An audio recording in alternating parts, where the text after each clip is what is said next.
Hello and welcome. I'm Leigh Ann Gerrans and you're watching W News, broadcasting live from the Al Arabiya studios. These are our top stories. Poland scrambles fighter jets as Russia launches over 600 drones and dozens of missiles at Ukraine, killing 3 people. Israeli forces are under scrutiny after a Palestinian teen was shot in the West Bank.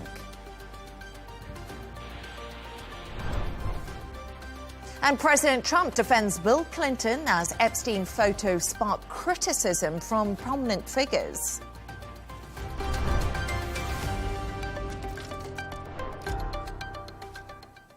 Now, Poland scrambled fighter jets after Russia launched airstrikes near the Ukrainian border. The attacks, involving more than 600 drones and dozens of missiles, hit energy facilities and caused power outages. 3 people were killed in the strikes, including a 4-year-old child. The strikes come after Ukraine was accused of targeting a Russian general. For more on this, I'm joined by Dr. Alexander Mereshko, head of the Foreign Affairs Committee of the Ukrainian Parliament.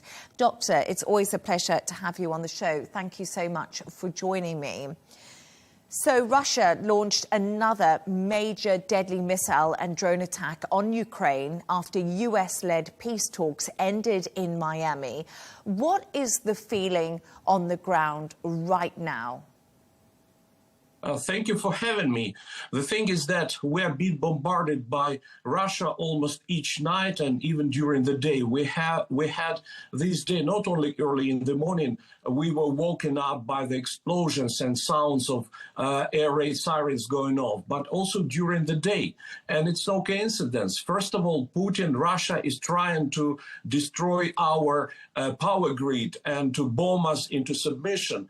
During the winter, they want to destroy our facilities and to break our resilience. At the same time, it's a very clear signal that Putin has absolutely no intention to stop fighting, to stop the war and to negotiate in earnest. But despite everything, despite all these atrocities and crimes committed by Russians, Ukraine continues to hold on, continues to fight, and we are not going to surrender. And as I did say, I mentioned the talks in Miami. Zelensky has spent many weeks holding talks with his European and, of course, US counterparts. Why are we no closer to an agreement? And who can break this deadlock in talks that we appear to be having right now? The reason remains the same, and this reason has its name. It's Putin himself, because Putin doesn't want to stop aggression against Ukraine. He will never agree even to ceasefire, which would allow Ukraine to exist as independent sovereign state. He's totally obsessed with destroying Ukraine. He wants to restore Soviet empire, and he also wants, as a next step, to reestablish hegemony in Europe. That's why he is absolutely not interested. He's pushing absolutely unacceptable for Ukraine demands, for example, with regard to withdrawing Ukrainian troops from our territory, from the rest of the Donetsk Oblast. He understands that Ukrainian people, Ukrainian parliament and president will never agree to anything like that. But on his part, it's a provocation, and he's also trying to put the blame on Ukraine for not wanting peace. But the truth is that he can stop fighting very easily, just stop this aggression against Ukraine and withdraw troops. But Dr. Alexander, my question also is, do you think that President Donald Trump and Steve Witkoff should be putting more pressure on the Russian President Vladimir Putin to also stop the killing, to make things more difficult for Russia? I believe we should return to the initial peace proposal by President Trump himself. I would like to remind our audience that his initial idea was about unconditional ceasefire, and Ukraine had agreed. At the same time, it was rejected by Putin. And later, President Trump promised many times and even had established lots of deadlines with regard to implementing sanctions against Russia and also against Russian allies, which provide lifeline to Russian war machine, but he never delivered on his previous promise. As for Mr. Witkoff, unfortunately, he's making statements which indicate that he doesn't understand what's going on, or maybe he's under influence of Putin. President Zelensky says draft peace documents are ready, including proposals on security guarantees after those talks in Miami. He said this today. Are you optimistic the US will agree to these new proposals drawn up by Ukraine and that they won't anger Russia? The key question remains the same with regard to security guarantees. What can stop Putin from attacking Ukraine again? And the only realistic answer to this question as of now is NATO membership for Ukraine. And we continue to struggle, we continue to fight for membership, NATO membership, because we understand that's the only thing which can prevent Putin from attacking us. At the same time, I'm not sure what President Trump can offer instead of NATO membership. Whether it will be as good as NATO membership for us, I'm absolutely not sure about that. But in reality, NATO membership seems to be something that's very far away. And it's even come out of Ukraine that they will no longer pursue NATO membership if it means that they can reach some sort of peace deal with Russia. So NATO membership, from my understanding, is completely off the table, is it not? It's not on the table for a number of reasons. First of all, we understand that's the only credible and reliable security guarantee which can save us from extermination by Russia. Second, we were promised several times at the summits, NATO summits. I quote, for example, Bucharest Summit 2008, which says that doors of NATO are open for Ukraine, or Summit in Vilnius, which states that it's an irreversible path for Ukraine to join NATO. So since we have been promised this, we keep believing in these promises. And lastly, was the car bomb blast that killed a Russian general in Moscow yesterday orchestrated by Ukraine? In such situations, our special services don't confirm and they don't refute or don't deny such kind of information. But at the same time, I would like to emphasize only one point. Each Russian war criminal, sooner or later, one way or another, will be brought to justice, including Putin himself. Dr. Alexander Mereshko, as always, thank you for your analysis, your insights and your time. Let's continue this conversation with Sergei Markov, former public spokesman for President Putin. Sergei, great to have you on the show.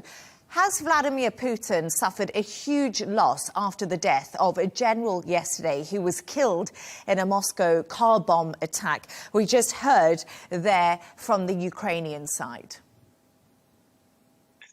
Of course, it's a big tragedy, and it's using of terroristic methods by Ukrainian illegal neo-colonial repressive regime. We know it's very well that Russia can, of course, kill Ukrainian generals in Kiev, but Russia not doing this because this some kind of terrorist attack.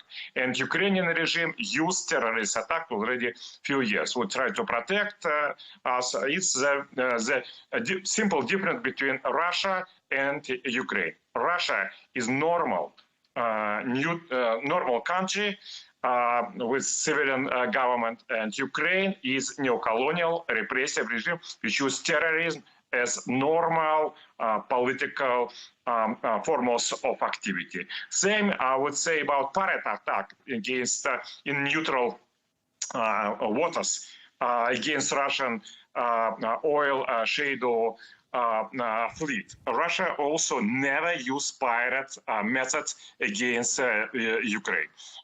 So it's that's why it's the reason of the war. Russia not fighting for territories.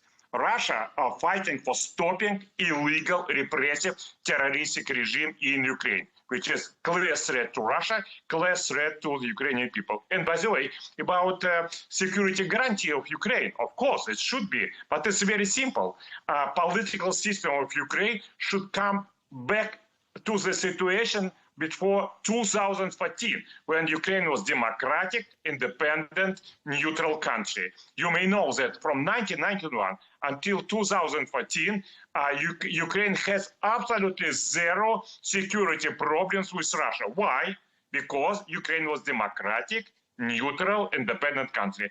After Ukraine became under the dictatorship of neo-colonial, repressive, Russophobic regime, it appears to be with big problems in security. And by the way, this also open for us understanding what the conditions of the peace deal for Donald Trump should be. If this peace deal will stop terroristic character of the Ukrainian regime, Russia will agree. If this deal will preserve these terroristic methods, Russia, of course, will have to deny it. It's very simple. I just want to break down some of what you said to me there. First of all, you said to me, Russia is a normal country with a normal government. But I want to ask you, if you are a normal country with a normal government, why did Russia launch a deadly overnight attack on Ukraine, which killed 3 people, and one of those person who was killed was a 4-year-old child? Russia is systematically attacking civilians in Ukraine. It's big tragedy for us, because for us, you may know, Ukrainians, they're Russians. And Ukraine was part of the Russia during 1,000 years, and Kiev was Russian capital during 3 centuries.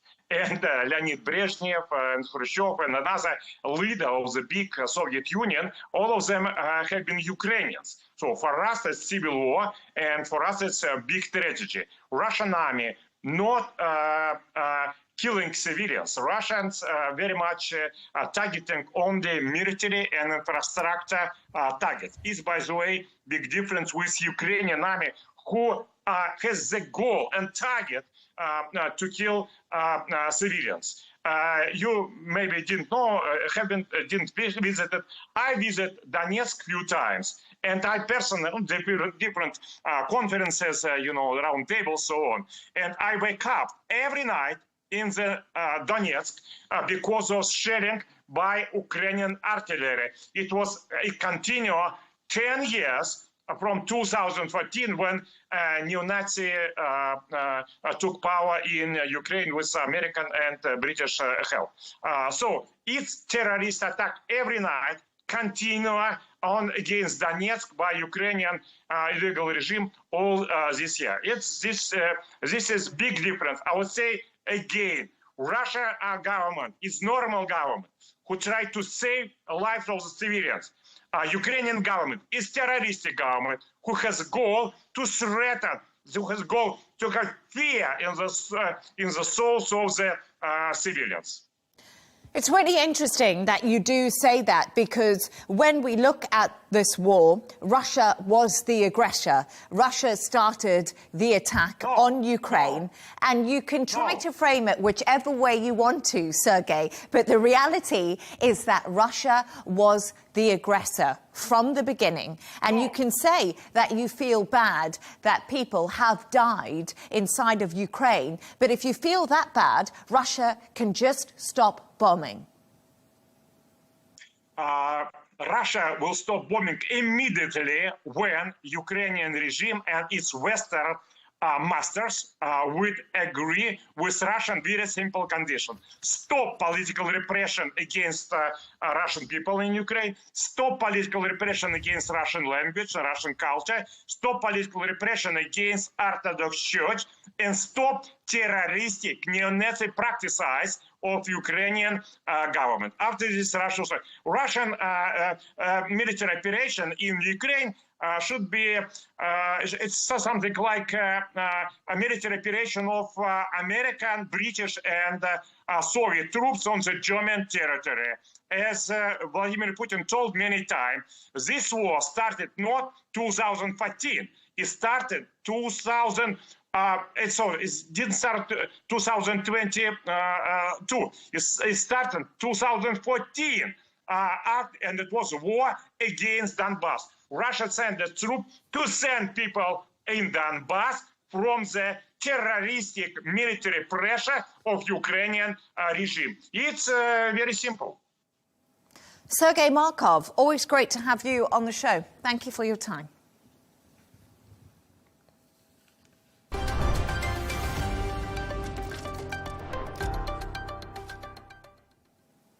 The Israeli military is reviewing the killing of 16-year-old Palestinian in Kababatiyah. The Israeli soldier who shot the teen claimed he was throwing bricks, but CCTV footage shows he was not. The shooting adds to rising tensions in the West Bank, where dozens of minors have been killed this year alone. For more on this, I'm joined from the West Bank by Fatah spokesman Ahmed Fatou. Thank you so much for joining me, Ahmed. Great to have you on the show. So I just want to begin with Israeli soldiers have shot and killed a teenager in the West Bank, they say, hurled a block at them. But CCTV footage shows something very, very different. What do you believe happened to this young man? Thank you for having me. And I have to note that Israel is killing Palestinians without any accountability for the past 77 years. This is a norm within the Israeli occupation forces and a norm within the Israeli fascist government. They killed a teenager in plain sight. And that is not something that is out of the ordinary. And suddenly, unfortunately, it is the ordinary within the Israeli occupation. They had killed another teenager 2 days ago in Nablus, and before that in Jenin. In the past month alone, more than 1,000 have been killed. This is a catastrophic situation we have here. Israeli occupation is just have orders to kill, then ask questions. They don't abide with any international law. They don't abide with any international humanitarian law. And they are just going in with their fascist and extremist mentality to colonize and threaten the lives of Palestinians and their life in their aim to push the Palestinians out of their lands. So this is a scheme that's going on since October 7 and before October 7. In 2022, by the way, it was the highest number of casualties between Palestinian children. Israel killed the highest number of children before October 7. Of course, they always break their records every year, and in October 7, since now they committed this heinous genocide. So we are in front of a case of a state that does not respect the humanitarian law, that does not respect their own law. They have a double law, a law that works for the Jewish and a law that works for the Palestinians. This is an apartheid system, a court and a judge who is the prosecutor and the persecutor. So it is this condition is going on, and we are unfortunately amid this international silence and impunity that need to change in order for this criminality and these war crimes day after day to stop. It is a clear case and the evidence is wide, and I hope the international community would move. How frustrating is it that the international community is staying silent after we saw many countries recognizing a Palestinian state in the past to make sure a two-state solution could be something that could eventually be reached? Do you want to hear more from the international community, from the US, from Europe, from various other countries? Of course. You know, after 2 years of starving children to death and bombarding every red line, crossing every red line and bombarding hospitals, schools, refugees, everything in the West Bank, the colonial settlements, settlers' terrorism, the torture of prisoners, the rape of prisoners, the killing of teenagers, the killing of children, every crime in the book Israel has committed. And the international community continue to be silent, continue to be paralyzed in front of these crimes. Where is the accountability, we ask? Where is the international law when it's Israel breaking it?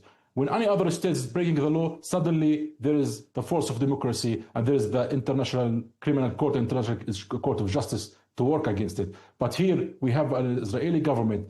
Its leaders wanted for the ICC. It has a case of genocide in the ICJ, and yet they receive all kinds of impunity from the international community and receive all kinds of funds and support from prominent countries in the world. Where is justice, we ask? If that will continue, what is the end game?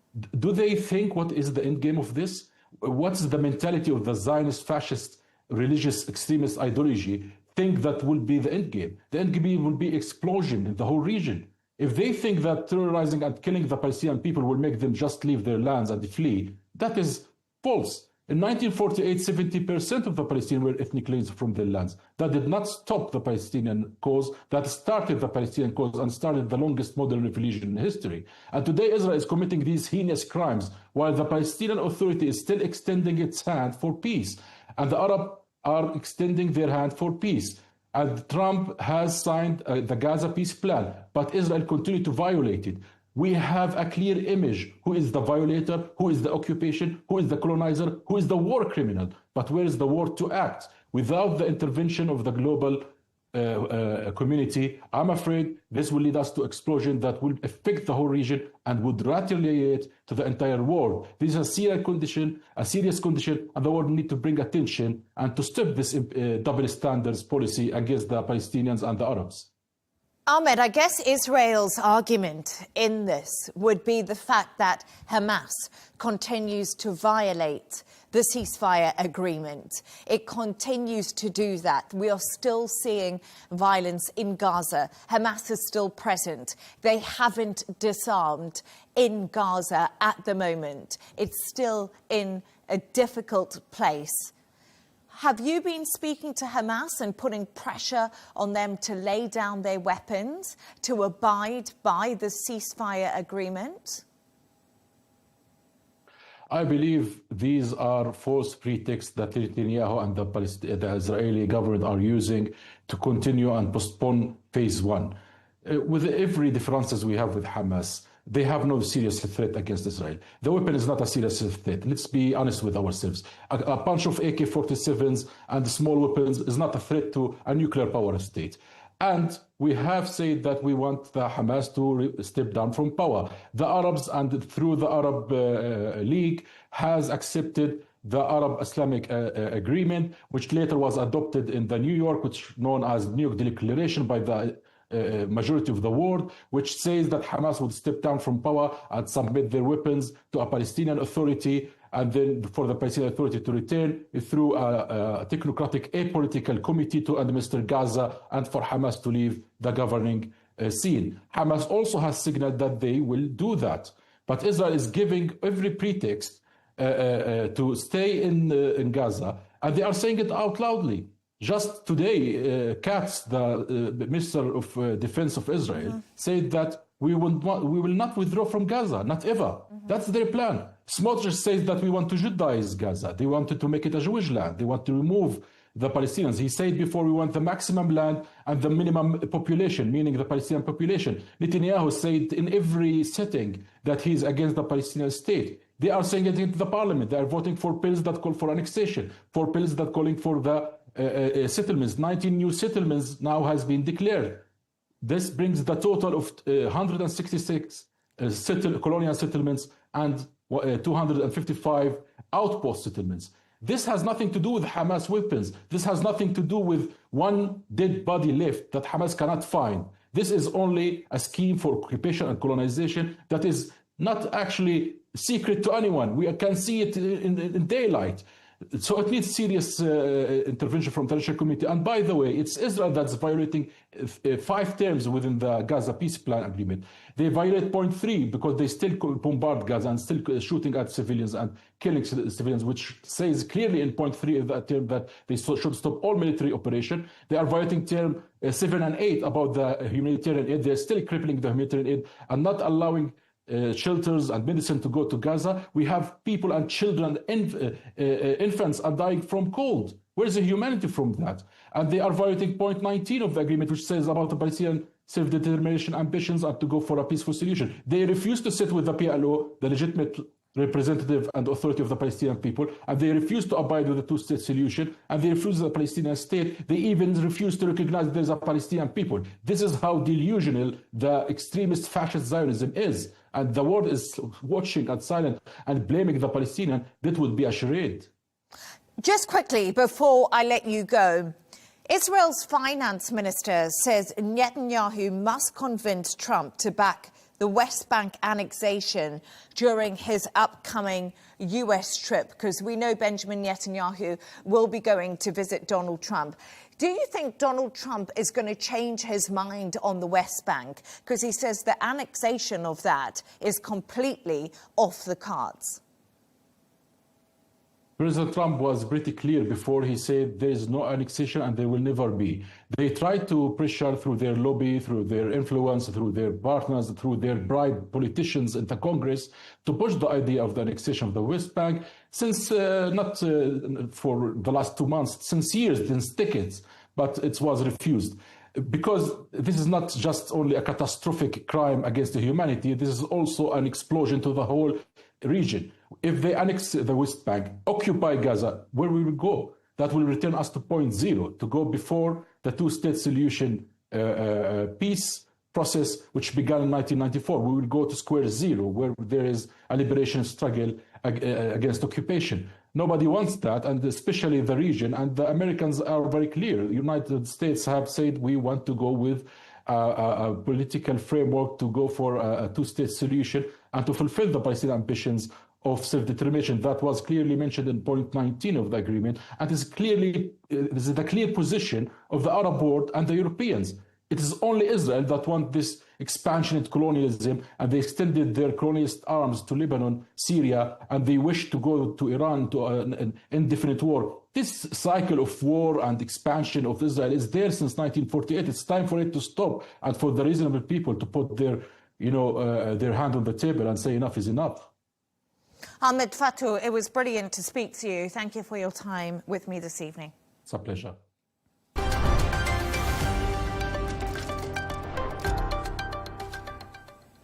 Let's take a look at some of the other headlines making the news today. 5 police officials have been killed in Pakistan after their van was ambushed. The vehicle was first struck by explosives before attackers opened fire. No group has claimed the attack, which comes as relations between Pakistan and Afghanistan collapse. Pakistan is struggling with the resurgence of militant violence. At least 5 people, including a 2-year-old child, have died after a Mexican Navy plane crashed in Galveston Bay. The aircraft was carrying 8 people, including medical patients. Authorities are now investigating the cause of the crash. President Trump has announced the US will launch a new series of battleships named after himself, dubbed the Golden Fleet. Construction on the first, the USS Defiant, is expected to begin soon, with the vessel set to be operational in around 2.5 years. And finally, the co-creator of Call of Duty, Vince Zampella, has died in a car crash. The 55-year-old was travelling in a Ferrari when it caught fire on a Los Angeles highway with another person who did also die. It is not clear if Zampella was driving the car, which veered off the road, hit a concrete barrier and then engulfed into flames.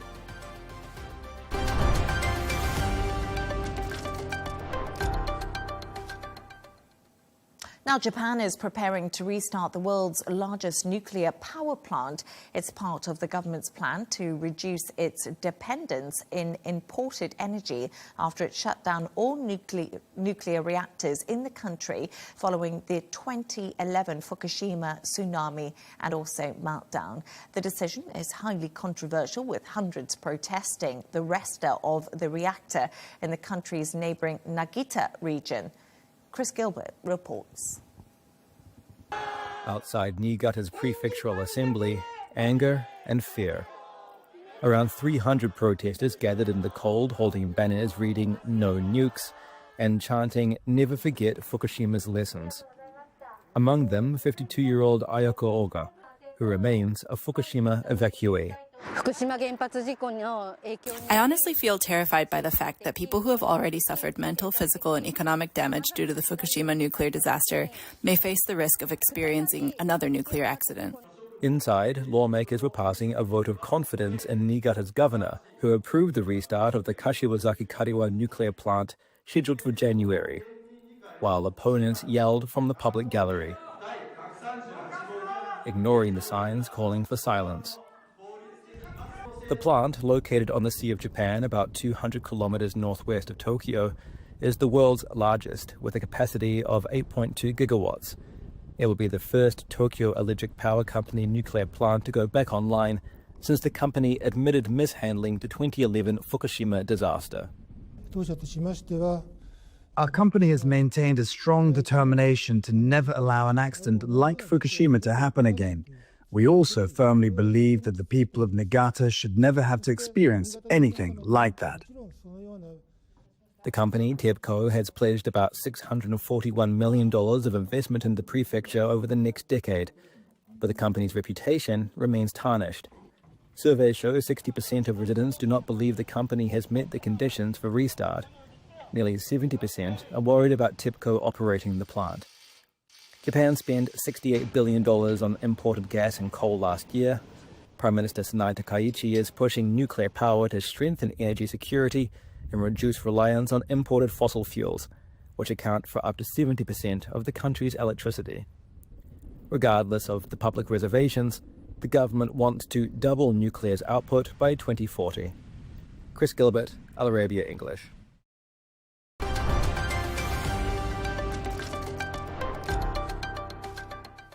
US President Donald Trump spoke out after the release of thousands of Jeffrey Epstein files, defending former President Bill Clinton and warning that other highly respected people who had met Epstein could be unfairly targeted.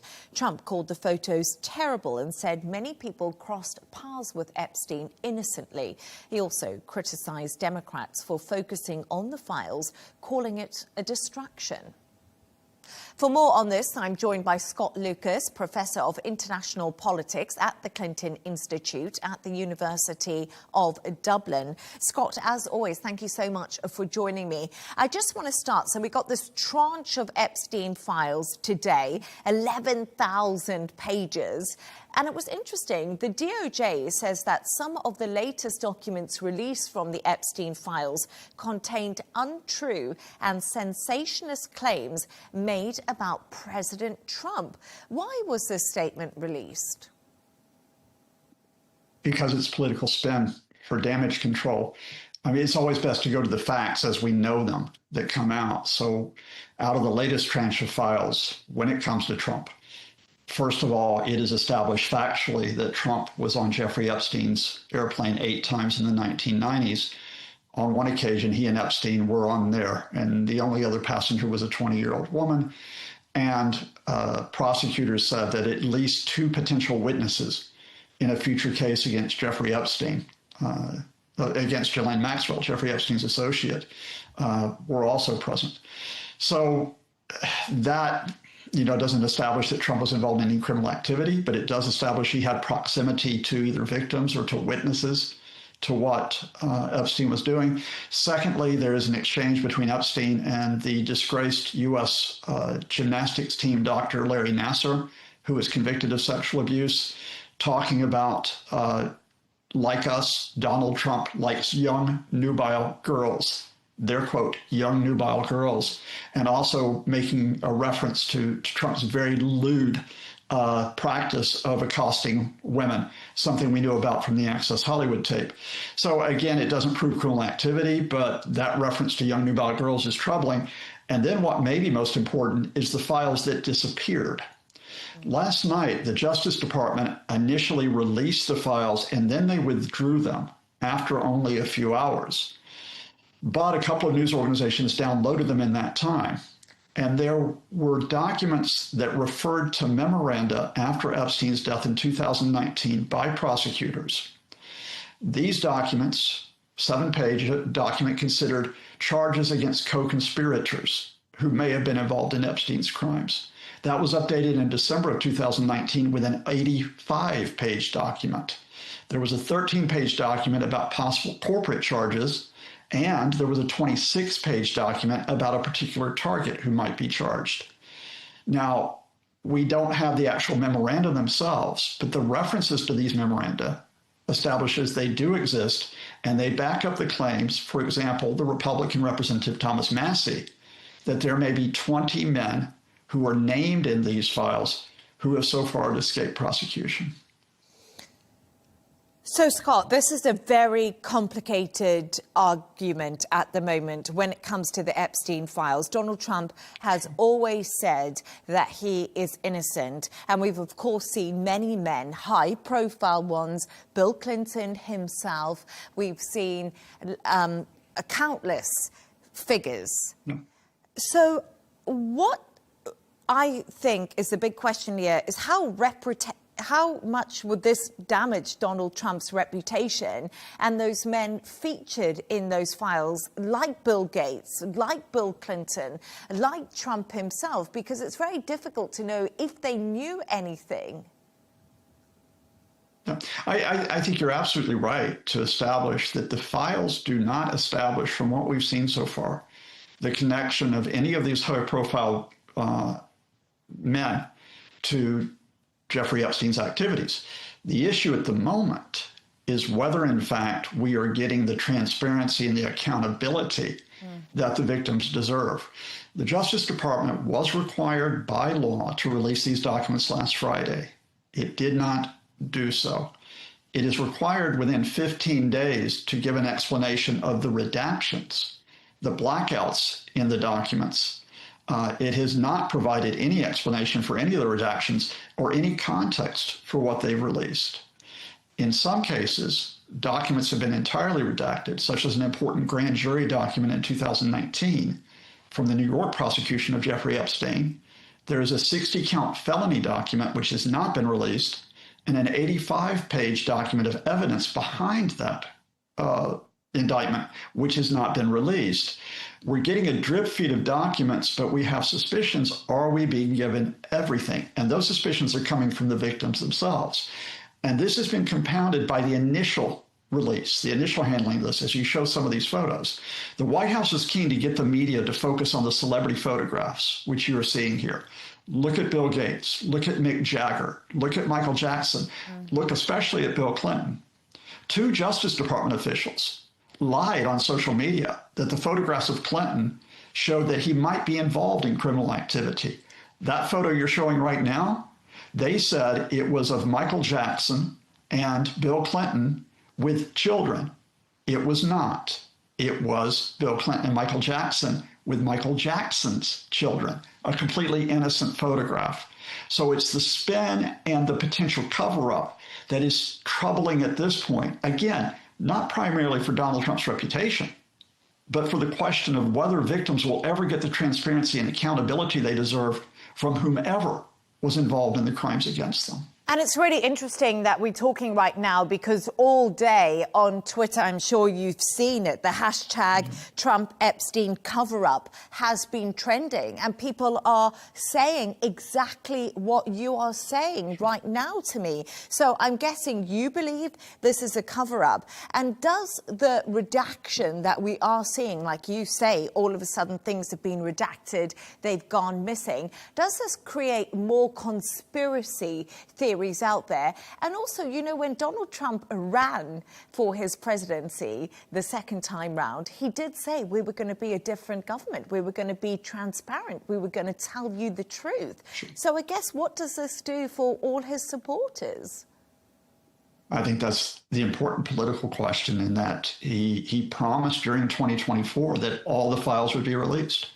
His Attorney General Pam Bondi said they were on her desk in February being reviewed. And then they went missing. We never heard about them again, did we?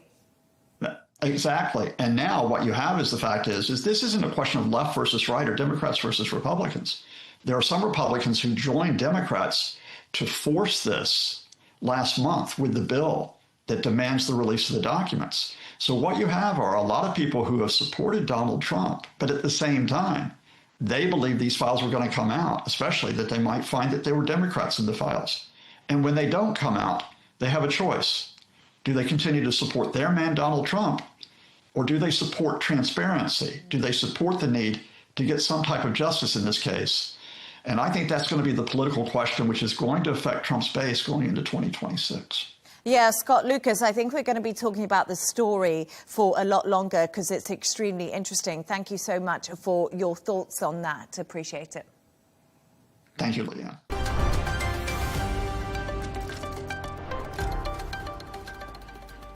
And that's all from us on W News. Don't forget to subscribe to our YouTube channel and, of course, follow us on X. Counterpoints with Melinda Nucifora will be coming up next. Plus, of course, we'll be back in a couple of hours with W News Extra. Goodbye and thank you for watching.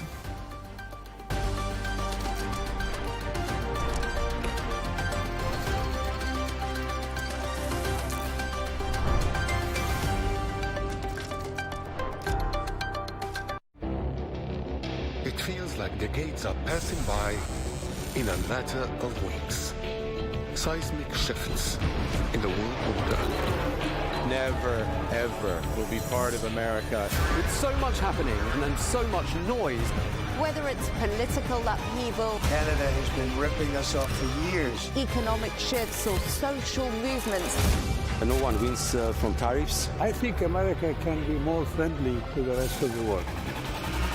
The in-depth analysis and all the latest developments across the globe. To have an inclusive policy together. The meetings with Hamas gave me some hope. We're in another nuclear arms race. The most important developments straight to your screen. Welcome to the dressing room. I'm on my own.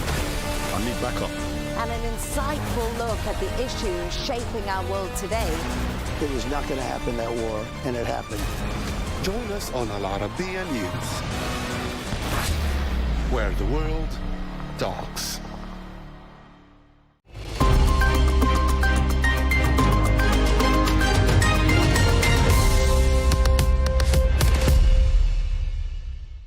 Hello and welcome to the Dailies. Fresh disclosures from the Epstein files once again seized the spotlight in the United States and beyond, intensifying scrutiny of figures linked to the disgraced financier, including Bill Clinton and Donald Trump, and also sparking fresh political and legal debate. Alongside this, other stories competed for attention, notably Trump's announcement of a plan to build a new class of massive battleships, unveiled as part of his vision for restoring American military strength, but already raising concerns about cost, feasibility, and strategic value. American and international media remained focused on the Epstein files, though the tone in America has shifted from shock to scrutiny. Coverage now centers on political fallout, legal pressure on the Justice Department, and also criticism over redactions and staggered releases. Major outlets are treating the story as an ongoing accountability issue rather than a single document dump. The Washington Post reviews the Justice Department's second major release of the Epstein files, which sharply contrasts with the first by containing extensive references to President Donald Trump. The piece talks about newly disclosed documents that show subpoenas sent to Mar-a-Lago, internal prosecutor notes about Trump's multiple flights on Epstein's plane, and unverified FBI tips, all without alleging criminal wrongdoing. The batch also includes sensitive prison records, victim objections to Epstein's 2008 plea deal, and a memo seeking to interview Prince Andrew. The report highlights the temporary removal of the files, which fueled accusations of selective transparency, intensifying bipartisan criticism of the U.S. Department of Justice.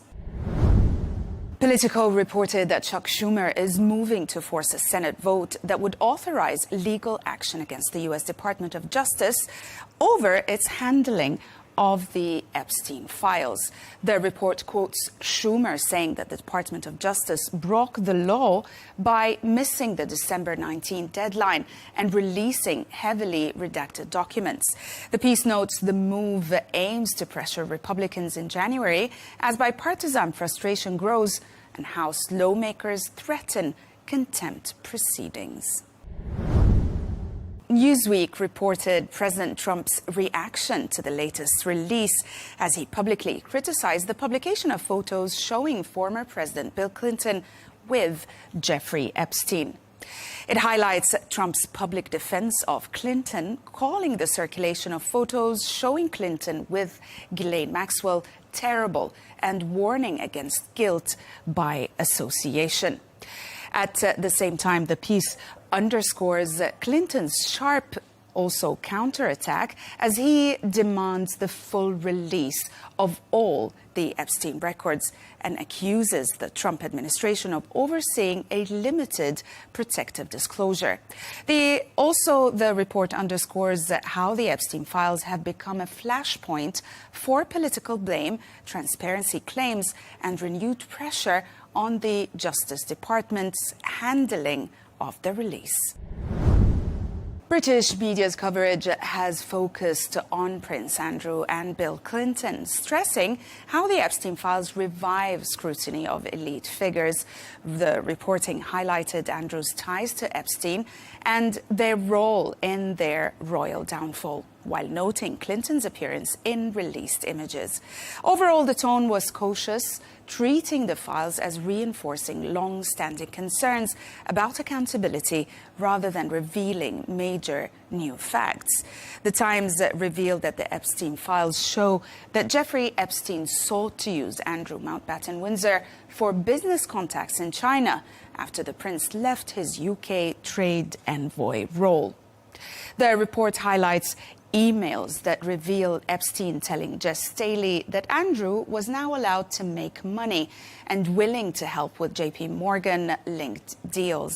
It also mentions documents that show Andrew forwarding investment inquiries and arranging meetings via Epstein, contradicting claims their contact ended in 2010 and highlighting efforts to leverage royal status for commercial access. The Sun reported that former Prince Andrew Mountbatten Windsor has had his gun license revoked. The report recounts how police did not seize his weapons but imposed strict conditions, meaning Andrew can no longer or can now only use or transport shotguns under supervision. The piece also notes that the decision followed a firearms license review amid renewed scrutiny linked to Jeffrey Epstein's scandal, and also a recent police probe into allegations involving Andrew and accuser Virginia Giuffre, which ended without further action. The piece also concludes that the move is considered a real blow to the former prince, a keen hunter who regularly hosted shooting weekends at royal estates, but has not attended any since losing his titles and being ordered to leave Royal Lodge. The Guardian commented satirically in this cartoon that shows King Charles III delivering his annual Christmas message. So, as you can see here in the cartoon, the king is shown through a screen saying, "Christmas is the time to hold your family close." Well, some of them, as the caption says. The image clearly highlights how difficult that message feels this year amid scandals surrounding the monarchy and royal figures like Andrew Mountbatten Windsor, linked, of course, to the Jeffrey Epstein files. The Telegraph argues that King Charles III decisively reshaped the monarchy in 2025, drawing a clear line between working royals and those cast out. It describes a year marked by illness, diplomacy, and institutional resolve, with Prince William and Catherine consolidating their central role. In contrast, Andrew Mountbatten Windsor and the Sussexes are firmly excluded, leaving a smaller, more disciplined royal family going into 2026. In the US, other stories shared the limelight as well. The Wall Street Journal examined President Trump's announcement of plans for a new class of large warships dubbed Trump-class battleships as part of what he calls the Golden Fleet. The piece recounts how, speaking at Mar-a-Lago, Trump said the vessel, the USS Defiant, would begin construction quickly and be far more powerful than existing ships. The piece notes that although the Navy described the ships as next-generation surface combatants, defense experts criticized the plan as costly and driven more by symbolism and aesthetics rather than strategic need. The New York Times reported that the Trump administration has ordered nearly 30 career U.S. ambassadors to leave their posts within weeks, an unprecedented move according to the diplomats' union. The report explains that those recalled were appointed under the Biden administration and were given little explanation, often notified abruptly by phone. The State Department said the president has the right to choose representatives who advance his agenda. The piece also cites critics who warn the decision will worsen morale, deepen staffing gaps at embassies, and also weaken U.S. diplomacy during a period of global instability. And we'll end with foreign policy, which took a look at President Trump's first year in his second term, concluding that foreign policy in America is being shaped by a small, powerful circle with no turnover. The analysis contends that Steve Witkoff has become Trump's main deal maker, handling Gaza and Ukraine talks despite repeated missteps with Russia. It goes on to say that Marco Rubio has gained influence, acting as a counterweight to Witkoff and calming European allies. The piece also contends that defense policy is driven by Pete Hegseth and strategist Eldridge Colby, whose aggressive moves have alarmed Congress. It also highlights that Vice President J.D. Vance pushes isolationism and openly challenges allies, reinforcing Trump's transactional America First approach. That's it for today. Thanks for watching the dailies only on Al Arabiya English.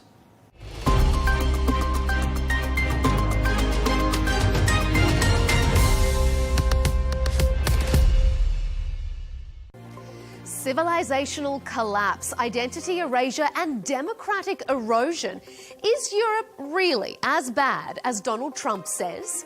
The White House has taken aim at its transatlantic allies, accusing EU leaders of letting migration threaten Europe's very existence. Will the US and EU go from friend to foe? I'm Melinda Nucifora. That debate coming up soon on Counterpoints.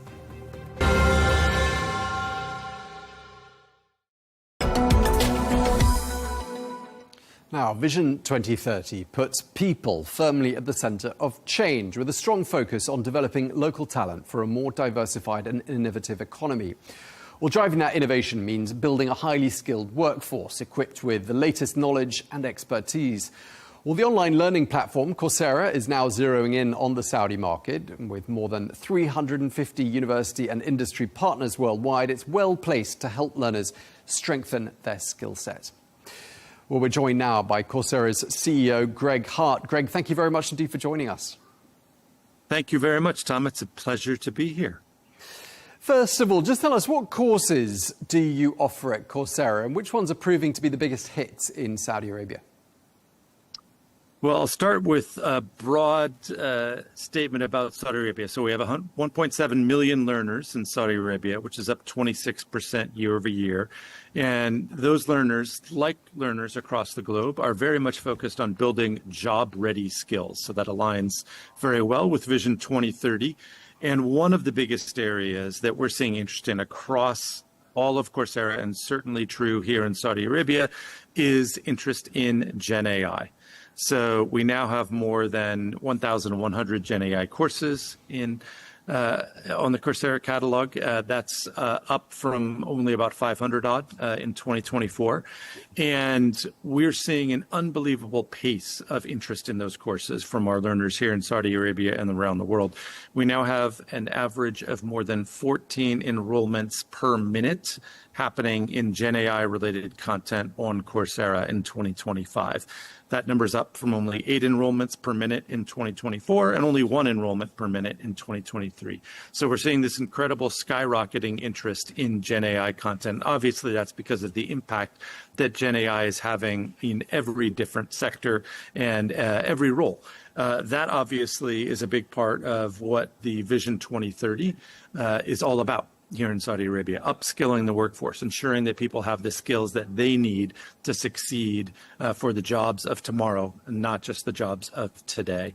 And it's an interest that we're very much aligned with in terms of how we are focusing and shaping Coursera's offering, both for enterprise partners and for individual learners around the world and here in Saudi Arabia as well.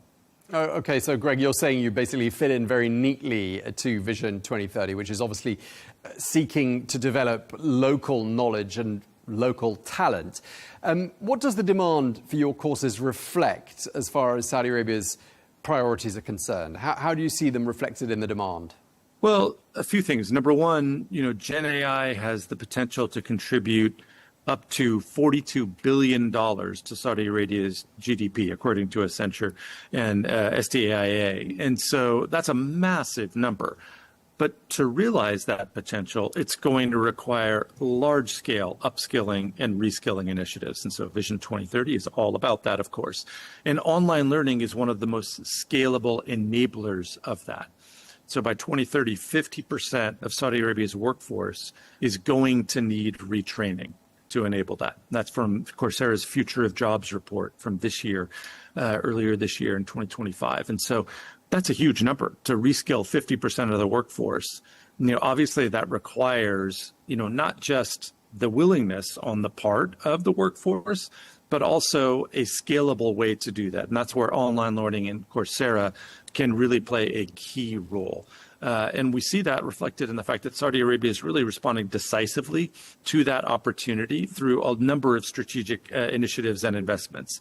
So, of course, the recent introduction of AI education at all grade levels through the SPA. And then on Coursera, we see that reflected specifically here in Saudi Arabia in the Gen AI enrollments that we've seen.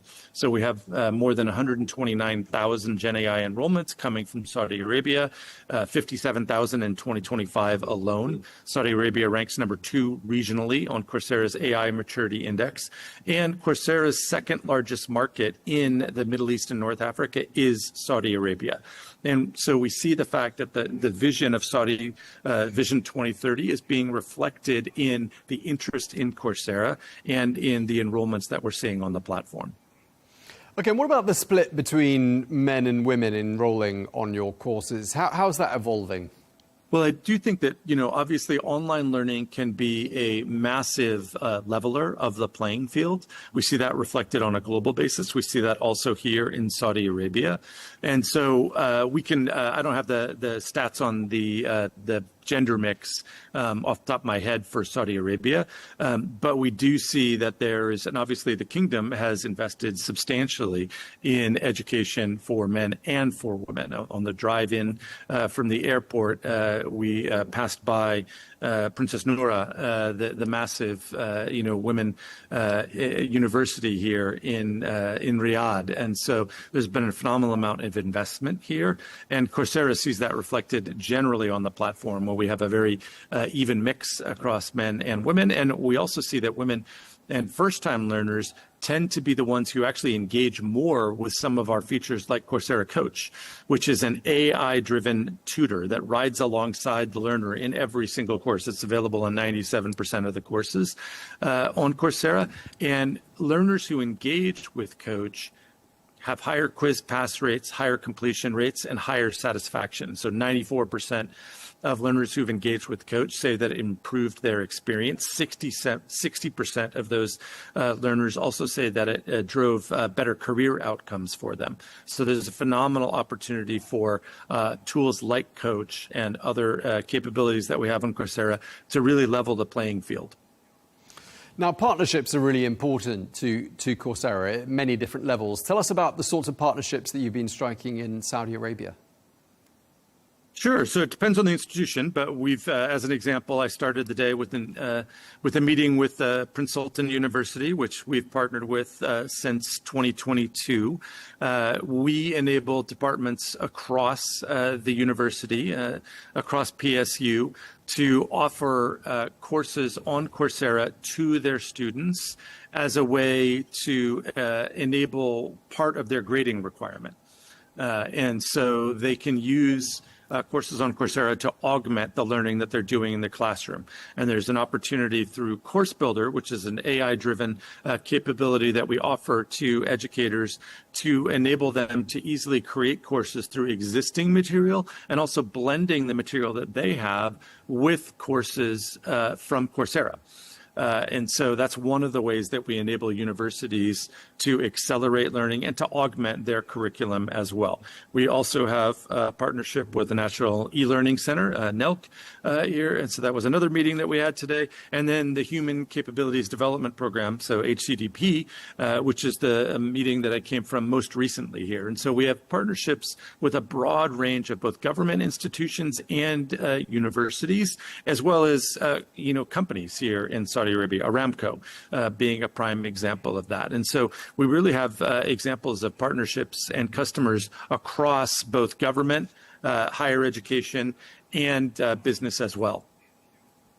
And do you think we're going to see a growing shift away from traditional learning methods and institutions in situ towards online education, a bit like what you're offering there at Coursera?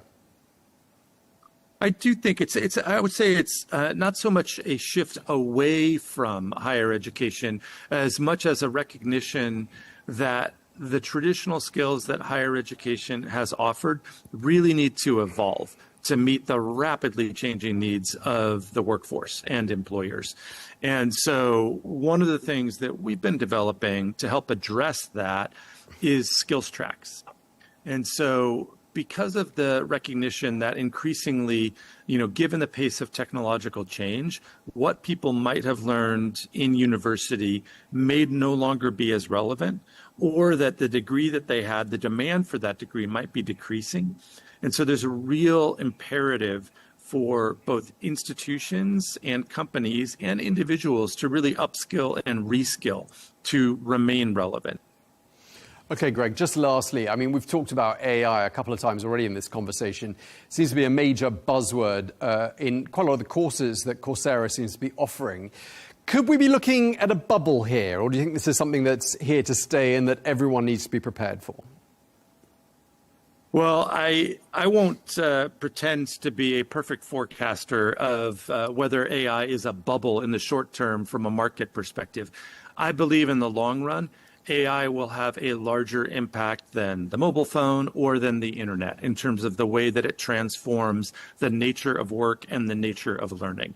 I believe it is a phenomenally incredible technology that continues to evolve at a very, very rapid pace, and that generally, I think human beings aren't very good at forecasting the long-range impact of transformational technologies like that, whereas in the short term, they might potentially overinflate the impact of those technologies.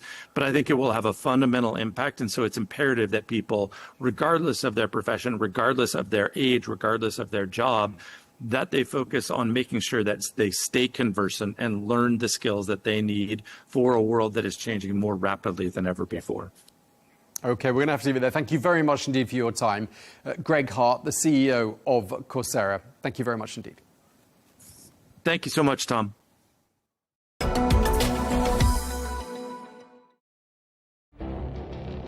It feels like decades are passing by in a matter of weeks.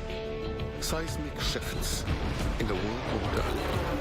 Never, ever will be part of America. With so much happening and so much noise. Whether it's political upheaval, Canada has been ripping us off for years. Economic shifts or social movements. And no one wins from tariffs. I think America can be more friendly to the rest of the world.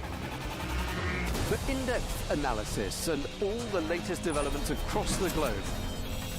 To have an inclusive policy together. The meetings with Hamas gave me some hope. We're in another nuclear arms race. The most important development straight to your screen. Welcome to the dressing room. I'm on my own. I need backup. And an insightful look at the issues shaping our world today. It was not going to happen, that war, and it happened. Join us on Arabiya News, where the world talks.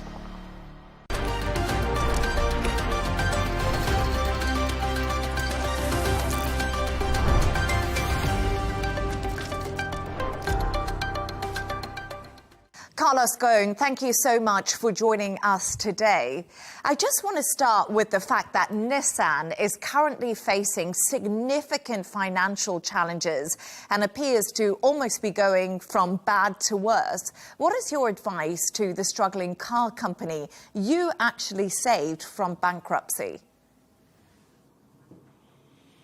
Look, I think it's difficult to give any advice 7 years after having left the company in the conditions that you know. Because to give a good advice, you need to really analyze the data from inside. You need to understand exactly what are the weaknesses. You need to see the numbers. You need to see the executives. But the bottom line is, you know, that they should take very bold decisions in order to reshape the company. Because frankly, falling back to what was the company in 1999 or even worse is really, really very bad. So I think they're going to have to really establish a plan based on a very clear and realistic diagnosis of the situation, and then address the challenges one after the other. Now, what are these challenges? How deep they are? You need a much more thorough examination of the situation of Nissan for me in order to give you some good advice. Let's talk about some bold decisions, because as part of Nissan's restructuring plan, they are focusing more on cutting costs than making cars, something very different to your vision when you were at the company. How damaging could this strategy be in the future? You know, you cannot be saved through cost reduction. You cannot. I mean, you can be saved only with good products, good technology, geographical expansion, fighting on every market, you know, against the toughest competitor. But it may have to start with what I call a cost reallocation. That means you reduce cost where you have money which is not giving you results, and then you put it into what's going to ensure your growth or your profitability. So the reallocation of resources is very important, but it cannot be limited to that. After the reallocation of resources has to be done within a strategy. This strategy has to be based on products and technology. And obviously you're going to have people facing challenges and not running out of them.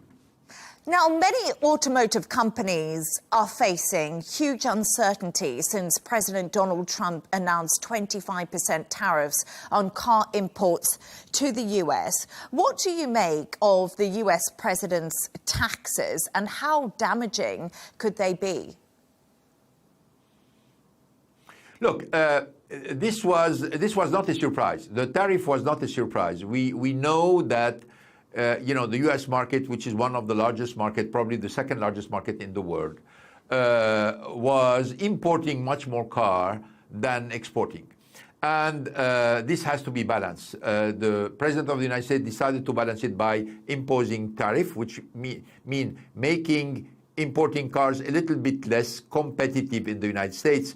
So you have to deal with this. This is a reality. You can't escape the reality. You cannot whine about it. You cannot just blame this or that. You just have to reassess your strategy, of your sourcing strategy in function of that. And by the way, a lot of car manufacturers, particularly Japanese car manufacturers, are already reallocating their production, taking in consideration the tariff that have been imposed by the U.S. president. And how are US auto tariffs shaking the global industry? And are more job losses possibly on the horizon due to this? Well, I think job losses are linked to the total market. Total market is still growing. I mean, there are going to be changes in jobs. There mean probably more jobs in the United States and less jobs in Japan, or less jobs less jobs in Europe exporting to it. But I think a car manufacturer is going to have to reevaluate their supply chain, and that's what they're doing. Instead of, in a certain way, exporting to the United States from Japan or from Korea or from Europe, they are trying to build these cars in the United States, or eventually very near from the border of the United States, Mexico or Canada, in order to reduce the impact of tariff on their own product. This is a fair game. It is something that all car manufacturers have to face including General Motors and Ford, because you need to remember that they have a lot of plants also in Canada or in Mexico or even in Europe, and they are shipping to the United States. So this is something that is hitting the whole industry. And in fact, the people who are going to be winning are the more nimble, the one who are going to react fast, and they're going to do it in the most efficient way. And looking at car production figures for 2024, China produced 31 million cars, more than 3 times the number produced by the US and about 4 times the number produced by Japan. Why is China dominating so much in this sector? Well, China is a very interesting case. Some people say, well, China is the new Japan. You know, they remember what Japan was in the 70s and the 80s and even in the 90s. But in fact, China is very different. And it's very different because while Japan has imposed itself on the market by adopting the system and by trying to be competitive within the existing system of supplying the automotive industry with their own approach of Kaizen, which means continuous improvement, basing on quality, on reliability, on lean manufacturing, and a lot of cooperation between the car manufacturer, the suppliers, and even the government. China has a completely different approach. China is not trying to adapt to the system. China is trying to change the system, to adapt, to put in place a system that is more in line with their own interest and their own talent. So they are trying to leapfrog the technology. They became masters in EV, taking advantage of the fact that the Japanese or the Koreans or even the Europeans were late on EV. They've developed a lot of technology in batteries. They're developing a lot of software. They're creating an ecosystem, a digital ecosystem. So the Chinese are trying to change this industry to their own benefit. On top of this, they have a huge cost advantage that they are, in fact, exercising in all the market. And there is a very, very strong coordination between the government from one side, the industry, the infrastructure, and the financial system. So it makes really China a very strong actor that everybody's going to have to deal with for the years to come. And it's so interesting because I just hear you talking there about why China is dominating. And I think one of the big questions at the moment is who's going to win the AI race? Is it going to be the US or is it going to be China? So I don't know what your thoughts on that are. Well, it is unclear for the moment. Obviously, the US has a clear advantage, but the Chinese have already shown that they are taking the challenge. They are investing massively. They have a lot of talents. You know, they have a strategy which consists to really compete against the US in all the fields. So for the moment, I would say the US is in advance, but I don't know how long this is going to prevail. The jury is still out. Yeah, absolutely. Now, the rise of Chinese cars we've just been talking about has been a significant shift in global automotive markets, of course. But which countries do you think will be more affected by this? Would it be the US? Will it be Europe? Will it be Mexico, Canada, Japan? What do you think is going to suffer the most? Okay, let me give you my opinion. The first market which is going to suffer the most is going to be Europe. And why Europe? Europe has a strong, very strong engineering, but they are very weak on cost. And Europe had the very nasty habit to base themselves on regulation versus market. They have been on and off on electric cars. They've been on and off on batteries. And this is really very bad and weakening the European car manufacturers. So I think they're going to be the first victim of the Chinese onslaught on this industry. Second come Japan. And why Japan? Because Japan has been very late on EV until now. Even though Nissan was the leader into mass marketing electric cars, they lost this leadership because they were not focused on it, while Tesla was really advancing very hard. And now, as you know, BYD. So the fact that they have lost the race, they are losing the race on EV is very bad from Japan. And on top of this, the Chinese are beating them on cost in all the export market. I would position in third Korea, then eventually Canada and Mexico. But Canada and Mexico, having been mainly manufacturing base for other car manufacturer or American car manufacturer or Japanese car manufacturer, may become a base for Chinese manufacturer in the future. So I would say the big loser, Europe number one, Japan number two, followed by Korea, and the United States will be protected because, as you know, there is a tariff which is going to be give much more time for General Motors, Ford, and Chrysler to react. And also because they have strong brands, particularly when we come to like commercial vehicle or pickup truck, the U.S. market the American market are still very strong. And let's talk a little bit about Tesla, because you mentioned it there, and it's had a real wild ride this year. We've seen the stock decline, and now it's reached new highs. What do you make of Elon Musk's vision and his short-lived moment in U.S. politics? Well, first, Elon is a formidable entrepreneur. Having brought Tesla where it is today is remarkable. But Tesla is facing a challenge that it was an innovative company, and it has now to transform itself into a hard car manufacturer, competing with an industrial system. And this is where they have a risk when they are facing a company like BYD, because BYD is a close second in terms of innovation and in terms of new things that they are introducing with the electric cars, but they have a formidable competitiveness when it comes to vertical integration, when it comes to cost competitiveness, and also when it comes to investing into the technology that matters for electric car, which means mainly the battery and everything around the software. So it's going to be a very interesting challenge and competition to watch between Tesla from one side and the Chinese maker from the other side, headed by BYD. And you were actually the first person to run two Fortune 500 companies, Nissan and Renault, at the very same time. How is AI going to change the world, Carlos, that we live in now? And do you use ChatGPT? Because the big question right now is what is going to be the difference when it comes to AI and to the future and jobs? Yeah.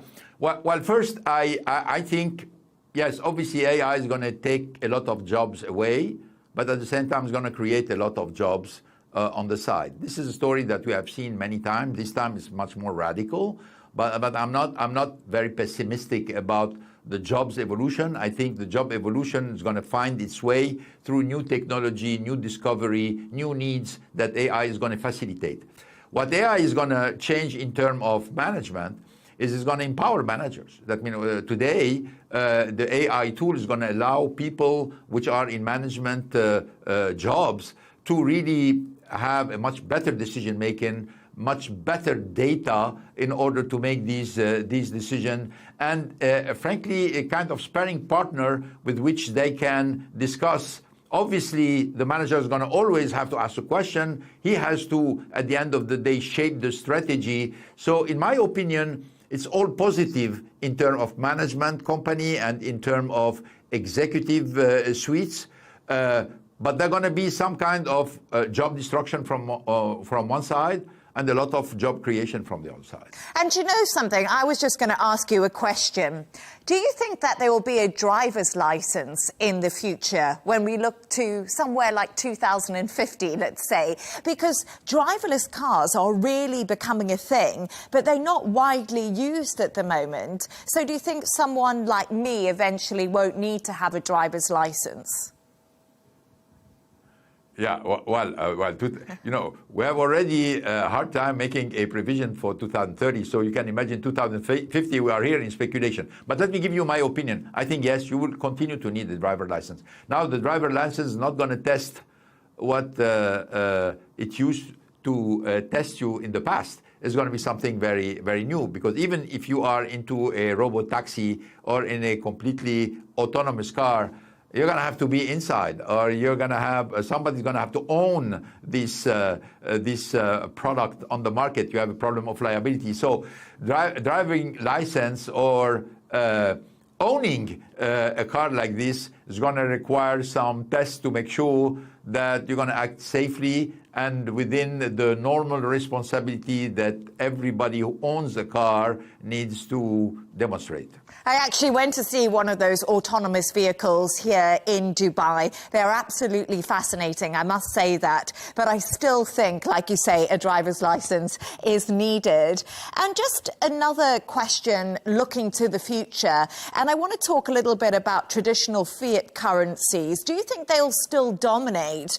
Or do you think new currencies like Bitcoin, which is obviously gaining in popularity, will be the new normal? Look, it's very hard to answer your question, but what is absolutely sure is that near the fiat currencies, you're going to have cryptocurrencies, you're going to have gold or silver. I think all of them are going to exist for different needs and to protect people in different countries. So I'm expecting a kind of rise of the popularity of the cryptocurrencies, obviously with up and down and crisis, and it goes down then go up, but the trend is going to be up, in my opinion. And look what's happening with gold. And each one of them has its own advantage. For example, one of the reasons for which gold is going up today is the fact there is some kind of defiance, not only from central banks in the world, but also from a lot of people across the globe against fiat currencies because of the indebtedness of the states and because of the difficulty that many important states in the economy have trouble to control their deficit. So people are a little bit scared. So some of them go to cryptocurrencies, but as you know, some people also are worried about cryptocurrencies because the cryptocurrency is a little bit virtual. So they like something a little bit more concrete. So they go to gold. So holding physical gold is probably something which you have no intermediaries. You're sure that is there, and you're sure you can be using it the day you need it. So my opinion, you're going to have all of this present, different needs, very, very difficult to try to imagine, let's say, 25 years down the road, if one of them is going to prevail. Yeah, it's so interesting because gold, of course, always been a traditional safe haven that people flock to at times of uncertainty. But I just want to turn our attention now to Lebanon, of course, where you live. How's life been treating you since you escaped Japan? And that was almost 7 years ago now. Well, look, Lebanon is as you know, it's a martyr country, under a lot of pressures from different angles. There is a financial crisis, there is an economic crisis, there is a social crisis, there is war on the border, there is a political crisis. So all kinds of crises exist in Lebanon. But beside that, this is a country which is beautiful, which has a lot of resources. It has a lot of talented people, unfortunately exercising their talent more outside the country than inside the country. So I think this is a country that when it will find stability, it will, rise. It will rise again. But nobody's able to predict when this will happen. One concerning myself, I'm enjoying the good part of Lebanon. Obviously, I'm not involved into politics. I'm involved into social work to help people who are in need. But mainly, I'm staying on the side of it. And because I'm staying on the side of it, I can enjoy the beauty of Lebanon. I can enjoy the warmth of its population. I can enjoy everything Lebanon has to offer for not only its population, but also for the people who have the courage to visit it in these circumstances. And you, of course, know everything about crisis management. Do you think you'll ever be involved in the political scene in Lebanon? No, I would not be involved, but I said I would be ready to help any person who would be legitimately elected to a responsibility as long as they ask for this help. I'm ready to put my own experience to serve the country which hospitality has been great for me. I'm ready to do that. But involved into the political game, no, I'm not interested. And do you think that Lebanon will ever normalize ties with Israel? Well, I think that, in my opinion, yes, it will happen. Maybe not now, but it will happen in the future, because this is really a basic condition for Lebanon to rise again. As long as Lebanon is in a state of war and a state of conflict, it's going to be very difficult to see how people are going to be investing in and how the economy is going to be shaped up. I don't see how it has to happen. So we'll have to be patient to make sure that the stars are going to be aligned until peace, not only with Israel, but peace with Syria, peace with all the neighbors, peace in the region happens. So finally people take care of what matters, which is education, energy, employment, everything which matter for the citizens. And Carlos, you've been ordered to stand trial in France next year alongside the culture minister over alleged corruption following a long-running investigation. You were, of course, the CEO of Renault. What do you make of these allegations against you? Well, I have a difficulty to take them very seriously. Obviously, I'm not aware of all the investigation because I've been cut out of the file so far. I hope that one day they're going to give me the content of this accusation. But frankly, these accusations are based on two things: that this contract with Rashida Dati was secretive. I don't know how you can maintain a contract between a political figure and a large company like Renault secretive, because this person had to receive money every month. So you have treasury, you have control, you have auditors. She had to work inside the company. She contacted a lot of executives. So frankly, this allegation that it was a secretive contract, in my opinion, is not very serious. So hopefully we're going to be able to demonstrate it.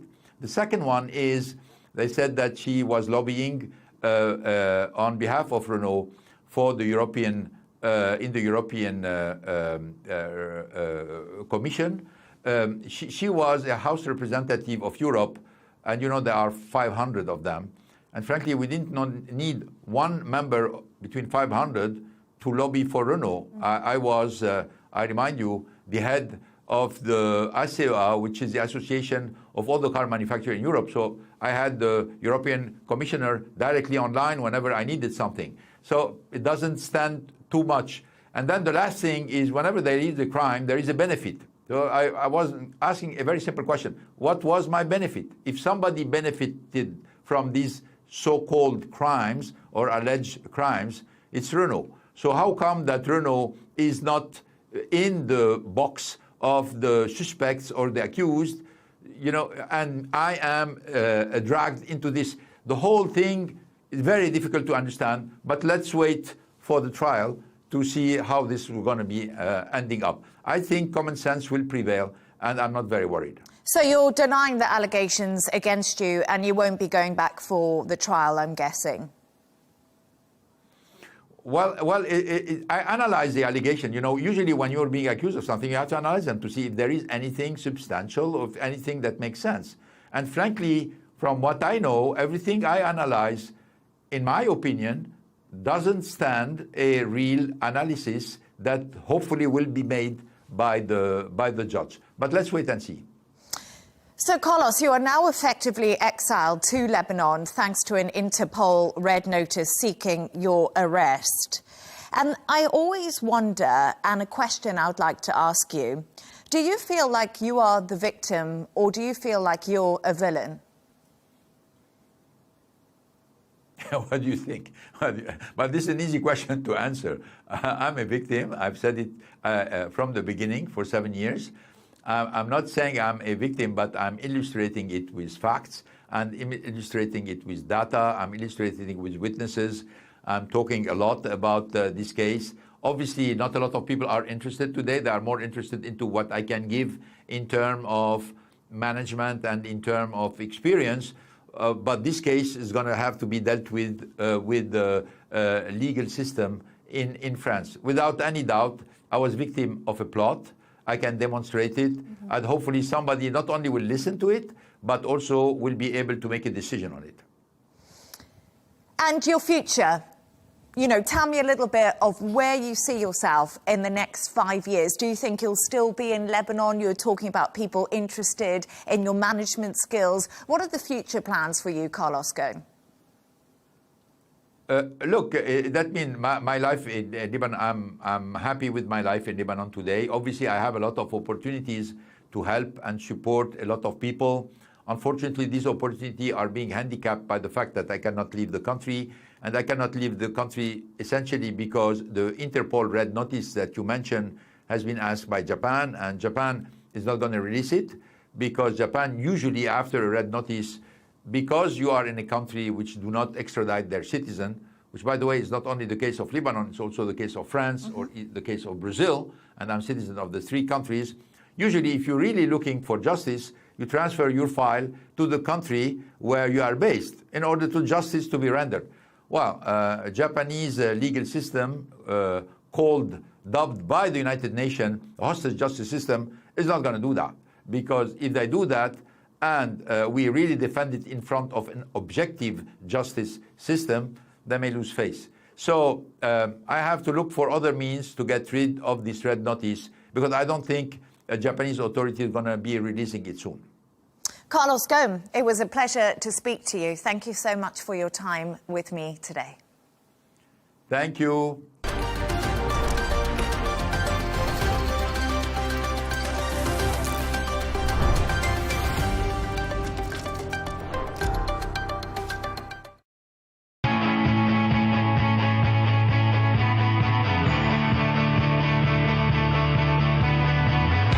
Welcome to the metropolis, the big city.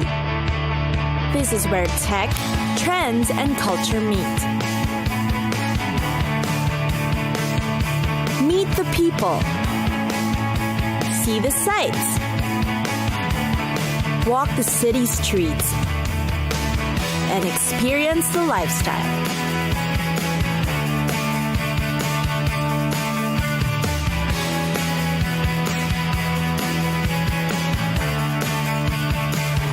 This is your first-class ticket to the cities of the world.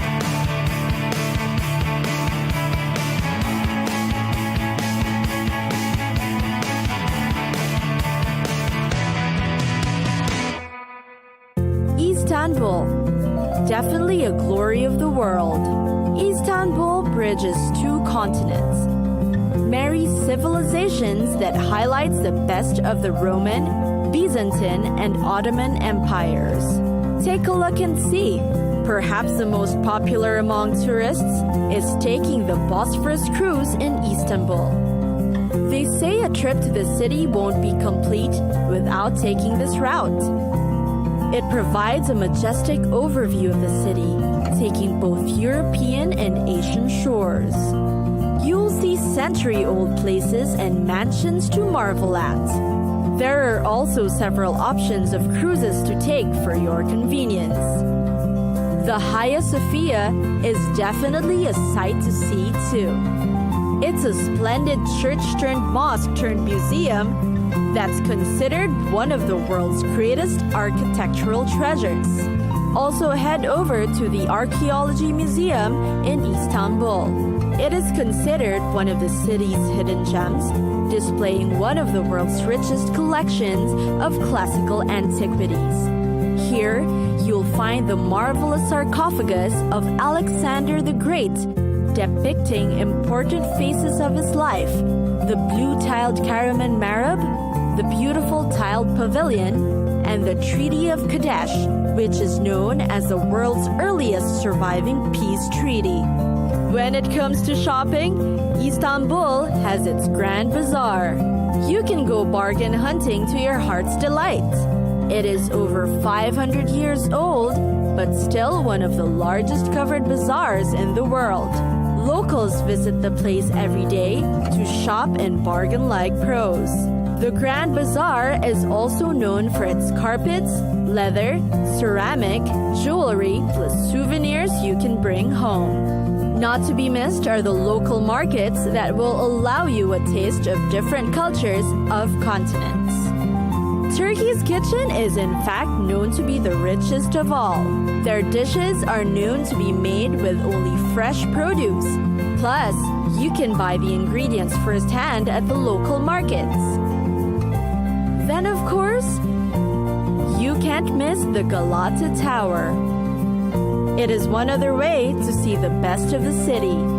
You'll get a 360-degree panoramic view of Istanbul.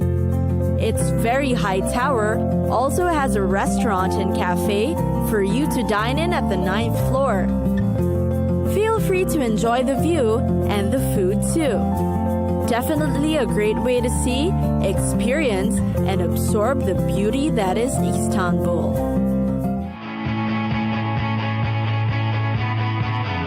It's time for us to go. Pack your bags and get your tickets ready. And we'll see you on the next destination. Catch us again next time on Cities of the World.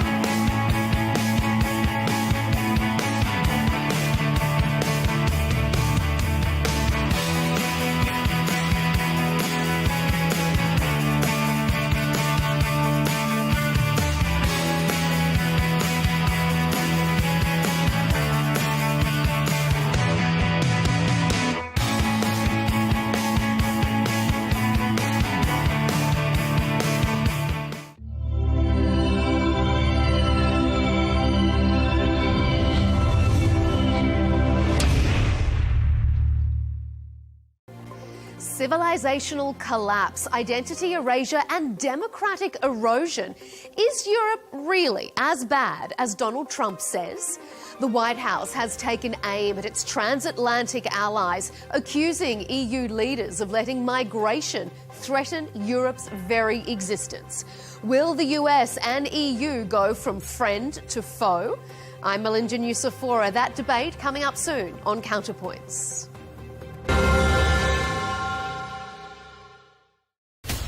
From the White House to Gaza, Kyiv to Beijing, elections, economics and the environment compete with conflicts and other complex issues for our attention.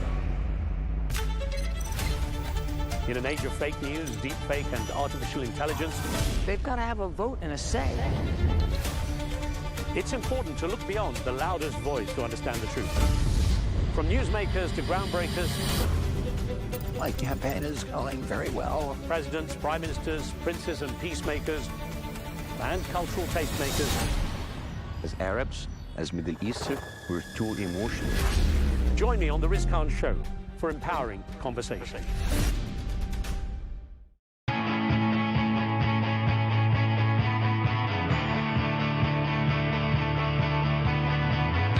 Welcome to the metropolis. The big city. This is where tech, trends, and culture meet.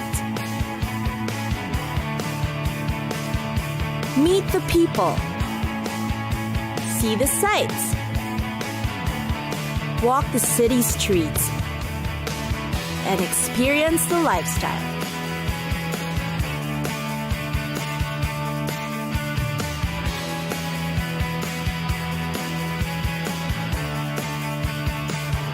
This is your first-class ticket to the cities of the world.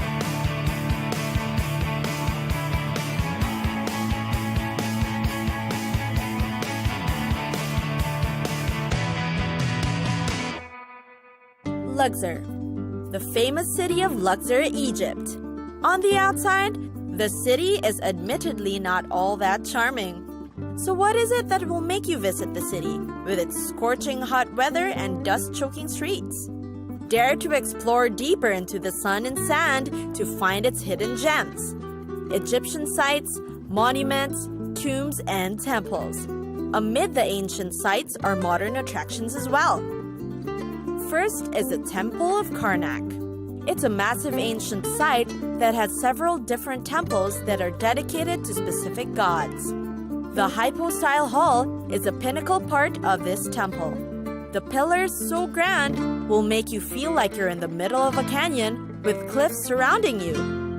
Visit this majestic place that will make you want to learn more about the ancient gods and their beliefs.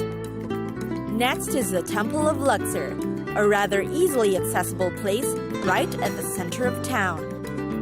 It was founded by Amenophis III, but altered in later years by Tutankhamun, Horemheb, and Ramses II.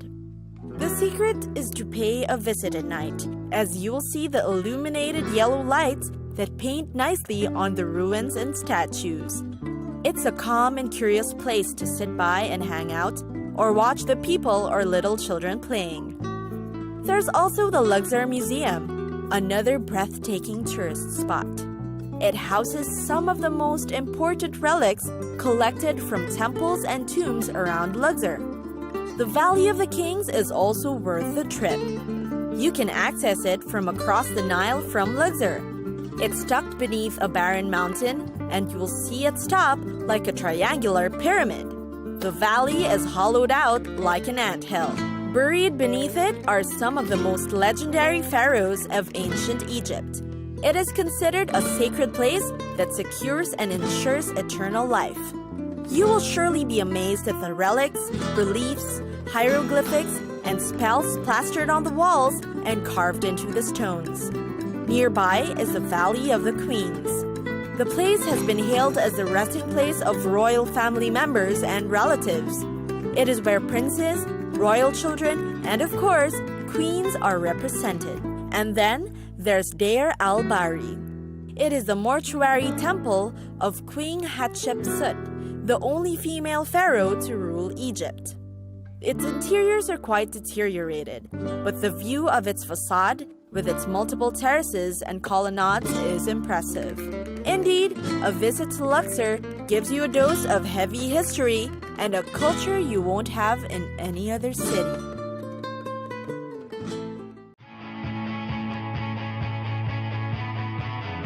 It's time for us to go. Pack your bags and get your tickets ready. And we'll see you on the next destination. Catch us again next time on Cities of the World.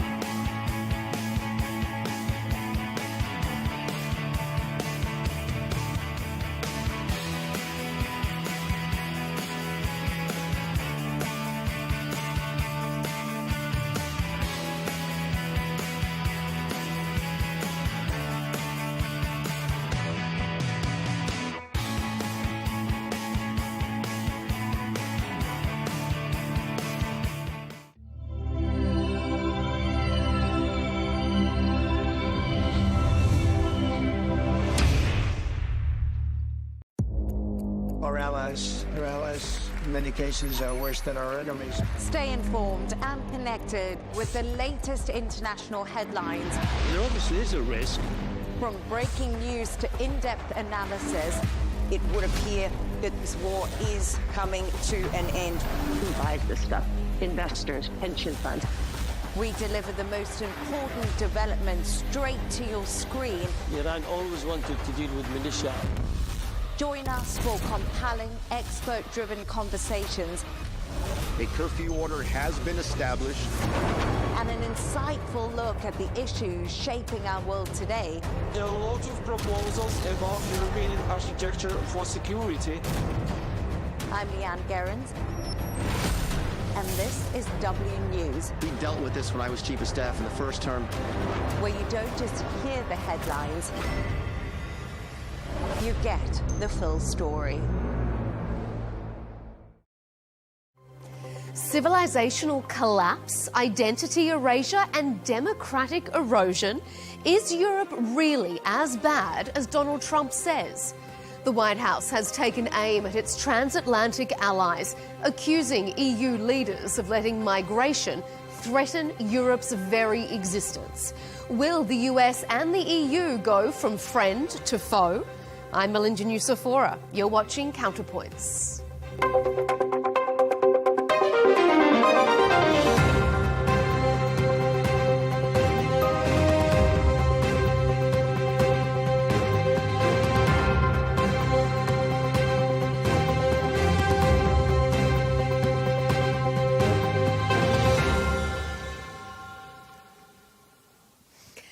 make Europe great again. Not content with his American self-improvement project, President Trump has now set his sights on rebuilding Europe in his own image.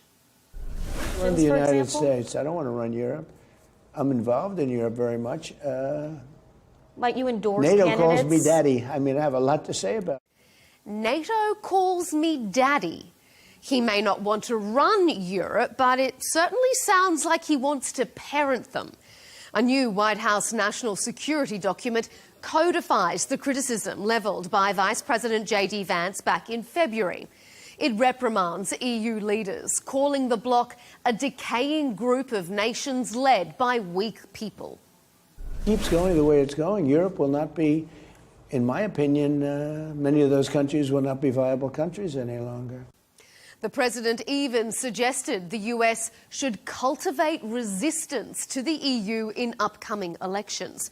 His comments come after the bloc fined his mate Elon Musk's company X $140 million for breaching EU online content rules. Musk, in reply, is calling for the European Union to be abolished. Coming up, we'll debate if the EU is at risk of becoming non-European, if it's acceptable for the US to try to influence EU elections, and we'll ask, is the traditional US-EU relationship over?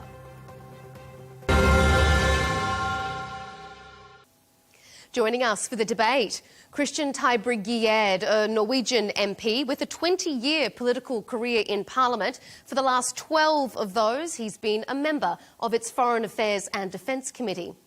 Femi Oluwole, British political campaigner, is joining us, hosts the F Politics YouTube channel.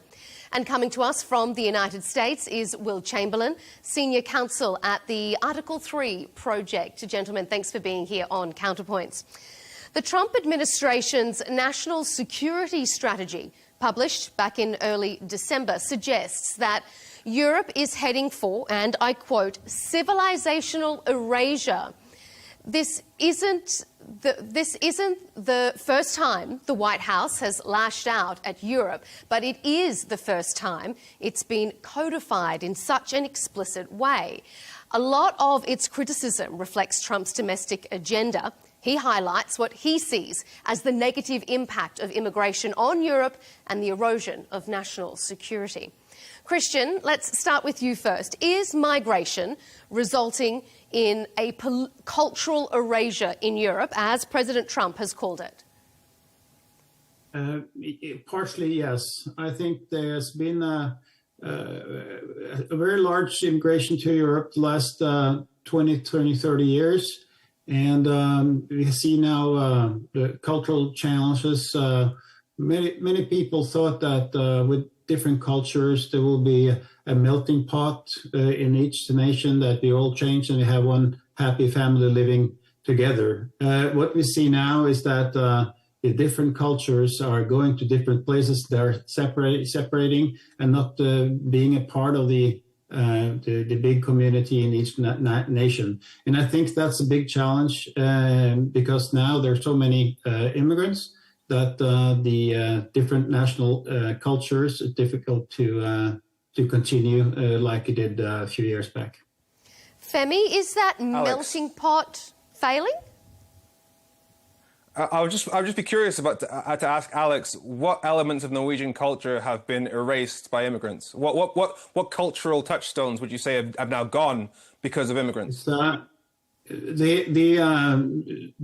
general national culture, meaning the values that we have as a nation, as a European civilization, that Christian values that we have is about equality in the sexes, it's the freedom of speech, it's the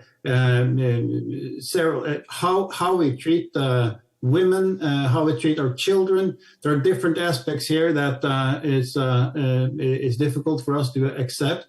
Being a very liberal democracy, and we see a culture coming in and have different aspects on these issues. So that happens so Alex, in schools, that happens in... You seem to be arguing that Christianity and equality of sexes and free speech have gone because of immigration. Like, have the immigrants come and they have gotten into power and they're the ones that have changed the free speech laws of the UK, of Norway, or is it that the Norwegian people have changed their laws in accordance to their own wishes? Because this idea that immigrants are erasing our culture, it's utterly farcical, because it's not immigrants that have the power to erase culture, because A, they don't have the numbers, B, they don't have the power. It is utter scaremongering to try and blame immigrants for the problems that exist in your own country. Okay, I'm going to bring Will in a moment, but Christian, I'll just get you to reply to what Femi is saying. No, it's a totally misunderstanding what I'm saying. If you look at let's say the welfare system in Norway, on our state budget, national budget, 3/4 of the welfare programs is for immigrants, and the immigrants is now 20% of the population. And it's not that it's getting less, it's getting more on welfare in Norway. So they're not adapting to Norwegian culture. They're not adapting. They're not assimilating into Norwegian culture. And what we're asking for immigrants to come to Norway and actually being a part of our society and not stay outside. And it's not because we are racist or anything like that. It's because they don't want to be a part of it, because they bring in their own culture. We hear this narrative their own communities and their own places, and are not integrating into society. Okay, Femi, I'm just going to ask you to hold that thought for a moment. I'm just going to bring Will in to the conversation. Will, why do you think that President Trump is inserting himself into continental Europe's political kind of overview here? Why is the US president taking such an interest in the machinations of another continent? Well, we think it's pretty important that our European allies remain allies of Western civilization. And it's pretty easy to see a world in which, say, there's either the Muslim minority becomes a plurality, 30 to 40% of the country in London, and suddenly we have a Muslim majority country with nuclear weapons. The consequence of that could be enormous for American relations, and they could be enormous for Europe. And so I think it's very straightforward that, and we've already seen it in terms of the way that the Muslim minority has exerted its influence on the actions of the British and European governments, specifically vis-a-vis the recognition of the non-existent state of Palestine, contrary to the wishes of the American government. So I think, our interest is in seeing European allies who are actually allies, instead of people who are constantly working to undermine the United States. And so, our interest is also seeing in the protection of Western civilization, which, we come from the United Kingdom. We'd like the United Kingdom to still be what the United Kingdom is. And so we care very much about them getting control of their borders. Will, what do you think about the comment that Femi made about the fact that immigrants don't have the power to make these changes? So how is it the immigrants themselves that are responsible for the decisions that governments make? No, they certainly have democratic power now, and they're having influence on the Labour Party, certainly. You see deep fear from the Labour Party in terms of trying to confront migration, because they're very worried about being undercut by Muslim voters at the next election. I mean, this is the way democracy works. The more immigrants you get from a culture, the more democratic power they wield. And I think Femi is sort of trying to get this sort of binary look. Well, it's either they have power or they don't. And that's not the right way to look at it. If their people are part of governments, then they have influence on those governments. And the more voters they have, the more influence they have. And if you think that influence is a negative impact on the government, period, then you probably want to see migration restricted so that influence is constrained. Okay, Femi, respond directly to that. Is there undue pressure being put on governments? Is Europe at risk of what President Trump says becoming non-European? This is why this kind of narrative gets utterly farcical. The idea that we're at risk of becoming a Muslim-majority country when the UK is about 87% white is laughable. As for the fact that our policy has changed on Palestine, roughly, I think it's like over 70% of the UK supports a ceasefire in Palestine, wants Israel to put their weapons down. The majority of the UK has more sympathy for Palestinians than for Israel because of what Israel has done. The idea that you would blame a decent policy on Muslims, actually, you're not. To be fair, let's give Muslims the credit for the fact that the UK as a whole is opposed to genocide. Let's not talk about I think that's a good thing. Genocide is a laughable claim. People who make it about what's going on in Israel are completely Alex, allow me to finish my point. It's 2-on-1 here. Let me finish my point. Alex, what you were saying about how they refuse to integrate, again, laughable, because it's not the fault of the immigrants that integration hasn't worked as well as it should have done. If you look at the UK, for example, in the UK, UK. Oxford University sent out 3,200 job applications to various sectors of the UK economy. And they found that if you have an ethnic minority sounding name, you have to send between 70 and 90% more applications to get a call back. There are so many issues being brought up here. I think we should discuss one issue at a time.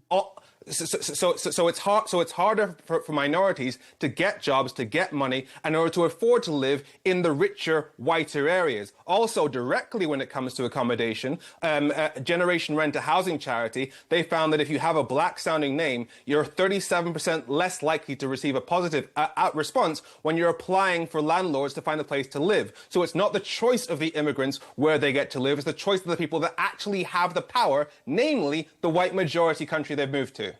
Okay, first of all, Christian, I'm going to bring you in here. Just, Femi, just as a reminder, our guests, we've got Christian and Will, not Alex, just as a reminder there. Christian, go ahead. What's your response to Femi's points there, Christian?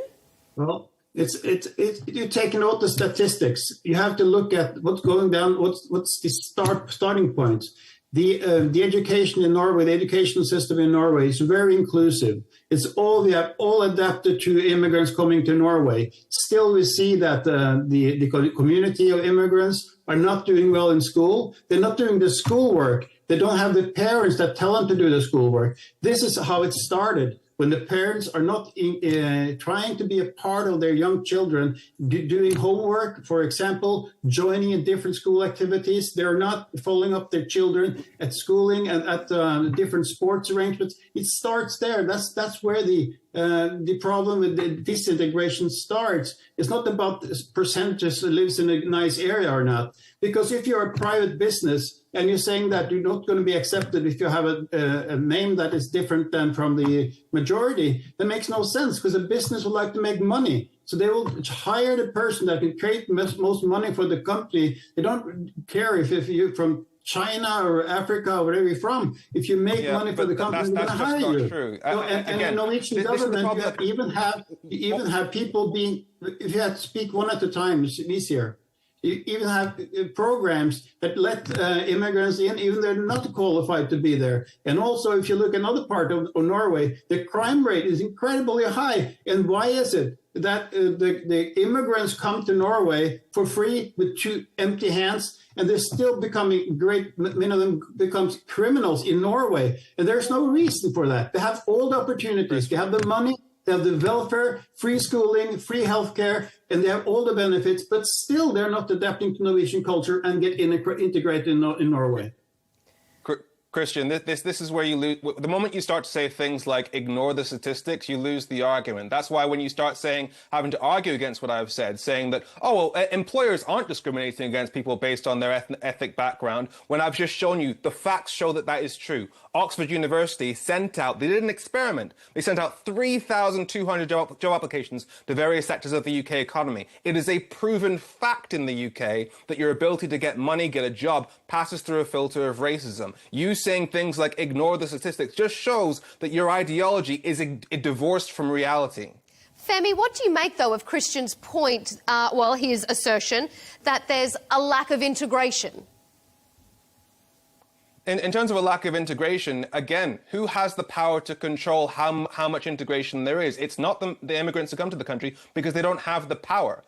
In terms of who decides who lives where, that is people who own land, people that can make the decision. As I said, in the UK, the statistics show that if you have a name that sounds like you're from an ethnic minority, it is harder to get a landlord to actually take you on. And the thing that we're also missing here is not just a racial divide or a nationality divide; it is a class divide. If you have a system that will force ethnic minorities into poverty, that by not giving them jobs, not allowing them to live in the nicer areas, you create the circumstances that then lead towards crime, because the link between criminality and desperation and poverty is as documented as anything else in sociology. Everybody knows that the poorer areas... Wait a minute. No. This is not good enough. The explanation is not good enough, because you have in Norway, there were poor people in Norway also before. They were living in small communities, living in the areas that was not nice to live in Oslo, but they still didn't commit crime. and we're still a part of the society. There's no reason, exactly right. If you have a small community living in bad areas, there's no reason to commit crime. That's not even, you cannot look at the statistics and say things that you live in a bad area, that's why you have a reason, or there's a correlation between crime and living in a bad area. There's no excuse for that. No excuse for that. What we need to do in Norway, and probably in the UK too, is that we get integration, assimilation of values. If you start there, don't look about where you're from, what kind of name you have. Look at the values that you actually are trying to implement into society and what you can contribute to society, not what the society can do for you. Well, I honestly don't think I need to even argue that the fact that there is a link between poverty, desperation, and crime. But let's talk about what you talk about values. Crime causes poverty, not the other way around. We're talking about issues of the idea that you think you don't even have to argue this namely, is so asinine and arrogant, it's ridiculous. Like, he made an extremely good point, which is that there are poor people who live in the country and aren't committing crime. Like, what? Are you saying that there is no correlation between poverty, if you just didn't have enough money, would you go start robbing banks? Are you saying there's no link between poverty, desperation, and crime then?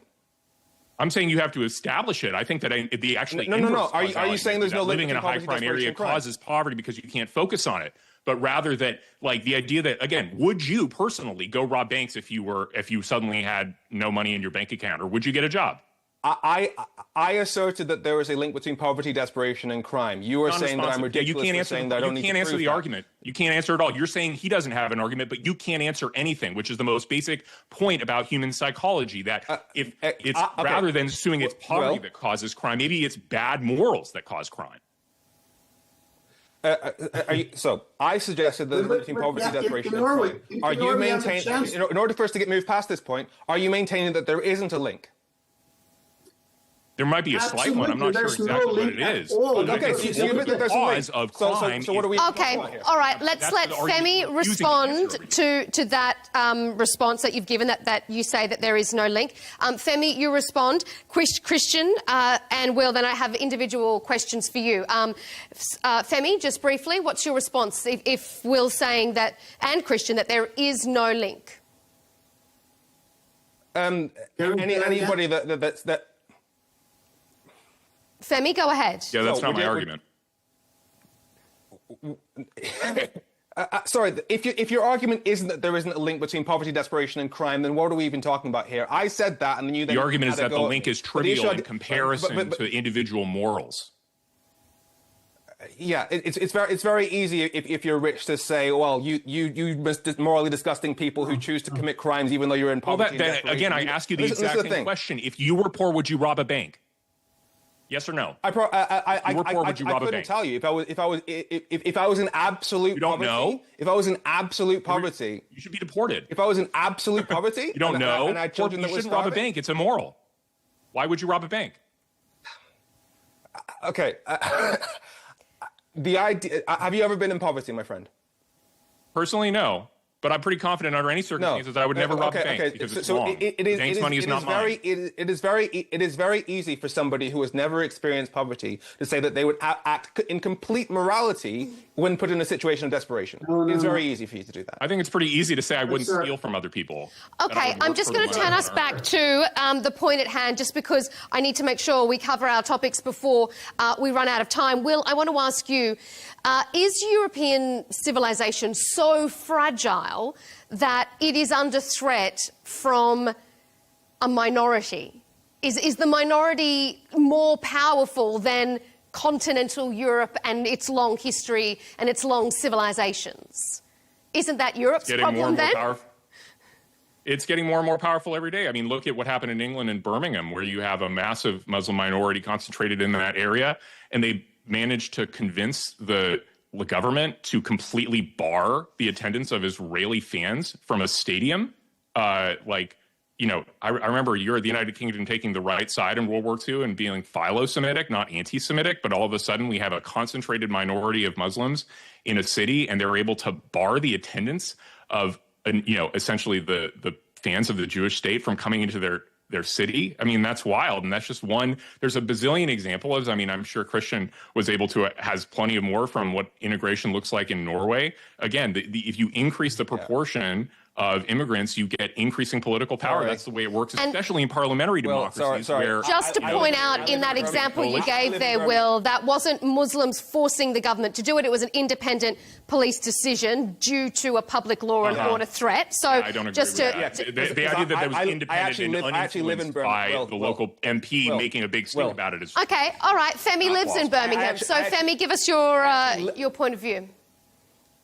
I actually live in Birmingham, so I'm not going to allow you to talk absolute nonsense about my city, because it was a decision made by Birmingham City Council in coordination with the West Midlands Police that, given that the Israeli Maccabi Tel Aviv fans had committed acts of criminal violence in Amsterdam, that it was a security risk to the people of my city. That's the reason they were banned. So to blame that on Muslims for the crimes committed by Israeli fans that, by the way, Israel recently had to ban themselves because when Maccabi Tel Aviv fans, during a derby match that happened in Israel, they started rioting. So it is not the fault of Muslims, it is the fault of Israeli fans. Christian, I want to ask you, President Trump also says the EU is undermining its own democracy. Is the EU doing that? Is it undermining democracy? That's got nothing to do with migrants. Is that a political way things are going? I think, of course, Norway is not a member of the EU. I think the reason for Norwegians to say no to the EU is that we feel that it's a power that we don't have influence on. There are actually standing at the European Parliament has taken over a lot of control from the national states. And of course, that's very critical for Norway will never accept that. We're trying to keep ourselves an independent country and not an EU country, a European country, but independent, have our national decisions. But this is actually, right now, this is a minor issue because we have the same challenges regarding immigration and Norway has to do to Europe. And if you listen to J.D. Vance when he was in Munich and at the security conference just a few months back, and he's saying that why should the United States save Europe if they don't want to save themselves? And of course, that's a very important point. And that's what the U.S. is actually saying. That's what Vance is saying, and Trump is saying also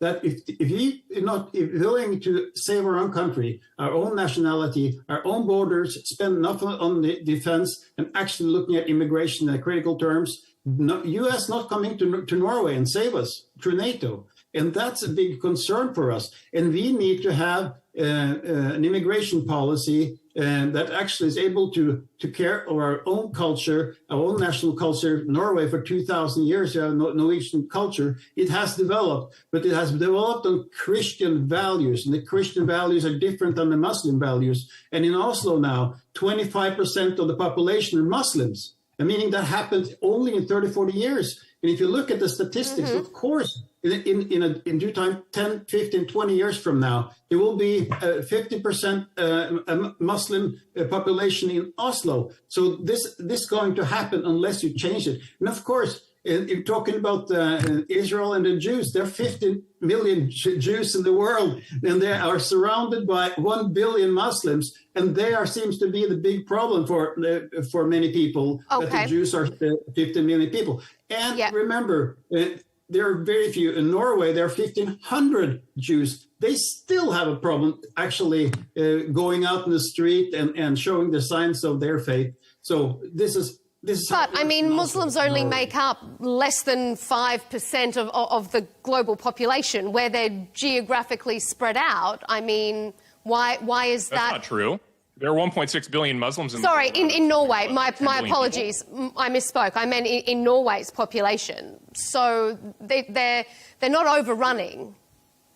There are 1,500 Jews in Norway. Their embassy is actually protected by police and barrage in order to not get to the embassy. They are afraid of going to school. They are being actually harassed at school. There are so few, and even they are being harassed. And why are they being harassed? It's because they're Jews. There's no other reason for that. That's anti-Semitism. That's anti-Semitism as how it works. There's no excuse for that. And then you say that it's a minority that actually does that. No, it's actually understanding of the Muslim community. They're not protesting against it. They're saying, oh, we didn't do it because we didn't. But they are supporting it through their families, through their own culture, through their mosque. They're Jew attitude, which is frightening for us because we experienced that in the 30s, and you're looking at the same thing now. If you look at what happens with the Muslim community in Europe, they're actually going after the Jews, and it's a terrible thing for the history and what we experienced only 60, 70, 80 years ago. Obviously, anti-Semitism is a terrible problem. We're seeing it all over the world, Australia as an example. But I want to move us on, turning away from migration as we move through our debate now, focusing more on influence. Because at the start of this year, we saw Elon Musk addressing the campaign launch of German right-wing party, the ADF. He was, at the time, the head of President Trump's Department of Government Efficiency. The president himself recently boasted in an interview that he turned Argentina's Javier Milei's electoral fortunes around, helping him win the election in October. And now, President Trump says he'll turn his attention to European elections, where he wants to cultivate resistance to the direction the EU is heading in. Will, is it acceptable for the US to influence elections in another country? Sure. The Europeans have been doing it to us for quite some time. There's plenty of effort by Christopher Steele and British intelligence to try and intervene and meddle in the 2016 election. In general, the European Union is much more favorable towards Democratic candidates than Republican candidates. I don't see why what's good for the goose isn't good for the gander. Moreover, especially because we're footing the bill for continental security for European countries, I think we're quite tired of European posturing and adversarialness towards us, given that you're under our security umbrella. So I think we have an interest in seeing that friendly leaders are elected if we can. Obviously, it's ultimately up to the people of their own country to vote. We're not going to, meddle with your voting mechanisms, but certainly we're going to make clear what we would like to see. And I think, especially in a case in the United Kingdom, we would like to see very clearly. I think we'd like to see Nigel Farage as the Prime Minister of the United Kingdom. I think that would be very, very good for United States relations. So why is it okay, Will, for the US to intervene in elections, but the world is up in arms if Russia is intervening in elections, if China is intervening in democracies? Why is it okay for the US but not okay for those sorts of countries? Well, we're the good guys and they're the bad guys. That sounds trite, but it's true in the sense that, Russia so says China, you. Russia and China are adversarial nations and adversarial to the entire European project, adversarial to the Western civilization more broadly. We should look at, that's not benign influence, that's hostile influence trying to undermine the civilizations, whereas we want to see European civilization, Western civilization preserved. I don't think it's, and moreover, they're not, again, if the European countries want to treat Russian and American influence the same way, they're welcome to go operate under the Russian security umbrella. Go for it. Femi, how does that sound to you? Is it not hostile influence if it's coming from the US? Because, as Will said, they're the good guys. Just say you hate democracy. Just come out and say you hate democracy. Because if you're okay for foreign countries to essentially severely influence and distort voting in another country, you don't care about the actual wishes of the people in that country. Are we changing the voting machines? Just say We're just like speaking. If your idea is it's upsetting to you to hear American speech in your elections, then who actually really doesn't like democracy here? Maybe it's you who don't like democracy because you think people are so stupid. They'll just, they'll be irrational with regards to what Americans say and what President Trump says. It's President Trump said this. I guess I'm an automaton and I'll vote for it. That seems to be your view. Okay, Femi, respond, and then I'll hand it over to Christian. Yes. No, just a moment, Christian. We'll let Femi respond first. We know that the history of elections... People can only make... democratic elections... Christian, just a moment. Let's let Femi respond to what Will was saying, and then I'll hand it over to you. People can only make the decisions based on the information that's provided. Free elections, we know that has happened in Europe. Wait your turn. Free elections. Wait your turn, Christian. Yeah, free elections. Christian. Just a moment, Christian. Let's let Femi respond first to what Will was directly saying to him, and then I'll hand it over to you. Femi, go ahead. People can only make their decisions based on the information that's available to them. So if America invests billions of pounds to distort the information that's provided to the people, then they can distort elections. As for the idea that Nigel Farage becoming Prime Minister would be good for the UK, given that Nigel Farage is the only thing on Nigel Farage's CV, his resume, is Brexit, something that has fundamentally damaged the UK economy, damaged our health service, that would obviously be a disaster for the UK. In fact, he supported a no-deal Brexit, Brexit, which means having no deal with our 30 closest neighbours, which is something that every successful economy on the planet has chosen specifically to avoid. The reason why Donald Trump supports policies like Brexit, just like Vladimir Putin supports policies like Brexit, is because a divided Europe is a weaker Europe. He wants to make sure that we don't have the power to stand up to the US. And in fact, he's explicitly said that in any trade deal he does, he's going to make sure that the other country pays more for medicines so that American companies can pay less. And given that he sees the National Health Service of the UK as an enemy because we pay about a third of the price for our drugs as America pays. So if Donald Trump was to get his way in terms of influencing our democracy, that would damage our National Health Service, putting UK lives at risk. So the idea that the influence of America is benign because you're the good guys, laughable, especially because right now, America definitely not the good guys, supporting genocide in the Middle East, that they are not the good guys. We're dealing with a man who's recently been found to be in the Epstein list. He's somebody who committed a sexual assault against E. Jean Carroll. This is not a good. Okay, Femi. All right, Christian, go ahead. No, I'm saying it's very interesting to see how people are defending democracy and free elections. When you look at all the nations that do not have free elections, that do not have democracy, where are they located? They're not located in Europe. They're located everywhere else in the world, and in Africa and the Middle East, where you don't have free elections. And what you're afraid of in Europe is that if you don't support the original cultures and the nationals for the original cultures, you reintroduce democracy and change democracy by its own terms. You see that they are voting in blocks. They are not doing representative by parties. They are voting for issues together and not by different divisions within the parliament. You see that all over, they are standing together. They're not trying to have different point of views on different issues. And that's very important, that in a democracy, you need to have different ideas and different opinions on different issues. And you Christian, I want to ask you, though, do you welcome American intervention in European elections? Would you like to see President Trump or Elon Musk having a say and influencing elections in Norway? What I like to say is that Norwegian politicians, Norwegian media is influencing America all the time. All the time. It's been for many years. They have favored Democrats in the U.S. And they are actually they are. That is actually how we're based on being anti-American in a way by always favoring the Democrat candidates. And in Europe, you must understand that it is in the U.S. But yes or no, would you welcome American intervention in your elections? No, yes, because the U.S. is looking at its national interest.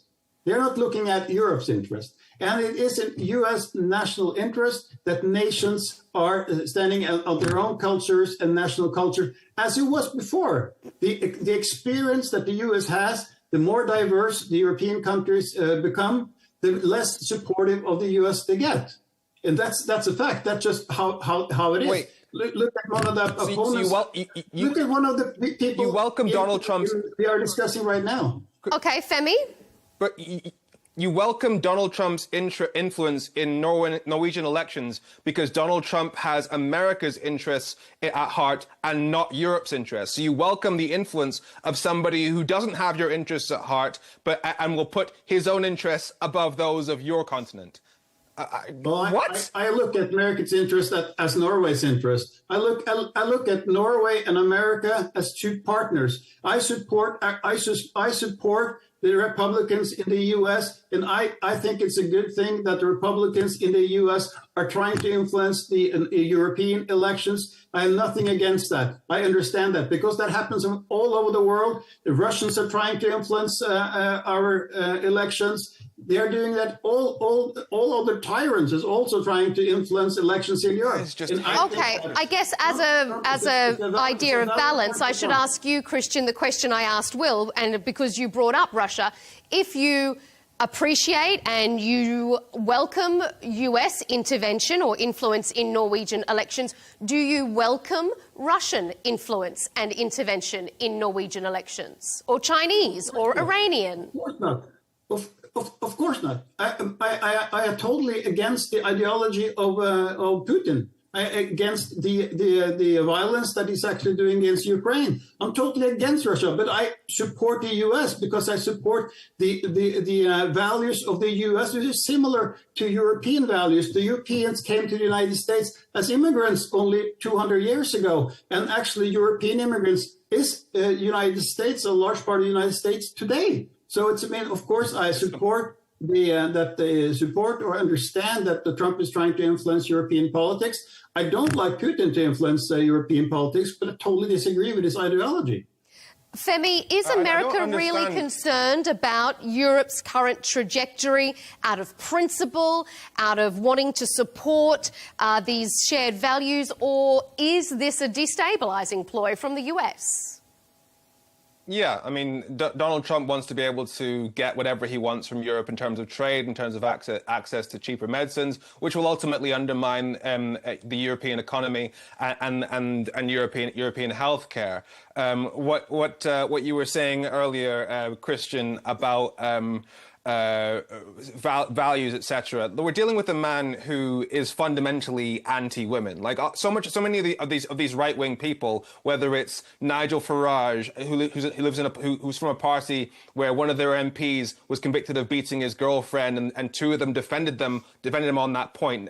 Donald Trump, who was found in a court to have committed a sexual assault against E. Jean Carroll, and that yet you claim that you're supporting these people because you care about sort of respect for women and equality, and that Muslims are the threat to the respect for women, when what we're dealing with here is right-wing hatred and misogyny of women. That's the core problem we're dealing with. Yet you support people that specifically uphold those values.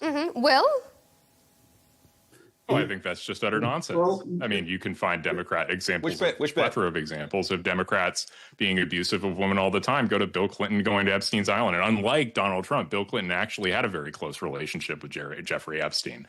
I think that's a very kind of, I think the thing you're having trouble grasping is that there's the idea that Christian would welcome American influence but reject Russian and Chinese influence is not because of some abstract principle about influence being bad, meaning influence in this case just meaning speaking your mind about what you think ought to happen in another country.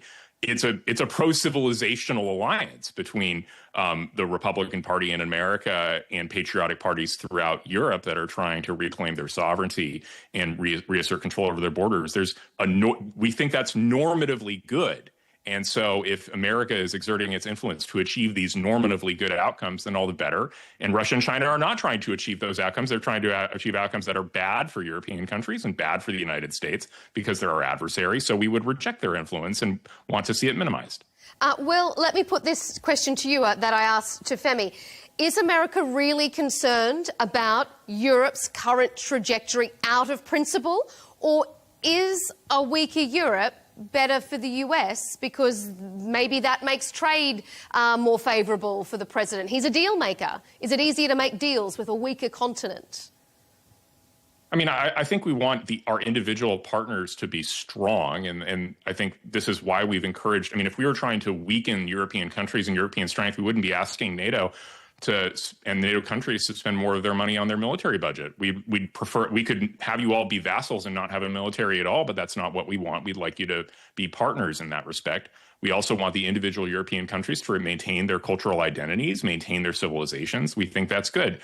Now, we're not really fans of the European Union as an institution. We think very little of the European Commission's latest attempts to, for example, fine X on frivolous bases. And we look at we're not happy with the tension between when European countries put on their NATO hat and are extremely solicitous of the United States, and then turn around and put on their EU hat and are suddenly aggressive and adversarial in trying to undermine American interests. We don't like that because as Americans, we know that we're bearing the lion's share of the security responsibility, so we'd like a little more friendliness. So we want strong European countries. That doesn't mean we want a strong EU, because especially given the current way that the EU is structured in deeply anti-democratic institution. Okay, let's move on to Femi. Do you want to have a response to that before I move us on to our final section? Yeah, it's just a lie. If the EU didn't exist, then America would be able to deal with each individual European country on their own. Whereas right now, we're able to say, hey, America, give us whatever trade deal we want, and you can have access to this market of 500 million people. Whereas if it was dealing with individual countries, they would have a lot less leverage in trade negotiations. He wants European countries to be divided. He doesn't like the EU because the EU can negotiate as a massive trading bloc. That's why the same reason why Putin wants to break up the EU, same reason why Donald Trump wants to break up the EU. They want a weaker Europe, and it's what confuses me about this idea that you're okay with Trump's influence but not Putin's influence, as if they don't have the same kind of ideology. Both of them are pro-colonial. Putin wants to take over Ukraine. Trump wants to take over Gaza. Both of them hate democracy. Trump explicitly told a governor to find an extra 11,000 votes so that he could win an election. Putin rigs his elections. I struggle to see the difference between Trump and Putin from an ideological standpoint. Okay, all right, I'm going to move us on, and then I'm going to come to Christian for a response to that. All of this has not surprisingly sent shockwaves through Europe. The European Council President has said the EU cannot accept the threat to interfere in European politics. France's Emmanuel Macron has reportedly warned Ukraine that the US could betray it, and the German Chancellor has called parts of this national security strategy unacceptable. Let's take a listen to this short statement from Friedrich Merz. It's not really that big a surprise after the American Vice President gave his speech at the Munich Security Conference, which you probably all heard and remember. In this respect, we are preparing ourselves for the fact that transatlantic relations will change.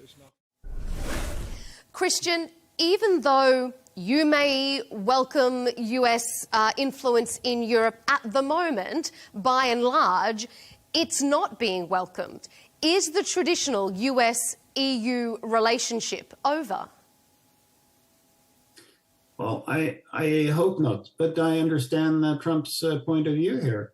Europe, if it's individual or is it combined, or in totality, is weak. We don't have strong leaders in Europe that's strong enough to stand up to Trump if you wanted to do that. And if you want Trump to be in charge of the free world and save Europe through NATO, you cannot do both. You cannot criticize Trump on one hand and saying that we need you on the other hand because we are afraid of Russia.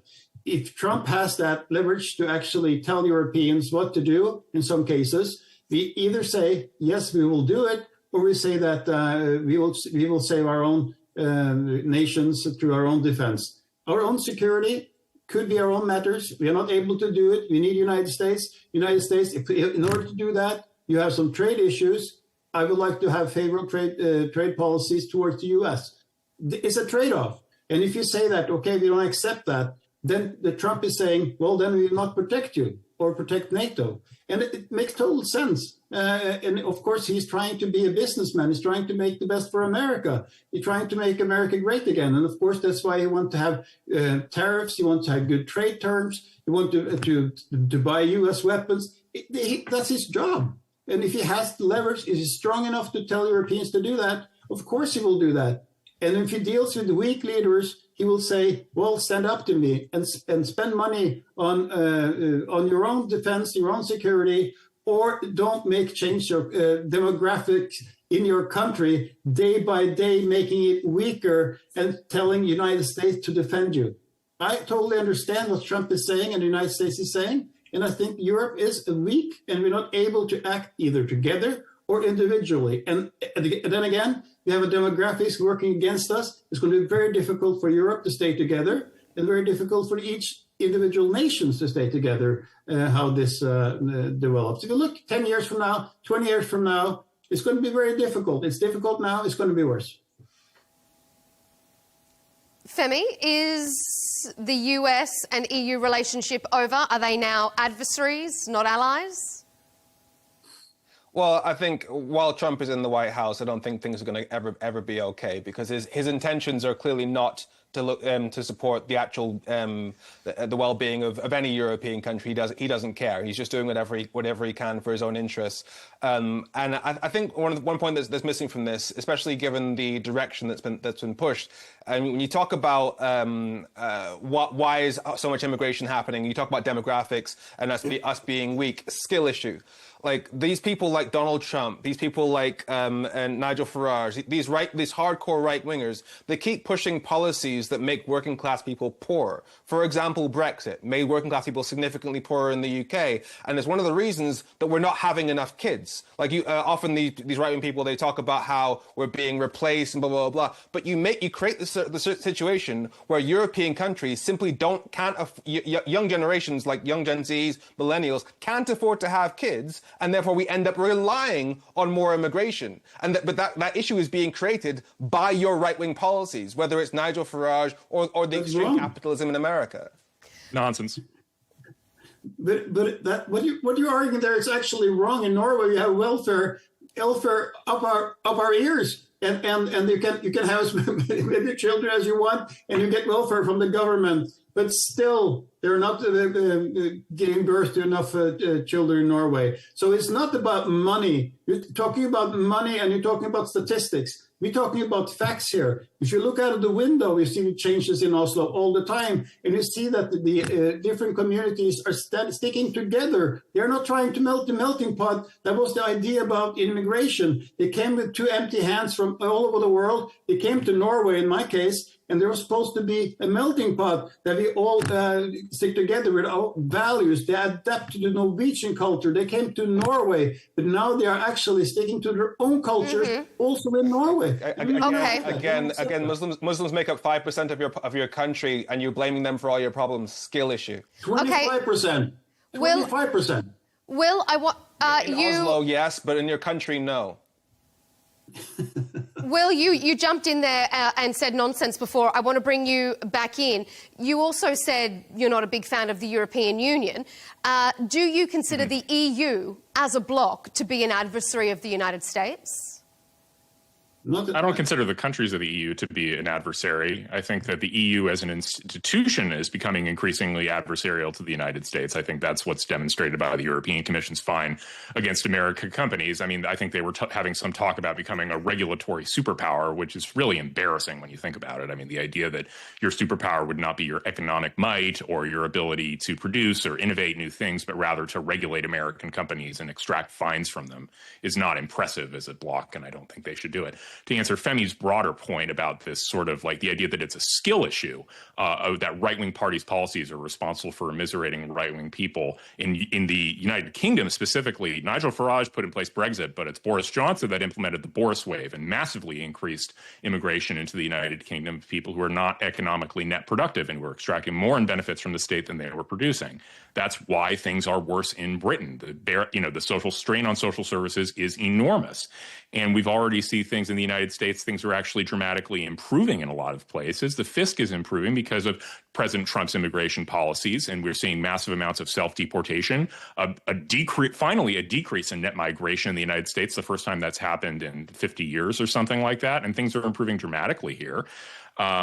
And I think that the idea that it's Brexit that's to blame for the United Kingdom's problems is not an opinion shared by the British public, because if it were, then Boris Johnson's Conservative Party would be in much better shape than Nigel Farage, who is leading the polls in the United Kingdom and has led them for something like a year straight. So I think what people are asking for, they realize the Conservative Party wouldn't deliver immigration restrictions, so they're going with reform. Well, okay, Femi. Allow me to correct you, because you're going to talk about Brexit.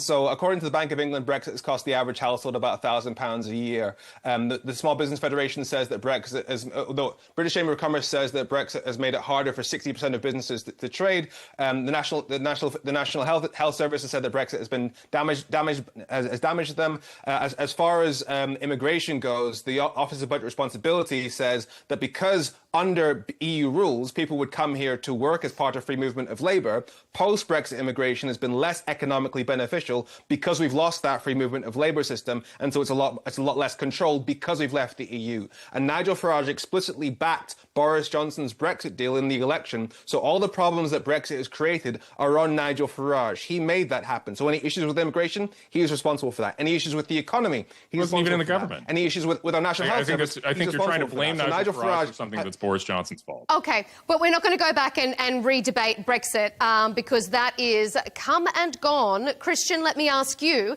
the EU as a bloc, is it over? Has the EU experiment failed? And do you think, as Elon Musk has said, it should be abolished?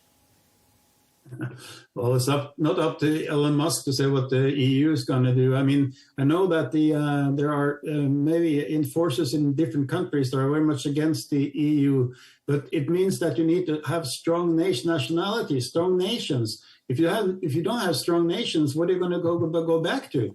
So in that case, it's better to have a strong EU based on democratic values, and then have strict immigration policies for all of Europe, because we have to change our immigration policies. And this debate is about how immigrants is not able to integrate into society, and why European countries become weaker. And they are becoming weaker. You cannot deny that. We are becoming weaker, relatively speaking, and also in terms of our influence in the world. And the numbers of Europeans are much less than they were only a few years ago, and it is decreasing. And you may say, "Oh, who cares?" And many people shouldn't care, but I think the Europeans' history, we are actually bringing a lot of history to the world that is worthwhile to take care of. And also, just to have my last point, immigration to Norway and Europe. The idea was to help the immigrants when they come to Norway or to Europe, and they go back and build their own countries when it's safe there. But didn't happen. They never go back, because in Norway they get a lot of welfare. They get welfare from the day they arrive and to the day they die. OK, we're almost out of time. Very briefly, Femi, the EU experiment, has it failed? Do you think it can withstand this current pressure? Yeah, you said that the Brexit debate is over. It's always, the reason why the EU will never fully collapse is because it's always going to be in the interest of European countries to have the same laws, because the biggest barrier to trade is having to adapt your products to the legislation of different countries when you're trying to operate. So it's always going to be in their interest to make laws together. As for the notion that Brexit is over and a debate that's over, the majority of people in the UK want to rejoin the EU. That's been shown in every poll that's been taken since 2018. So Brexit is not a debate that's over, especially because Brexit is currently making our businesses, making our economy worse. And so if we were to rejoin the EU or release the single market and customs union of the EU, so basically the rules-based system of the EU, then that would significantly improve the quality of life of people in the UK. And as for the idea that I'm blaming Nigel Farage for the problems created by Boris Johnson, the only reason there was a referendum on leaving the EU in the first place was because David Cameron, as Prime Minister, was scared of losing votes to Nigel Farage's UKIP. So he called the referendum because of Nigel Farage. And then when it came to actually going through with Brexit, Nigel Farage stood down 300 candidates of his party in order to help Boris Johnson deliver this specific version of Brexit. So Nigel Farage helped make Brexit happen in the first place and helped get it over the line. So all the poverty that Brexit has added to the UK, that is on Nigel Farage as well. OK, maybe we have another debate up our sleeve. Will the UK rejoin the European Union? It's been a really interesting one, gentlemen. Unfortunately, we are out of time, so we will have to leave it there. Christian Tybring-Gjedde, Norwegian Member of Parliament, thank you for being here. Femi Oluwole, British political campaigner, and Will Chamberlain, Senior Counsel at the Article 3 Project. It's been a great debate. Thank you so much for your points of view.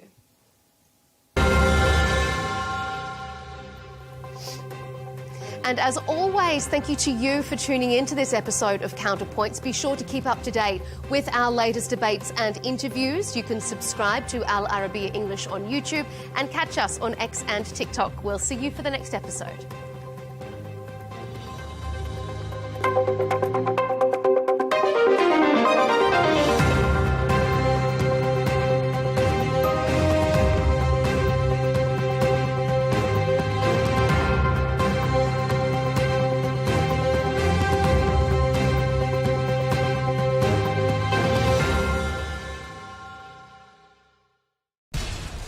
to take care of our people, and we're going to take care of our people first.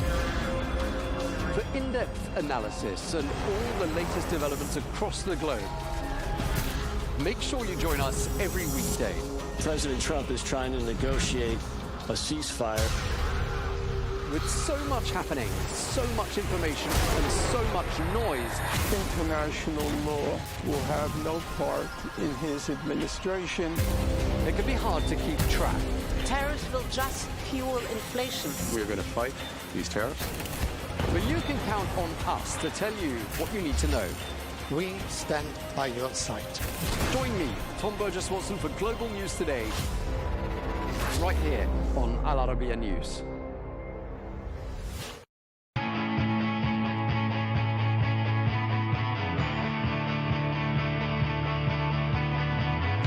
Welcome to the metropolis, the big city. This is where tech, trends, and culture meet. Meet the people. See the sights. Walk the city streets. And experience the lifestyle.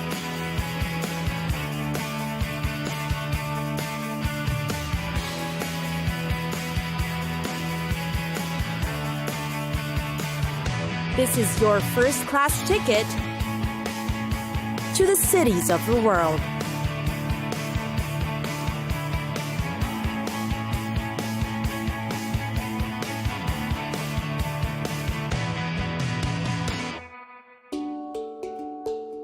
Lisbon. Here's what you can see, eat, and do in Europe's most scenic capital, Lisbon. First on the list, Fado. Melancholy will always be a part of the Portuguese psyche, and Fado is the way it is best expressed. Lisbon's profoundest passions and sorrows are heartfelt in Fado, which are haunting strains of which can be heard throughout the city. Fado music interprets saudade, an emotional and heartfelt yearning that's sung over mellow guitar tunes. The most popular icon of this type of musical expression is Amália Rodrigues, who was born in Lisbon and is known as the Queen of Fado. Her contributions in music were instrumental in popularizing Fado to the world. Simply dining in one of the many restaurants in Lisbon that stage live Fado performances will give you the experience you need. Next are the neighborhoods. The neighborhoods in Lisbon have very distinct personalities, each with a unique history. The oldest one is Alfama, a Moorish quarter. The maze of narrow cobbled streets and steep alleyways that surround the castle conjure up images of an Arabic Kasbah. There you will find elegant shops, historic cafes, and chic restaurants. You won't fall short of festivals to attend in Lisbon. In June, the capital celebrates St. Anthony's Festival, also known as the city's biggest and brightest street party. Thousands of locals come in colorful costumes, parading down Avenida da Liberdade in honor of their favorite saint. And then, of course, there's the Nós Alive Music Festival, which lasts for 3 days. Then there's the Superbox Super Rock concert program, which takes place in Parque das Nações. Finally, there's the food. In Lisbon, food is affordably cheap, but intensely delicious. They always serve a dish of the day, or prato do dia, and can be considered among the cheapest in Europe. Being a seafaring nation, fresh fish and seafood are of course staple in most restaurants. The cod or bacalhau is a must-try. Lisbon's Mediterranean cuisine involves Brazil, Mozambique, and other ex-colonies spice up the ethnic menu.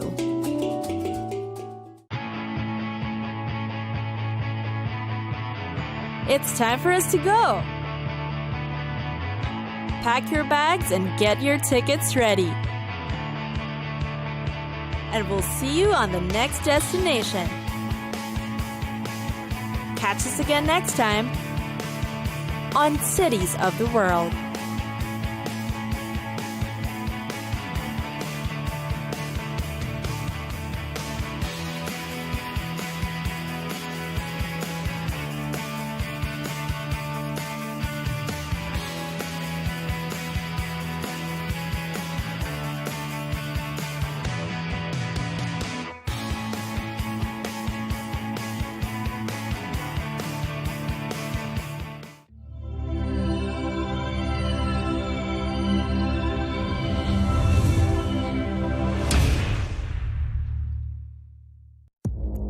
Our allies, in many cases, are worse than our enemies. Stay informed and connected with the latest international headlines. There obviously is a risk. From breaking news to in-depth analysis, it would appear that this war is coming to an end. Who buys this stuff? Investors, pension funds. We deliver the most important developments straight to your screen. Iran always wanted to deal with militia. Join us for compelling, expert-driven conversations. A curfew order has been established. And an insightful look at the issues shaping our world today. There are a lot of proposals about European architecture for security. I'm Leigh Ann Gerrans, and this is W News. We dealt with this when I was chief of staff in the first term. Where you don't just hear the headlines, you get the full story.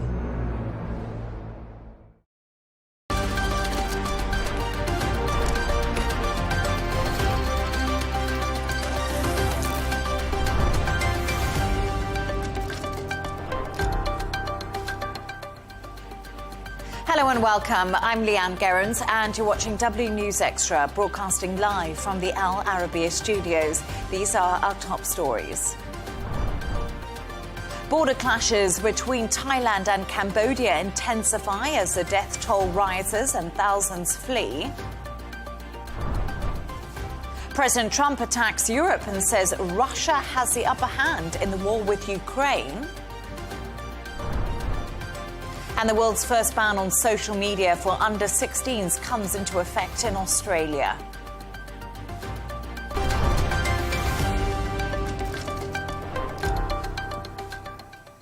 Now, fighting between Thailand and Cambodia over a disputed border is continuing to spread, and thousands of people have been displaced. Both sides blame each other for the fresh wave of clashes, with Cambodia claiming 2 more civilians were killed overnight. Meanwhile, Thailand has reported that at least 3 soldiers have been killed. Earlier, I spoke to our correspondent Patrick Fogg, who gave us the latest. Take a listen. The situation is becoming more serious. It's gotten more intensified over the last 24 hours. Fighting has broken out in 9 provinces along the disputed border area. And the Thai Air Force has confirmed that it launched a second day of airstrikes, although it declined to give any further details. The death toll is also rising. You mentioned that on the Thai side, they say that 3 of their soldiers have been killed and dozens others wounded as well. The Cambodian side says 9 civilians are dead and about 20 wounded. To discuss this and all of today's stories, I'm joined by Al Arabiya English journalist Wandi Intengento and Managing Director of This Is Dubai, Michael Jabri Pickett. Wandi and Michael, brilliant to both have you on the show with me this evening. Michael, let's start with you. We're going to be concentrating on Thailand and Cambodia. We had a previous ceasefire agreement between these 2 countries that was brokered by President Donald Trump. What's gone so wrong? That agreement did not address the 2 underlying issues that have been affecting both sides for an awful long time. One is the border dispute. There is an 11th century temple that is on the Cambodian side, perhaps, but the Thais would actually like to claim it as theirs. So that wasn't addressed. And then there are the Thais, Thailand is holding 18 Cambodian hostages.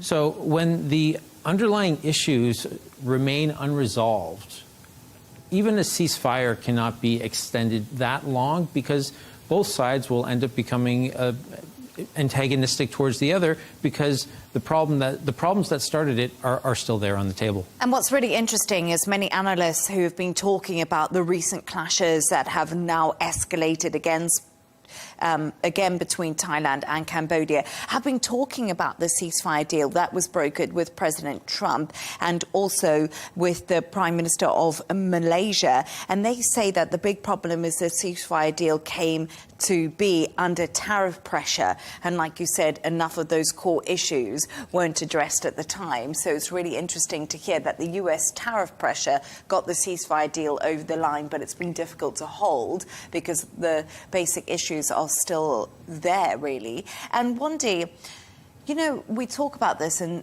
when we see these kind of skirmishes on borders, thousands of people have to be displaced as a result to keep them safe. What's the advice being given to residents on both sides of the border?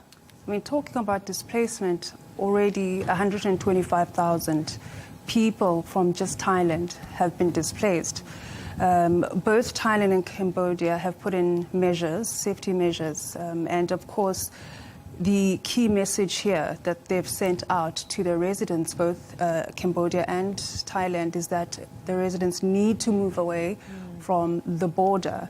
And of course, we've also seen the US Embassy both in Thailand and, of course, in Cambodia sending out alerts, travel advisories to their citizens to also do the same, moving away from the border and updating their details, their information, you know, in case, you know, something really, really bad happens, which already has happened. And of course, when it comes to businesses, I know we're talking about residents, businesses, travel agents have, you know, put out also alerts to tourists, and we know that Thailand will be the one that's mainly impacted because Thailand's tourism sector contributes to about 20%. So tourists will be affected, but tourism agencies have put out alerts, and of course both governments, and of course we've seen the US embassies and Chinese embassies as well. Yeah, so it's a serious threat for the ASEAN countries, as we are seeing. Of course, it's Christmas, Thailand, a hugely popular destination for many people. But also, Michael, when we look at this issue between Thailand and Cambodia, it's been ongoing for 4 decades. And it doesn't seem clear what's reignited this escalation we are seeing. Well, there's a couple of things at play, and I would even say that it's gone. The tensions have existed for more than 100 years. Some would say that it was as far back as when the French left Cambodia and the border was set.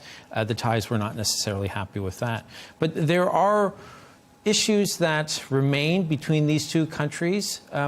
Some analysts have pointed to the skirmishes, of course, and the issue of landmines. The Thais accuse the Cambodians of planting new landmines, which have maimed and killed some Thai soldiers.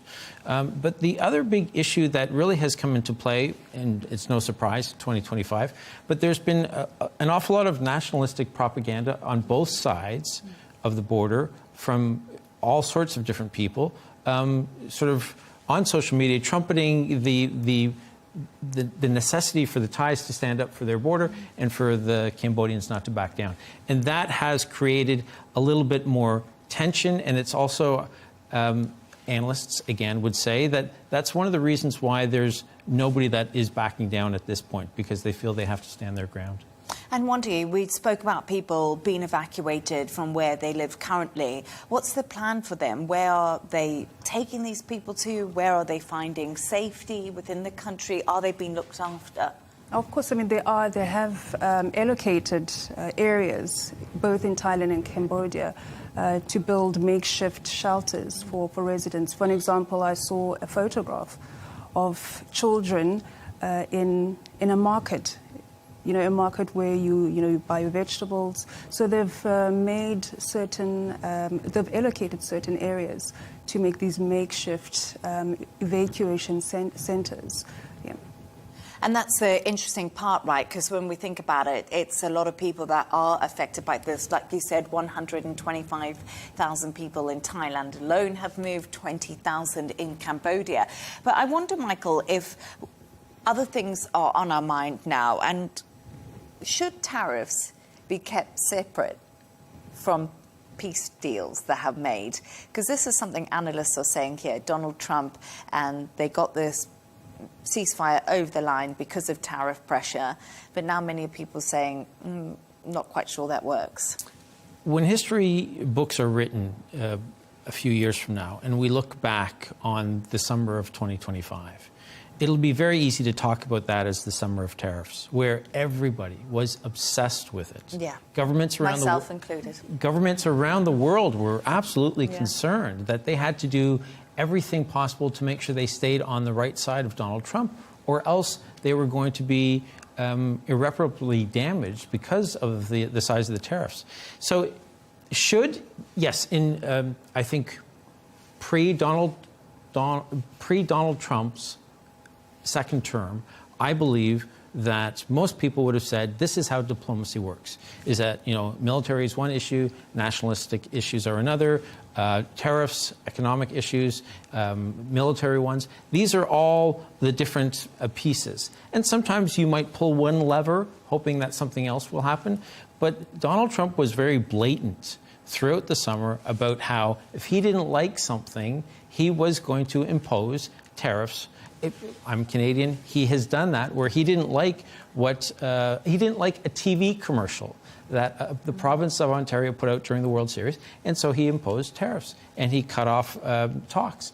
So I wouldn't go so far as to say he's petty, but he certainly recognizes that there are a lot of issues that are happening around the world, some that he doesn't agree on. He'll speak out on them, and if they offend him so much because he is in this wonderfully powerful position, he will impose tariffs. So it's understandable that the Thais and the Cambodians were 100% willing to play ball. And I think it is really interesting because there has been a muted reaction from the White House due to these recent clashes. Trump has called on both sides to honour the ceasefire deal, but we'll be keeping a close eye on that story. Wendy and Michael, thank you so much. Stay right there now as we move on to another story. And President Trump has said Russia has the upper hand and his Ukrainian counterpart Zelensky needs to get his act together whilst talking about the war between Russia and Ukraine during an interview with Politico's Dasha Burns. In the wide-ranging interview, he also attacked European leaders and described the continent as decaying. Take a listen to what he had to say. Your team has been going back and forth between Putin and Zelensky with various drafts of a peace deal. Which country right now is in the stronger negotiating position? Well, there can be no question about it. It's Russia. It's a much bigger country. It's a war that should have never happened. Frankly, it wouldn't have happened if I were president, and it didn't happen for 4 years. I watched that taking place, and I said, wow, they're going to cause some problems here. And it started, and it could have evolved into World War III, frankly. I think it's probably not going to be happening now. I think if I weren't president, you could have had World War III. I think you would have had a much bigger problem than you have right now. But right now, it's a big problem. It's a big problem for Europe. And they're not handling it well. So just before we get into that, I want to bring you some breaking lines that we are getting. President Zelensky is speaking at the moment, and he says, Zelensky says Ukraine is ready for energy ceasefire if Russia agrees. Zelensky says Kyiv will do everything to have a meeting at top level with the US within the next 2 weeks. And Zelensky says Russian strikes on energy shows it has no desire for peace talks. Well, there we are. So we're hearing from Zelensky. He's putting out his feelings. But let's talk about Donald Trump, Wendy, because he's definitely made his thoughts on Europe in that Politico interview absolutely clear today, hasn't he? Of course. Donald Trump has entirely lost respect for the EU. I mean, it's quite clear. At this point, Donald Trump is very critical of the EU, and it's a sign that there's a widening rift between Trump and obviously Europe. So what he has said is he has, I guess, highly criticized EU leadership and labeled them as weak, and said they spend more time wanting to be politically correct, and that's something that Trump is obviously not about. He has basically criticized them, saying also that they don't even have their house in order. Looking at the immigration policies, definitely. So and also when you're looking at the progression of this peace deal, Trump says that EU has been basically sabotaging the peace process. So Trump is not happy with the EU. This will continue to affect their relationship going forward. Trump is in a rush to seal this deal. And he says the EU, they're not serious. Michael, dare I say, I think he's got a tiny bit of a point on the EU. Which point would that be? I listened to the interview today with Politico. I found it quite interesting. I do think that this wide-ranging attack on Europe has been brewing. I don't think we should be surprised by this. I think we have seen the US National Security Strategy document that came out. J.D. Vance also came to Europe. You remember the Munich Security Conference attacked Europe on the freedom of speech.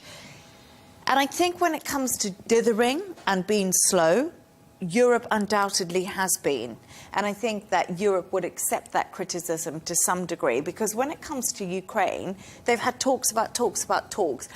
Let's unfreeze the Russian assets that we have, give it to Ukraine. Belgium's blocking it, Europe's still talking about it. When it came to missiles, it was the same thing. And I feel like Europe haven't got their act together enough to help Ukraine. So there are different approaches. Donald Trump only has to consult with Donald Trump. If you're Italy, if you're France, you have so many other partners. But that's what annoys Donald Trump. Absolutely. And this is where he also doesn't have a great appreciation, it seems, for history. He also doesn't have a great understanding that sometimes the parts are greater than the individual. And in Europe, the way that it's worked for the past 80 years, and let's face it, it didn't work so well for a while when each country was operating on its own agenda, as Donald Trump does. He doesn't have to consult with anybody. In North America, he is, bigger than Canada. He's bigger than everybody in South America. But in Europe, it doesn't work like that. And they've learned from their lessons. They've recognized that they need to work as one unit, which means that it's not just one country stepping forward and saying, this is what we're going to do. You have to get a consensus. Donald Trump does not like building consensus. This is not what he is in politics to do. Maybe Wandi's right. He's just impatient. And he's wanted this deal on Russia and Ukraine since the first day. He said I could end it in 24 hours, and it's just not going his way. It's not. The UK actually rejected claims that they're not doing anything about it. And they said that we've imposed sanctions. Hello, Donald Trump. It's not like we're sitting here. We're sifting through the information. We're trying to reach consensus, amongst us, and we're trying to get to a point where no one is going to get killed. He blamed the EU. Donald Trump blamed the EU for obviously this ongoing war, saying that the reason why more people are dying is because you cannot come to a final decision, and you cannot implement any action that will end the war. And it's so interesting because I just want to bring something else to you.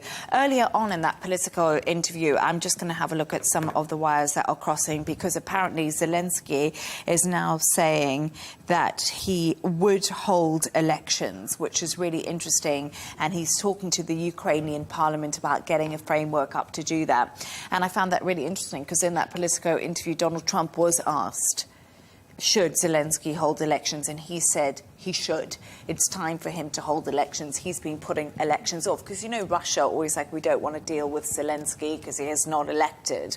And I think it's really interesting because now we almost see Zelensky listening to Donald Trump and saying, actually, I'll put a framework in, and if you want Ukraine to hold elections in wartime, which never happens, we'll do it. But this is also how you negotiate. You don't come out and say, oh, I'm willing to give you everything that you want. And I believe that for President Zelensky, the line in the sand is territorial concessions. Yeah. That he probably recognizes it all will come down to what he will concede. But if he has to hold elections, Donald Trump can then go back to Vladimir Putin and say, look, you got this, maybe you're not going to get that. Or maybe you're not going to get as much territory as you want. And this is where Donald Trump wants the president of Ukraine to come forward and say, yes, I'll give you everything that you want, when it seems, to all accounts, that this 20-point peace plan at this point is very much in favor of Russia. And I wonder if that's because Donald Trump almost respects the aggressor in some respects, you know, bringing Russia out of isolation. It's been a pariah state for so long. We are seeing like a big diplomatic and foreign policy shift when it comes to Russia, which I think will be another interesting conversation that we'll all be having in time. Like, where does Russia stand on the global stage after all of this? And this is, to your point, this is one of the reasons why I don't think that Donald Trump has the patience to go through these negotiations. Vladimir Putin is an existential threat to the Europeans as well as a real threat. And because Donald Trump doesn't live in Europe, he doesn't have that appreciation. Instead, he looks at it from afar and he sees an incredibly strong, aggressive man, and that's very much what he likes, how he likes to project himself. I still think that Europe have dithered on this. Yes. And I still think that Donald Trump does have a fair point. Agreed. When it does come to Europe, because a lot could have been done a lot earlier on, a lot quicker, and it's been a very difficult road. And we also can't forget that this is almost a proxy war. If we have a look in Ukraine, the weapons that are being used, they're American. Europe are buying them from America and sending them to Ukraine.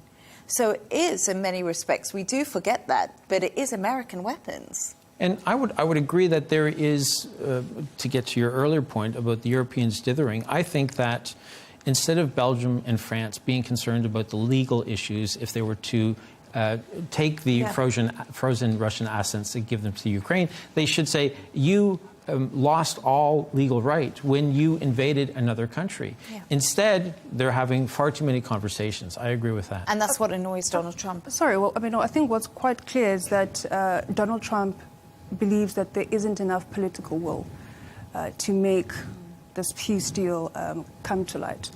That's really, I think, what he believes.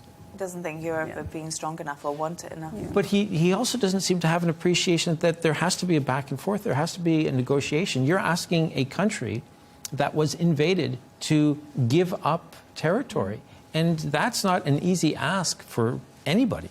And it's also, like Wandi said, it's Europe getting their act together, the political will, and if they even have the money to keep sending to Ukraine. You know, 4 years they've been funding this war.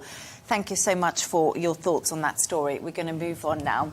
And Australia's social media ban for under-16s has come into effect, with platforms like Instagram, TikTok and YouTube being forced to block more than 1 million accounts. Under the new law, which started from midnight, 10 of the biggest social media companies will have to block all Australians under 16 or risk being fined up to $33 million. The latest regulation has been criticised by major tech firms.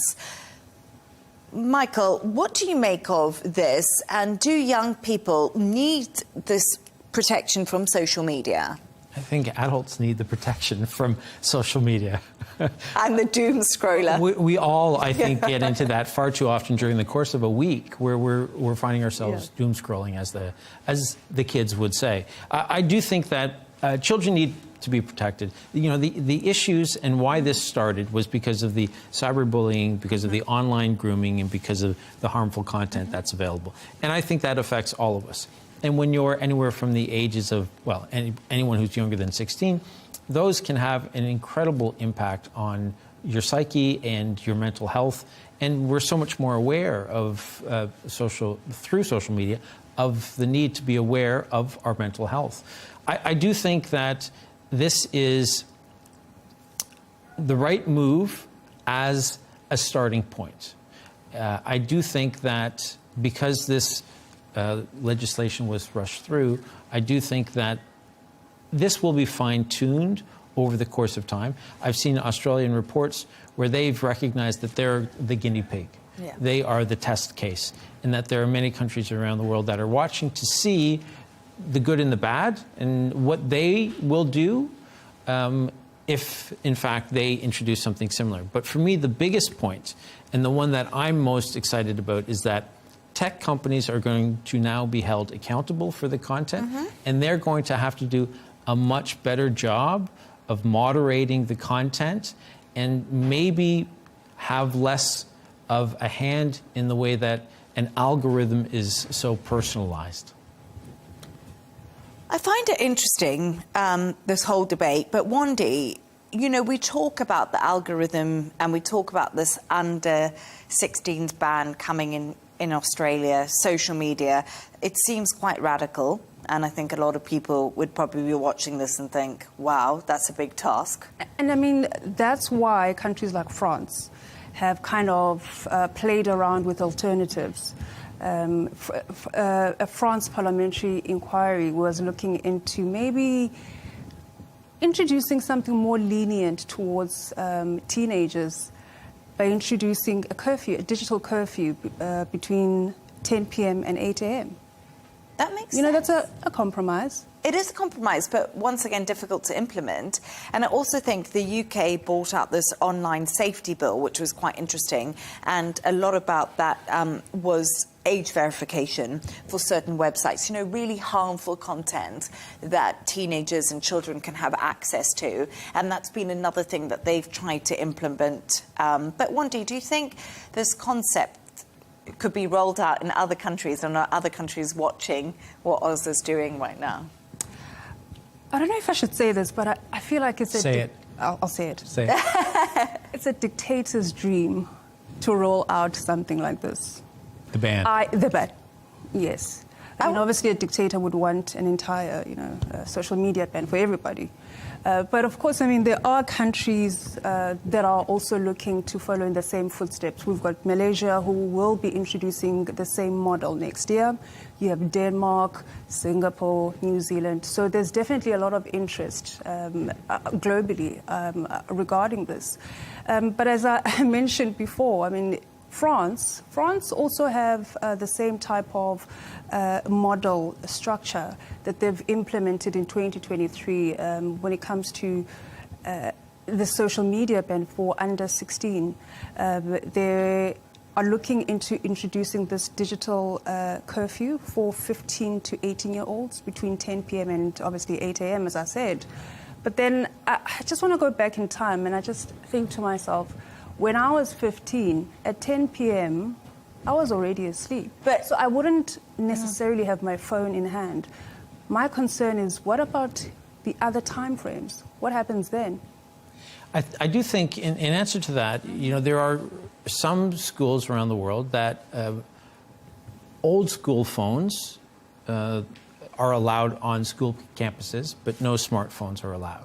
So that would handle the school hour times. And then, something that we discussed earlier, then the responsibility goes back to the parents. So, okay, you get off the school grounds, you're allowed your smartphone, and then, again, the parent is then the one who's going to have to make sure that they monitor what, you know, their children are doing.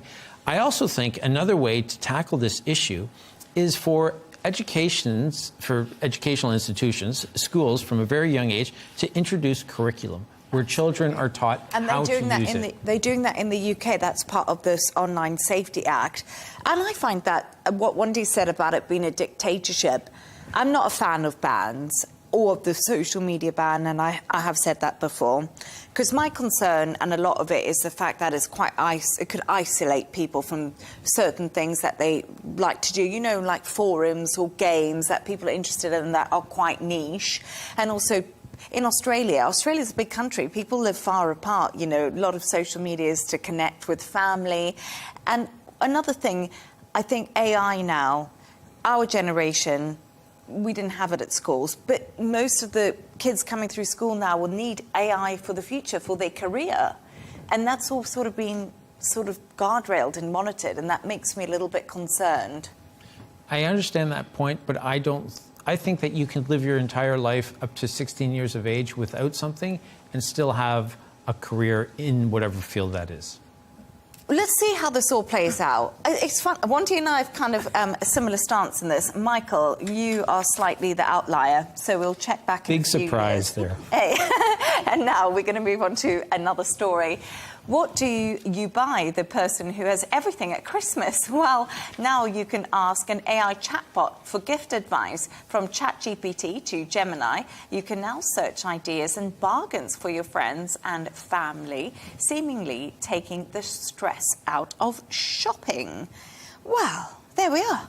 What do you make of this idea, Wandy, and will you be using AI for your Christmas shopping?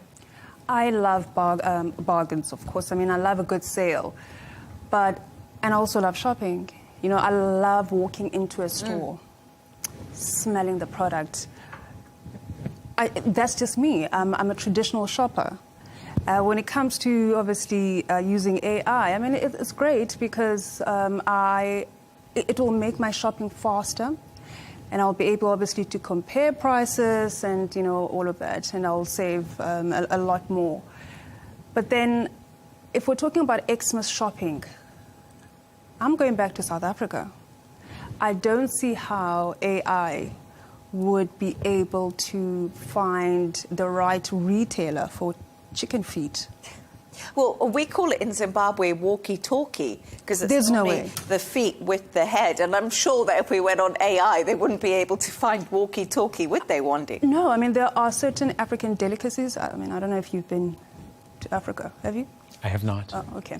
So there are certain African delicacies where you have to walk into a store, and even furniture. You know, you just have to feel the leather, you know? I think that's... I don't think AI can do that. But I think that in Africa, that might be a completely different situation. But I think in many other parts of the world where most people will have goods and food delivered to them, I think that AI is an advantage. And I think it makes shopping more efficient. I do think that there you can certainly compare prices. I think it's also, if your prompts are good, I think it can be very helpful in sparking an idea. It doesn't necessarily mean that you're going to purchase that, and it also doesn't mean that you're going to shop online. But at least you have a starting point if you're going to go to the mall, for instance. I would be with Wandy on this again. I'm a traditional shopper. I love to give loads of thought to a gift and go in and buy a gift for somebody. I must admit something, I'm also a Christmas Eve shopper. I'm completely disorganized. So when I hear about AI, I think, oh gosh, you need to be really organized months in advance to start searching on it. I'm sort of the more traditional shopper, even though I'm lastminute.com. I still like a physical store. And I know AI, we talk about AI. What worries me is sometimes I order things off the internet and they look a little bit different when they arrive. Imagine that's why you have to walk into a store. Yeah. Yes, but I would say that old school, you walk into a store, sometimes you know what you want to get, sometimes it's to browse. Oh, yeah. And how is the browsing in person any different than the browsing online or the browsing that you're going to go through when you're using AI? The dress always looks different. Exactly. In store, doesn't it, to online? Exactly. I don't think AI knows my silhouette. But you could put it in there. Yes, you could. Absolutely could. Yes, of course you could. I mean, AI is so efficient at not just giving you ideas, but taking the information that you're giving so that it turns out the information that's accurate and tailored to your needs. And that's what makes it also scary, is that it can be just for you. Exactly. And it makes it kind of weird that we're giving AI so much personal information. It already knows everything, doesn't it? But our phones know everything. I mean, I don't know why people are so concerned about the smallest detail when they're out shopping and somebody asks for their mobile number or they ask for an email address. I mean, they already have so much information. I mean, who doesn't have a Facebook account or an X account or an Instagram or TikTok account? And you're sharing so much information about where you live, how you dress, what you look like, what you're angry about, what gets you excited. And now people are concerned about the gift that they're getting for their mom is going to be somehow an issue of privacy. Look, Leigh Ann, for me, I mean, I understand how the AI could drive up sales, but I'm more concerned now about, small businesses. Will they be able to afford this, type of technology? And it's crushing our small businesses and the unique shops. It sort of takes the spirit out of things being a little bit different, because if we go into the big malls and stuff, there isn't very many independent stores anymore. It's all the big chain stores. And there has been a little bit of an argument when it comes to AI. How do you get these more unique platforms on that has one independent shop and it from not going under if not people aren't going to Christmas shop? But the festive season, Christmas is, for the past number of years, decades, has been very much a commercial time. And I don't know that AI is doing anything more than making that time more efficient. We're still spending the same money, maybe with the big companies, maybe with the independent companies, but I don't know that AI is going to do anything other than make the consumer, make their process or their shopping experience easier. And I think that's what everybody wants. Whatever they do, they want something that's a little bit easier than what they did before. Dare I say it, but I always think men are more likely to shop online for Christmas presents, and us women are more likely to go into the shop. Let's take a poll right now. How many have an Amazon app on their phone, and how many have a shopping cart that's full of items? I bet you do. I bet you do. I have an Amazon account, but it's empty. Exactly. I don't have maybe it's empty now, but how many times during the course of a year does it have 8 or 12 things? I know so many. I have a daughter, I have a wife, and I have female colleagues, and they will tell me the size of their cart, and then they'll empty it all after a couple of months, and then they'll go through the process of filling it up again. Sometimes just putting it in the cart is enough of a shopping experience for them. Yeah, that's true. Sometimes I try to like things on websites, like clothes. They might be a little bit expensive, but I love them. And then if a discount comes up, I see that it's much cheaper, so I'll buy it. Yeah. Something like that. But Lucy, our producer, is just telling me in my ear she is a woman and all her shopping's been online. She's done it all already, and it's all been done and dusted. And she has great taste. And she has great taste. In clothes. She's lots of. I haven't bought one Christmas present yet, but anyway, let's move on from that. It's that time of the show where Wendy and Michael have chosen 2 of their quirkiest stories of the day.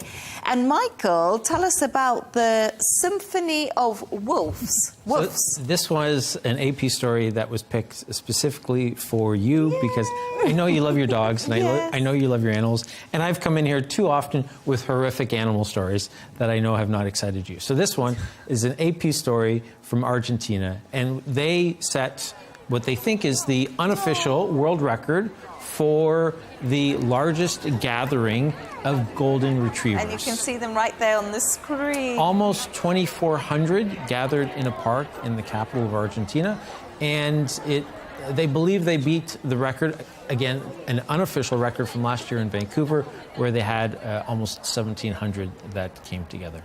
Can I tell you what? I'm glad that it's that many golden retrievers because they're quite well behaved. Yeah. I have really naughty dogs. And Jack Russells, I think that amount of Jack Russells together wouldn't be looking that calm. Yeah, I think the record for Jack Russell Terriers would be maybe 3. Yeah, 3 before. And then one would take off. A mass brawl broke out between them. But what a beautiful pictures. Look at that. Oh, they're lovely dogs, actually, a golden retriever. And they are great service dogs. The golden retrievers in particular, wonderful at snuffing out cancer and also low blood sugar. So they can be instrumental for especially children and people who are maybe not as aware about when they are starting to falter. And a great family dog. Great with children, great all-round dog. But I would have loved to have been in that park. Is it not so cute, Wendy? So cute. So cute. Oh, thank you, Michael. At least it wasn't a story about a zoo. Okay. And we're going to move on now. And yours, Wendy, is all about my favourite actor, who's Leonardo DiCaprio, and he's explained why he always covers his face in public. Leonardo DiCaprio, at some point, he was the sexiest man alive. Yeah. At some point. But, Leonardo DiCaprio, as we know him, he's a megastar.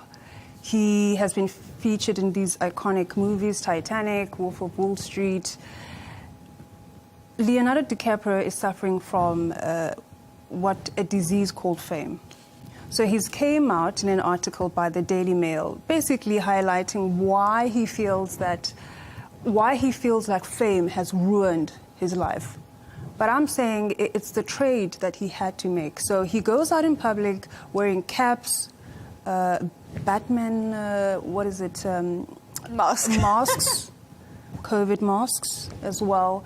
I think it really confuses me on why he would feel like, this is all unfair, because when he became a star 30 years ago, I think, he should have known that there are people out there who are willing to even drink his bathwater. That's the price you pay for fame. But there are actors nowadays who are much more honest about fame. And they'll say, when you're starting out, you have to ask yourself, do you want to be an actor or do you want to be famous? They'll see it as two different things. But unfortunately for him, it's, obviously both have happened to him. But I also believe that that's the path that he's decided to go down. There are other celebrities, I'll name one who I'm a fan of, Bruce Springsteen, who will go out on the street, and he will not necessarily have bodyguards with him. He recognizes that he will give up his time when he goes in and comes out of somewhere, but he also will operate as though he is just a regular person. And I think that if you go out on the street and you have 15 bodyguards, you're obviously trying to draw a fair bit of attention to yourself.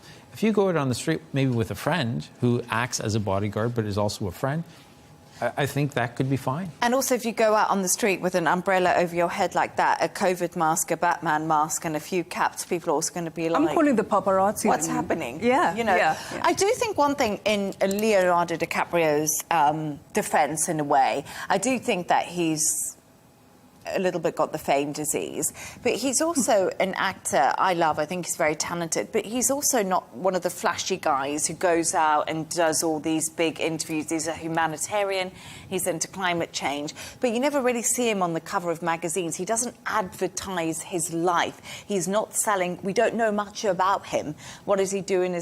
We know about his young girlfriends, but we don't actually know his hobbies or what he likes, and he doesn't advertise himself. So that might be a little bit frustrating for him, because he's not like a Tom Cruise who goes on all the big talk shows and does everything and jumps on sofas and carries on like that.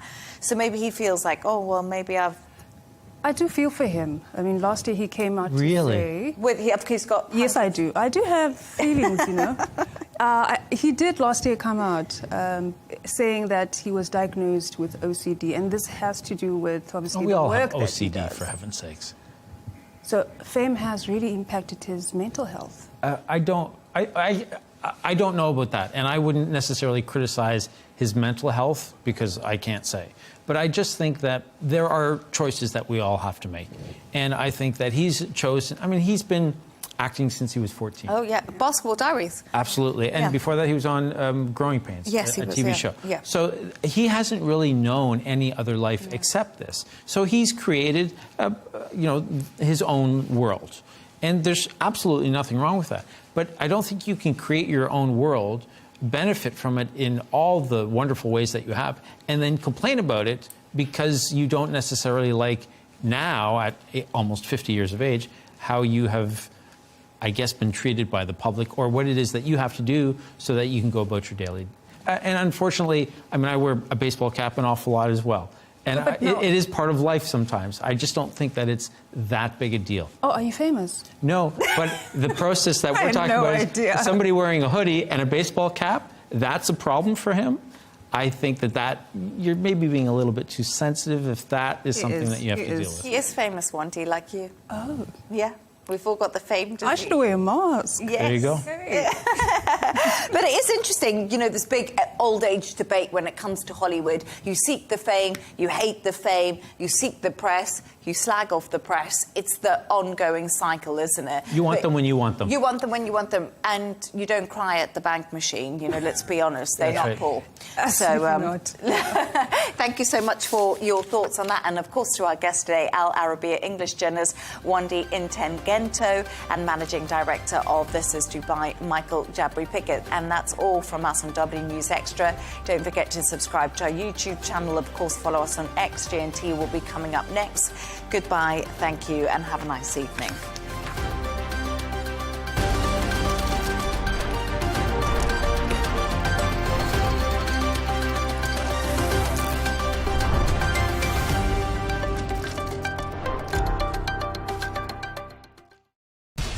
We We have to take care of our people, and we're going to take care of our people first. For in-depth analysis and all the latest developments across the globe, make sure you join us every weekday. President Trump is trying to negotiate a ceasefire.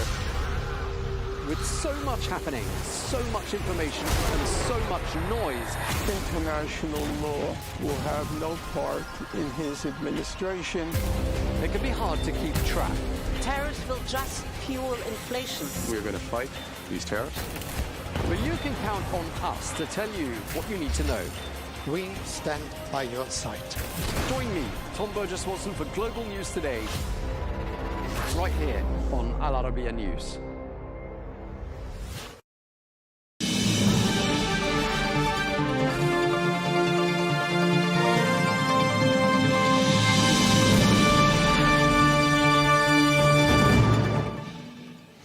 Hello and welcome to Global News Today, bringing you exclusive interviews with leading experts every weekday here on Al Arabiya English. I'm Tom Burges Watson. Coming up in the programme, as peace talks continue, Russia rules out making any territorial concessions and says that a Christmas truce proposed by Kyiv won't happen unless a full peace deal is signed by then. Plus, in a special debate, we'll be discussing the situation in Venezuela and asking, is President Trump seeking regime change, and are President Maduro's days numbered?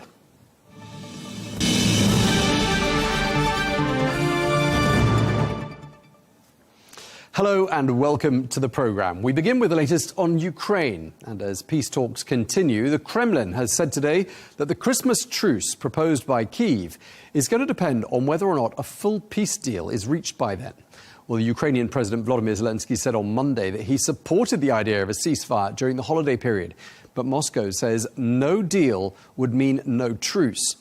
Meanwhile, Russia is also ruling out making any territorial concessions in the talks aimed at ending the war. Those latest comments come as European leaders weigh up whether or not to agree to the use of frozen Russian funds to compensate Ukraine. Let's get more now. We can speak to William Taylor, former US ambassador to Ukraine, who joins us now from Washington. Ambassador Taylor, thank you very much indeed for taking the time to speak to us. President Trump says we're closer now than we've ever been to a deal to end the war. And I want to start by asking you if that's the way things look to you and how you rate the chances of a deal by the end of the year. Tom, we might be closer than we've ever been before, but I'm not sure we're close because I'm not sure the Russians are ready. The Russians need to be pushed. They need to be pressured. Putin needs to feel the pressure from the United States and Europe to come to a deal. I've seen no indication that he is. Now, that said, I do believe that the unity or at least the close to consensus among the Ukrainians and Americans and Europeans is probably better than it has been before. I mean, they've clearly spent a lot of time together over the past week. And I think the American negotiators, for example, are now better understanding where the Ukrainians are coming from, and they understand the strong support that Ukraine has from Europe. So in that regard, those three are getting closer than ever before. Right, so the cracks that appeared to exist in the unity of the Europeans and the Americans, let's say a week or 10 days ago, you're saying are less present now than they were? I think so. They're not eliminated because there's still debate on a couple of issues between the Europeans and the Ukrainians and the Americans. So it's not quite there in terms of 100% agreement. But it's certainly better than it was, as you say, a week and a half ago. They've spent a lot of time together. They've exchanged ideas. They understand. I think the Americans, Steve Witkoff and Jared Kushner and the others that are there in Berlin, I think they understand where the Ukrainians are coming from and how strongly the Ukrainians feel about prevailing, about not going under the thumb of the Russians. Right. So, I mean, Zelensky's in the middle of, on the one hand, the Europeans saying don't hand over anything, the Trump administration saying hand over swathes of your territory, and he's having to choose who he listens to. And you're saying that perhaps they're coming from perhaps less extreme positions now than they were, the two sides.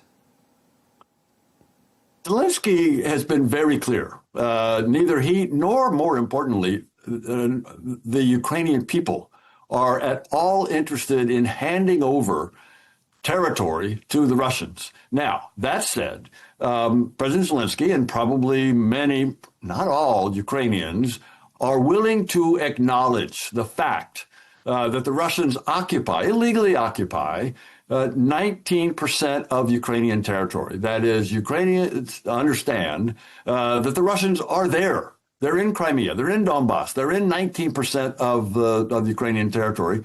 And they'd be willing to, not willing, they can accept that the Russians are there temporarily. The Ukrainians will never give up, Tom. This is an important distinction. The Ukrainians will never give up claim to that 19%, legal claim to that 19%. That's internationally recognized Ukrainian territory, and the Ukrainians are not going to give up claim to that. They will acknowledge, however, the fact that the Russians are there temporarily, and the Ukrainians hope that at some point in the future, probably not by military means, they'll get it back. Doesn't Zelensky face the risk of a massive backlash within Ukraine if he signs off on a document, were such a document to exist, and we're still not quite sure on the legalities of it, but signing off swathes of his country's territory? Not only a backlash, President Zelensky will not do that. He doesn't want, that's not good for the country. Ukrainians will not accept it. He understands that. He won't accept it. So I don't think I don't think he's giving a thought to signing over legal claim to that territory. I don't think it's there. And what about the chances of Zelensky being replaced in the weeks or months ahead? I mean, the United States was sounding like it wanted Ukraine to hold an election a few days ago. We haven't heard quite so much about it in recent days. Why does the US think it's necessary, given the current situation in Ukraine, for there to be an election? That's a Putin talking point, Tom, as you've reported. Putin has been on that line for a long time. So why has it become a Trump talking point? It came because he was asked the question and he blurted it out. That I don't believe, as you say, that we haven't heard much of that lately. And the reason is the Americans have talked to the Ukrainians, and the Ukrainians have explained. President Zelensky has said, look, I'm going to go for elections sooner or later. I'm going to go for elections when the fighting stops, when it's secure enough to have an election, when it's secure enough to have a campaign, when it's secure enough for soldiers on the front line to come back and vote, when it's secure enough for people lining up at polling places not to be targeted by the Russian bombs. When that happens, then President Zelensky has said, am happy to go for elections. He's ready to do that. And I think the Americans understand that now, while the Russians bombard cities over and over every night, daily, now it is impossible to have elections. So that's just, it's not an interesting topic to have elections right now for the Ukrainians. And I think the Americans are beginning to understand that. The Europeans understand that well.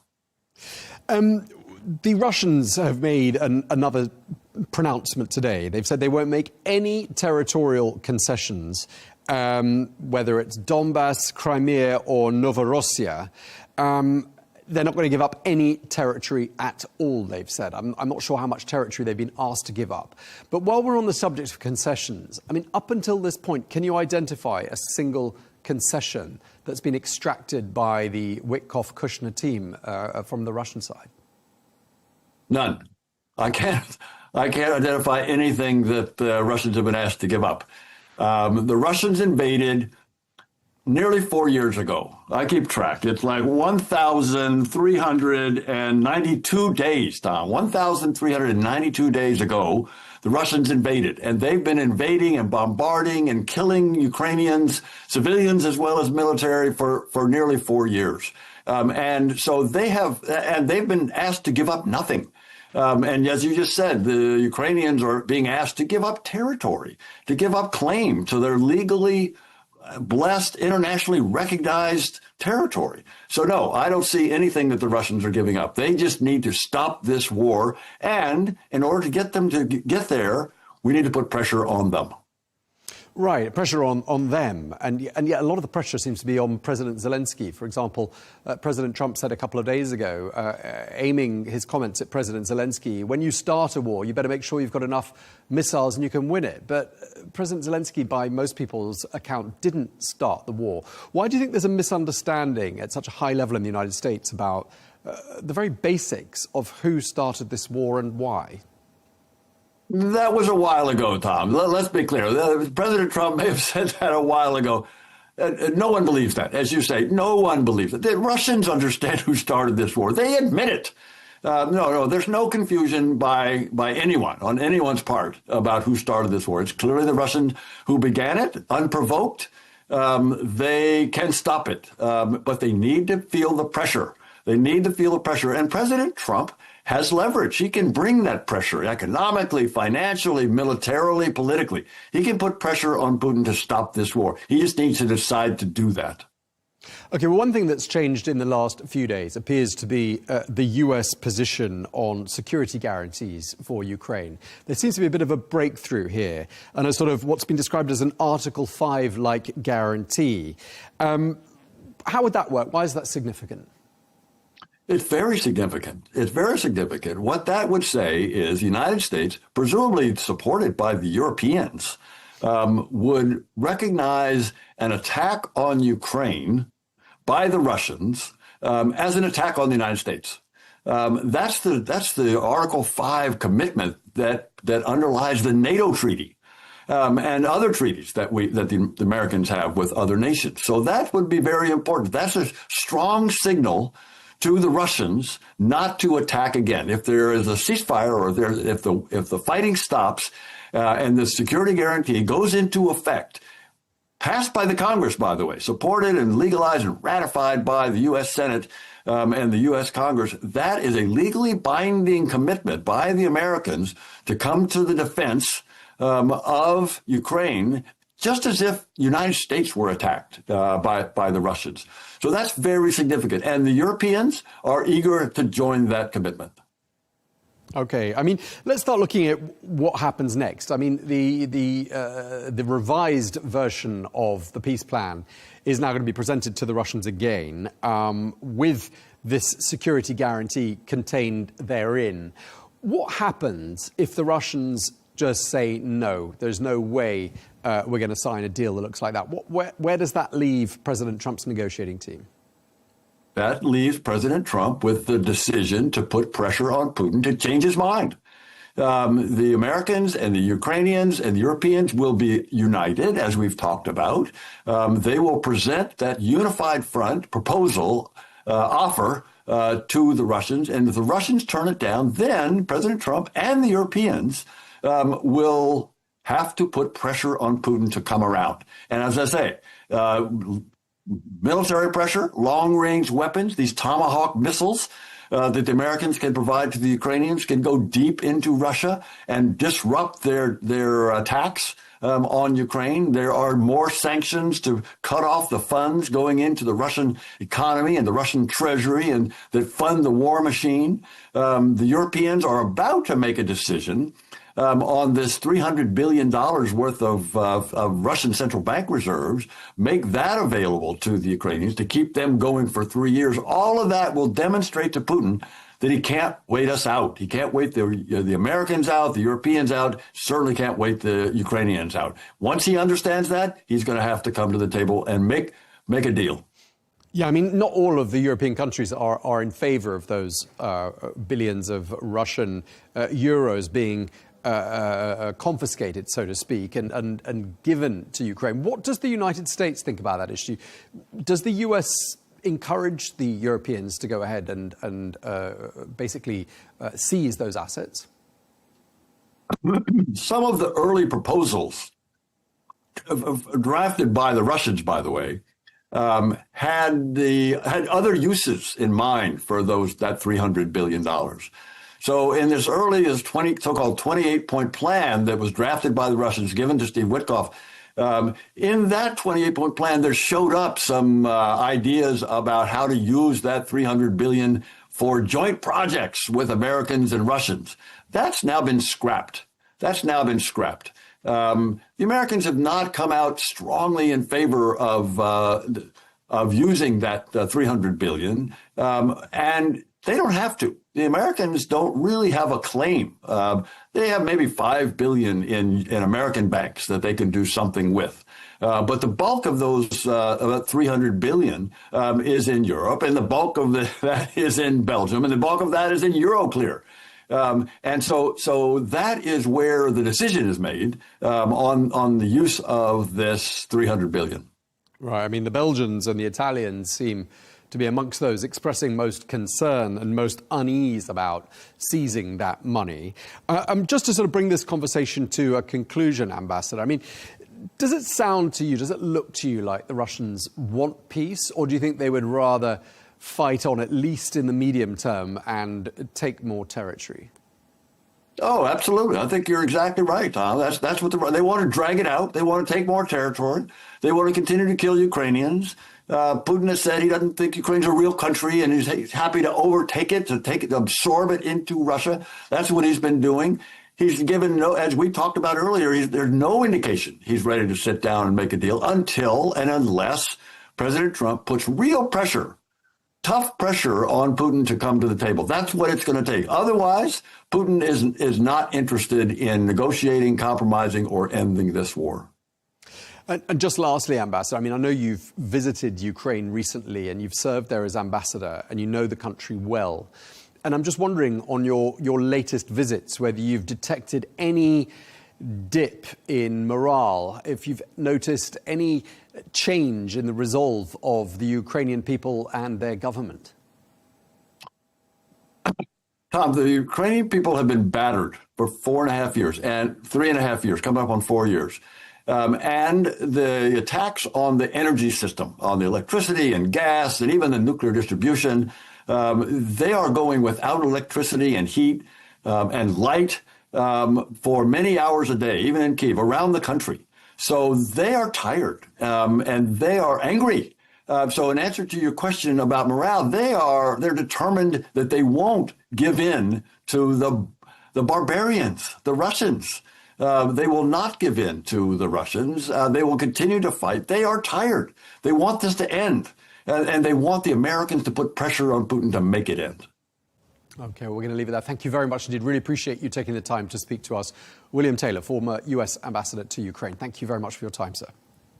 Thank you, Tom.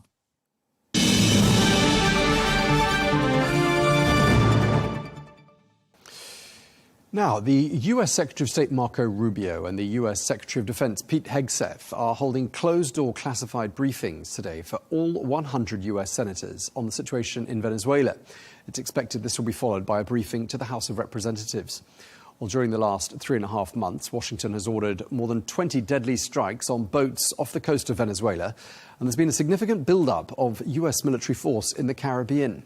Well, the Trump administration says this is an armed conflict with drug cartels and accuses the Venezuelan president, Nicolas Maduro, of playing a role in supporting illegal drugs, which kill Americans. This is something the Venezuelan president denies. Meanwhile, the Venezuelan opposition leader, Maria Corina Machado, who was awarded this year's Nobel Peace Prize, says she absolutely supports President Trump's strategy. And she says that Venezuela ought to be a top priority for US national security. And a lot of the Venezuelan drugs come in through the sea, so you get to see that. But we're going to stop them by land also. So what are President Trump's intentions? Where could things be heading to from here? And which countries would come to Venezuela's assistance in the event that the situation escalates? Well, to discuss this, I'm joined today by two guests. We're joined by Diego Sequeira, a Venezuelan journalist who joins us from Caracas. We're also joined by Dr. David Ramadan, former Republican representative for Virginia and professor of political science at George Mason University in Washington. Thank you both very much indeed for coming to see us. Let me start by asking you, Dr. Ramadan. It's been reported that the US Secretary of State Marco Rubio and the US Defense Secretary Pete Hegseth are holding this closed-door classified briefing for all senators, and that'll be followed by another briefing for all representatives today about strategy towards Venezuela. What do you think is about to happen? Good morning, Tom. Thanks for having me. The question here is, will there be a ground invasion or ground military operation or not? And that is most likely why the administration is updating Congress today on what is happening. In order for the President of the United States to use any ground troops, it is pretty much agreed upon in the legal community that he will need Congress to approve that. He does not need Congress to approve the water attacks and the limited operations that are taking place today as part of the war against narcotics or to stop narcotics from getting into the United States. But any land incursion or any land operation that involves U.S. troops will require Congress' approval. And that's why today it is reported that Secretary of State Rubio and Secretary of War Hegseth are on Capitol Hill updating and informing members of Congress of both the Senate and the House of the situation on the ground, possible options, what the U.S. can and not necessarily planning, but the options for the U.S. president.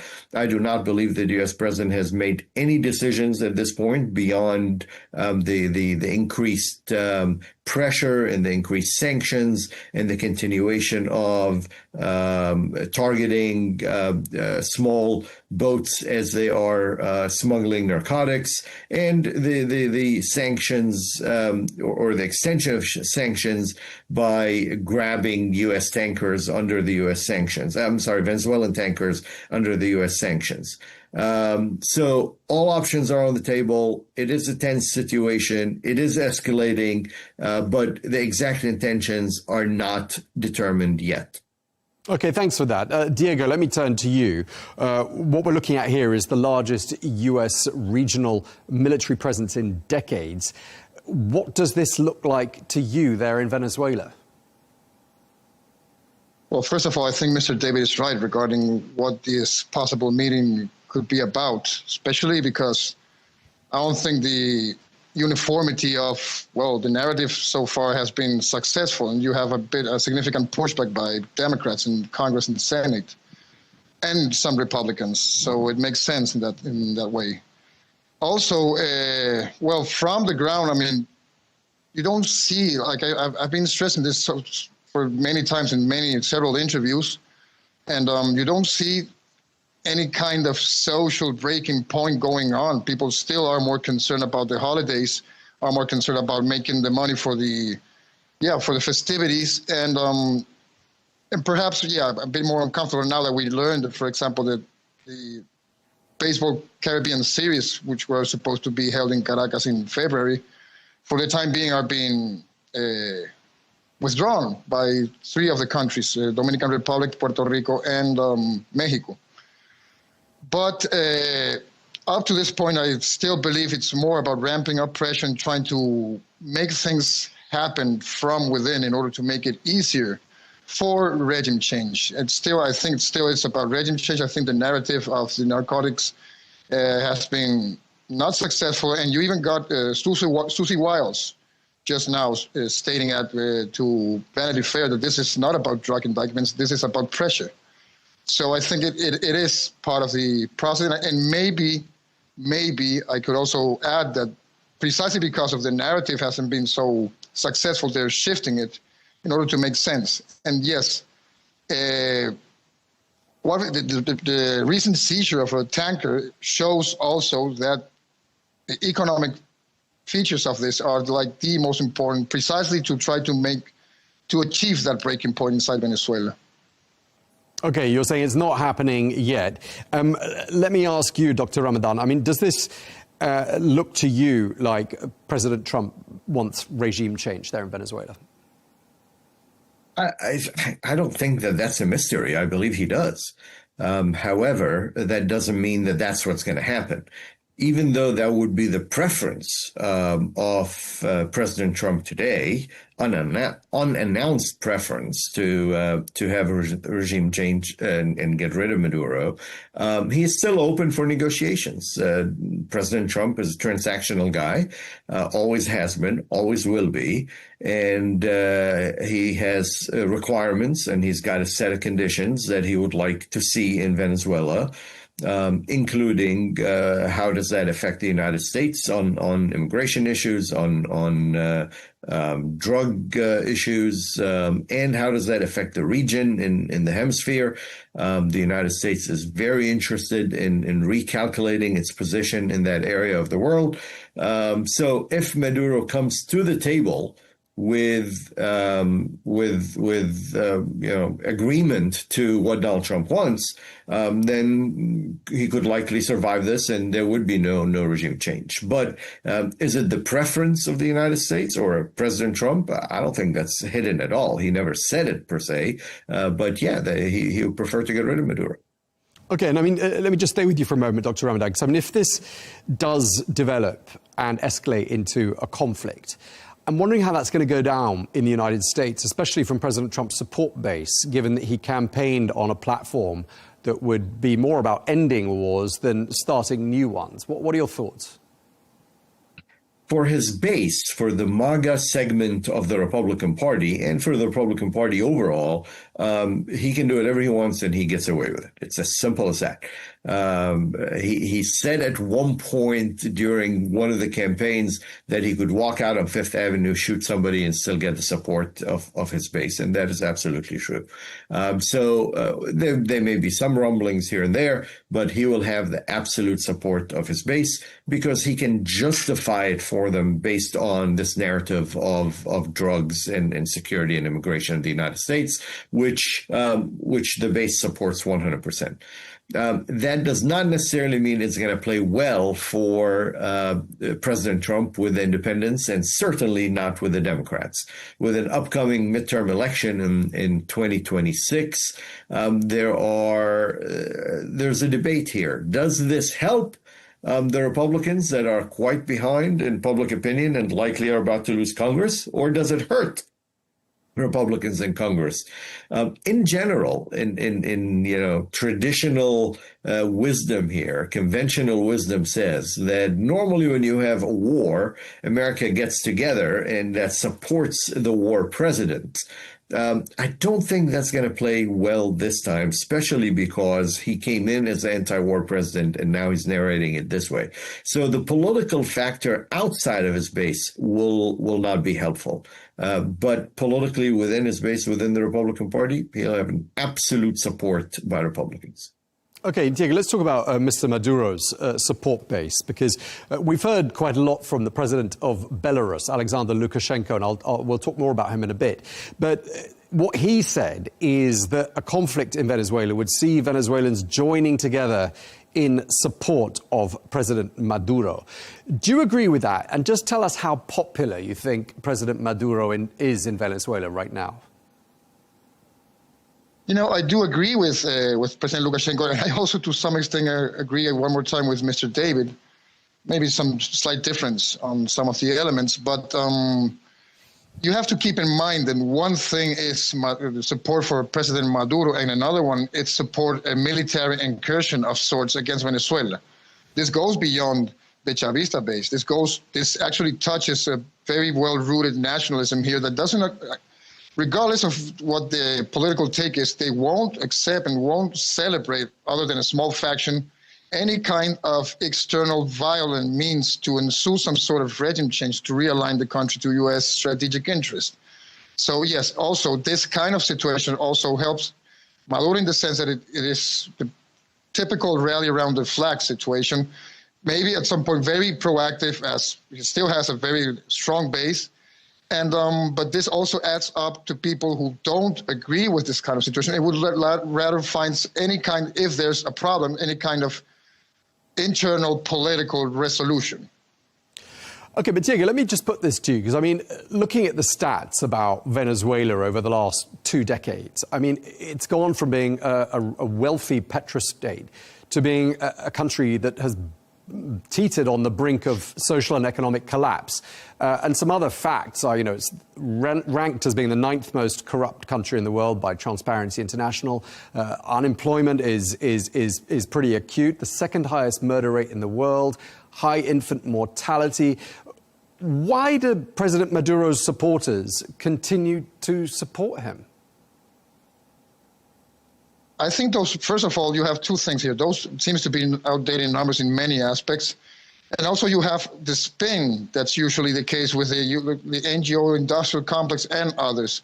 And also it's very important to realize how much the causes are being blurred of what actually happened and why Venezuela has gone through so much, especially the last decade, 12 years or so.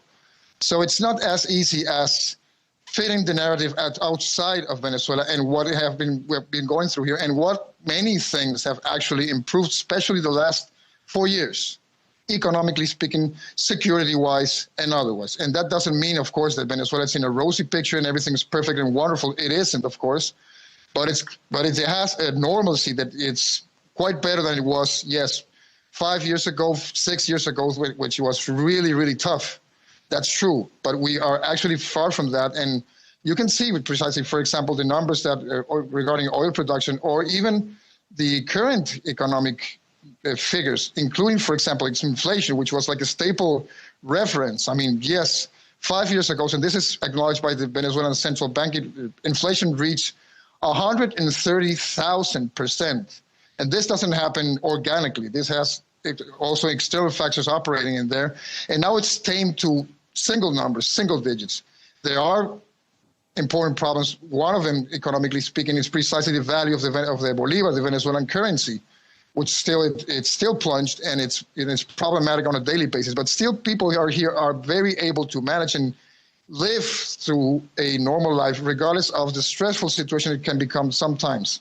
So it's not that picture, which of course it's useful for many things, especially procedural things. It's not the actual reality. Although at this point, it's not even a concern to shift that perception, because it's pointless if you really are convinced and need to be convinced of these numbers and these stats and so forth. Transparency International, of course, does this.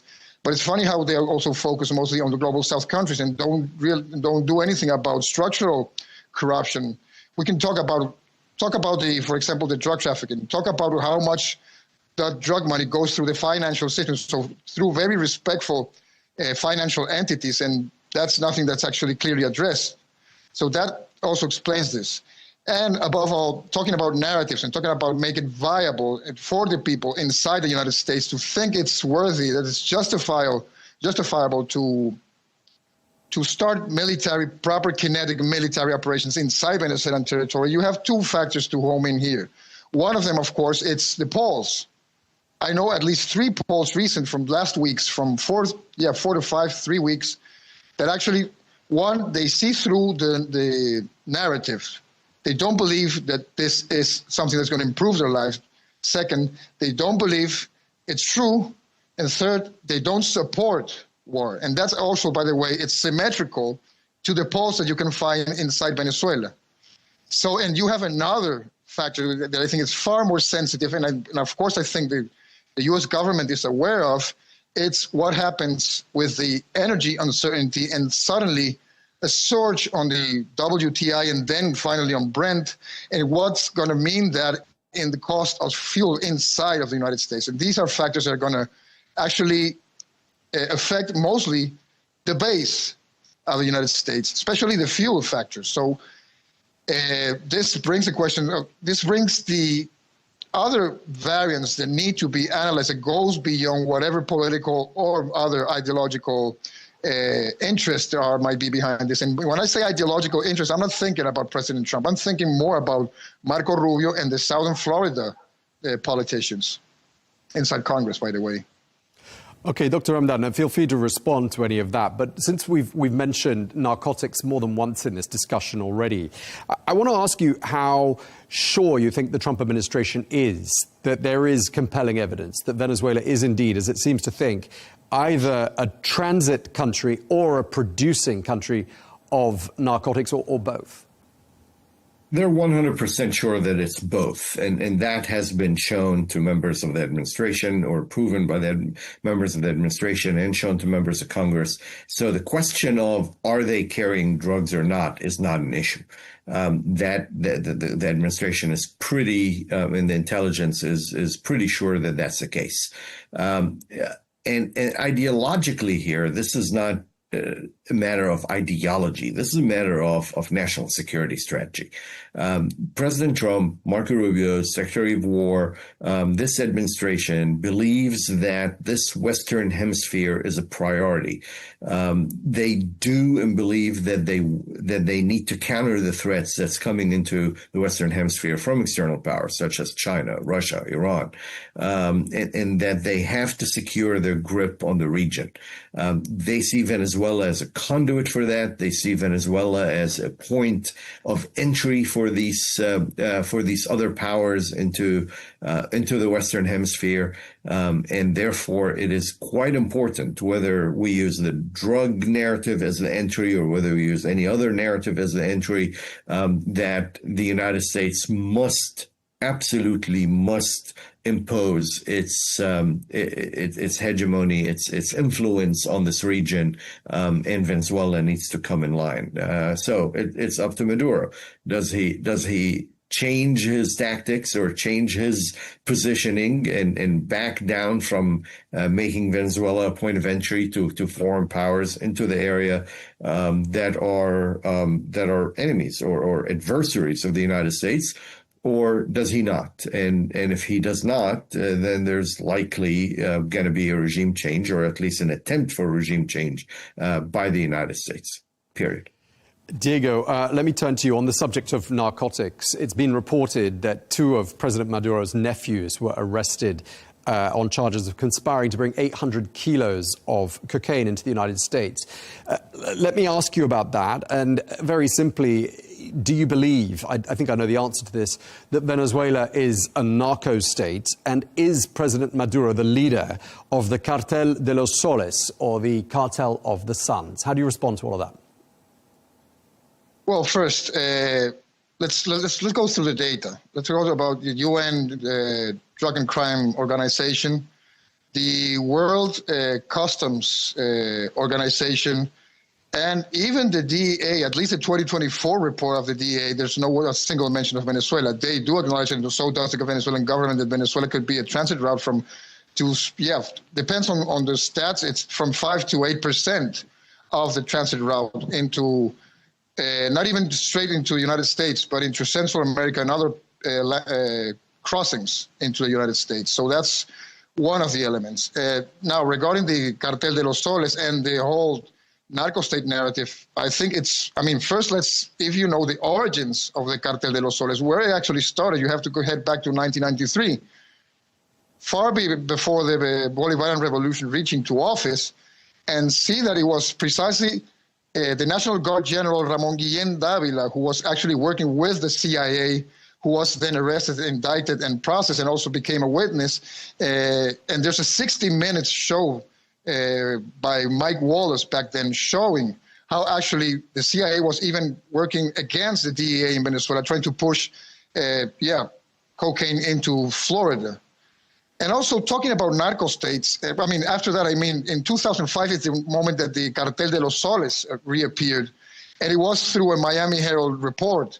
And the source who talked about el Cartel de los Soles was basically, they say, was a high-level diplomat in Venezuela. That high-level diplomat in Venezuela, of course, was William Brownfield, U.S. ambassador back then.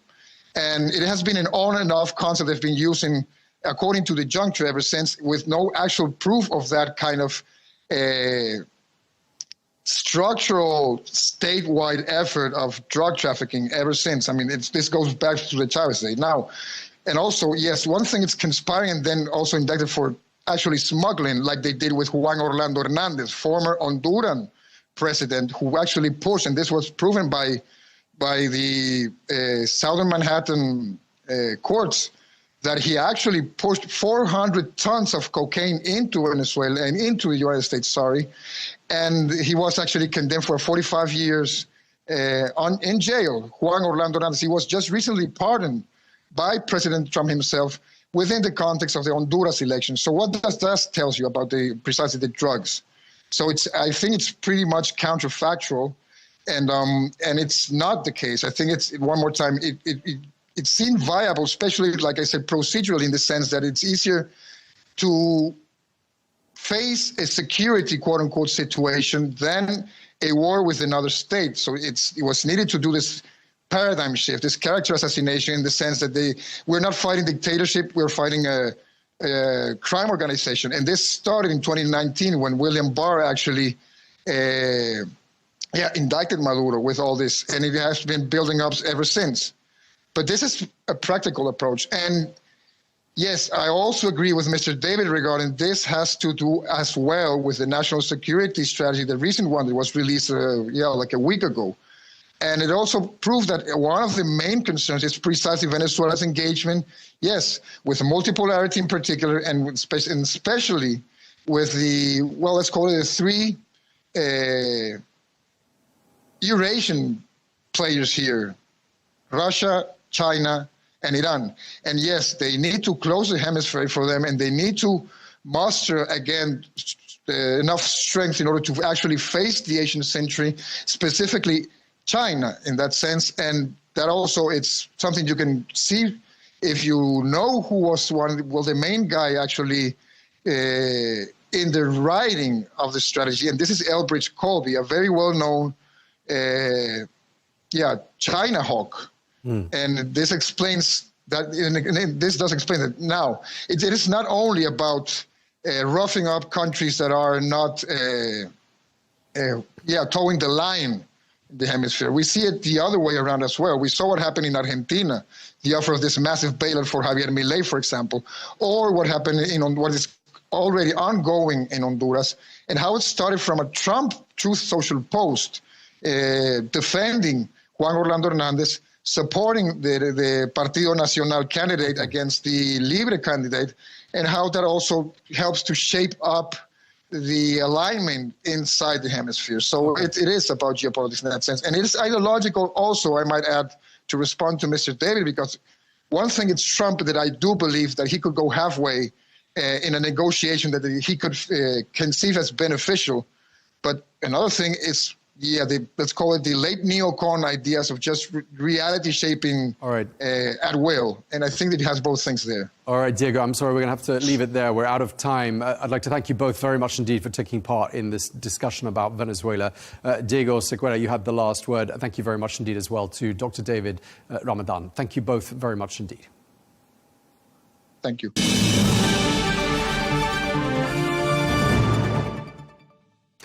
Now we're going to head to the Middle East, and as winter storms move in, Gaza's humanitarian crisis is worsening.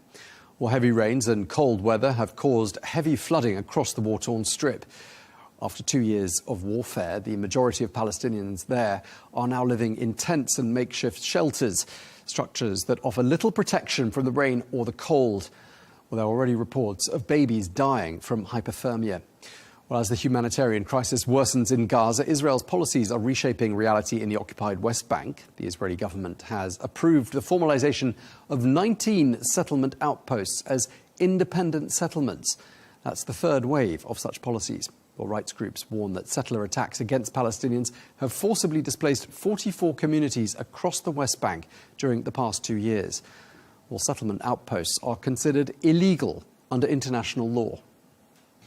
Well, let's get more now. We can speak to Abbas Dahouk, who is a senior military advisor to the U.S. Department of State and Middle Eastern Affairs. He joins us from Washington. Thank you very much indeed for taking the time to speak to us, sir.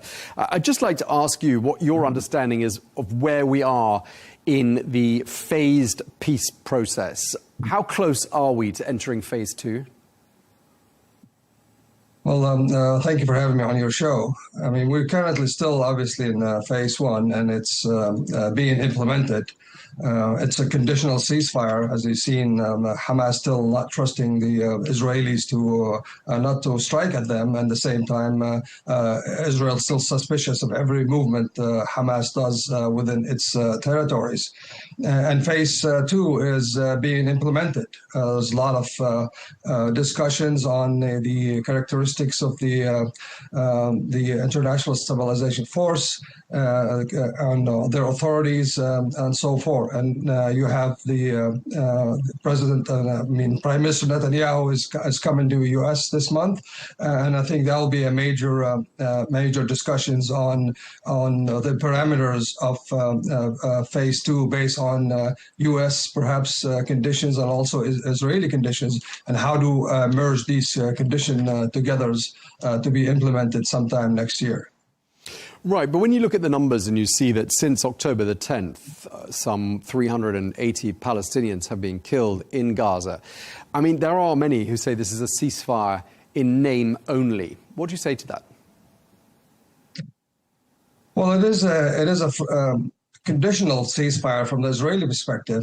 It's obviously the intents of the military operations are not the same like the one before the ceasefire. I mean, clearly the operations has decreased. But yes, this is unfortunate. I mean, 400, I think we mentioned, killed thus far during the ceasefire. This is something U.S. government, Trump administration is very concerned about. But at the same time, you look at Israel is looking at its own security interests, and unfortunately, Hamas and the Gaza population are intertwined, and Israel has a high tolerance of collateral damage. So that's why we're seeing that this unfortunate casualties. But yes, those are you can look at them as a violation of ceasefire, but when it comes to security, I think either Hamas securing themselves or Israelis securing themselves, they'll perhaps do the same thing to protect their interests. But when you read about every person that's killed in Gaza, every child, every person that's orphaned, everyone that's maimed, the amputees, and you think about the generational impact that's going to have on people from Gaza and how they're going to be bearing these psychological scars for generations. I mean, there is a strong argument that Israel's security is undermined with every passing day, given the level of pent-up hatred that must exist the other side of a fence or a border wall. Is that a message you put across to the Trump administration? Yeah, I mean, you're correct. I mean, this, violence begets more violence, and especially between the Israeli and the Palestinians all through history. Violence has not achieved anything on both sides, and it's clearly Israel has the heavy hand in this fight between each other, and there's a lot of innocent lives has been shed on both sides, but mainly on the Palestinian side. I mean, this is the Israelis' decision-making process. It feels like this is something they have to do for one reason or another. But from the U.S. perspective, whether it's this current administration or administration before that, or the U.S. Population writ large, this kind of collateral damage of innocent children, elderly, a woman is not tolerated, and is something Israel has to deal with it in the future as well. So it is tough to do anything about it from the U.S. perspective at this point. But I agree with you. This is something is not good for anybody, especially for the Israeli people and Israeli government. Let's go back to talking about the ceasefire itself and the deal. When we look at phase 1, and I know you say phase 1 is not yet completed and we're not yet into phase 2, but when we look at what's happened so far, so obviously the hostages were released by Hamas. In return, a number of Palestinian detainees have been freed as well.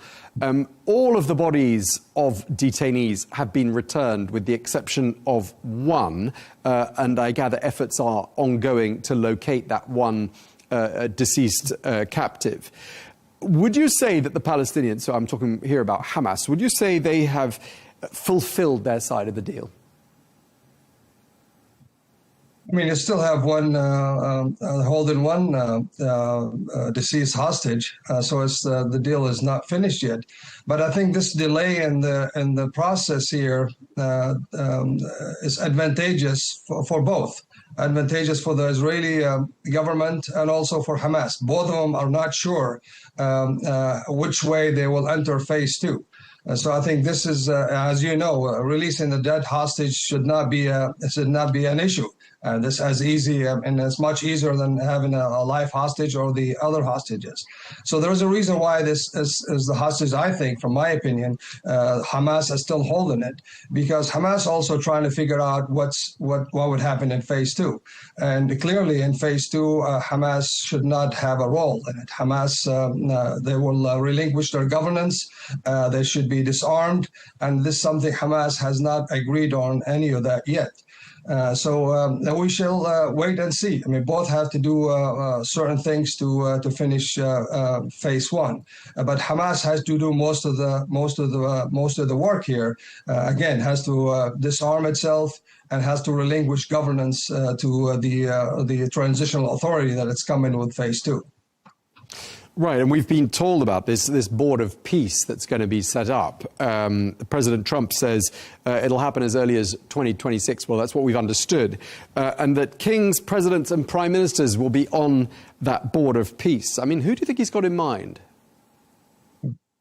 Well, you have the board of peace, and also you have the also transitional authority, and then you have the civil military coordination cell, which is the U.S. presence and the ISF, the International Stabilization Force. So the board of peace is on top of these two different entities, and obviously President Trump is very interested in it. He will lead the board, and he has invited European and leaders from the region. So it's kind of unclear who would join that board.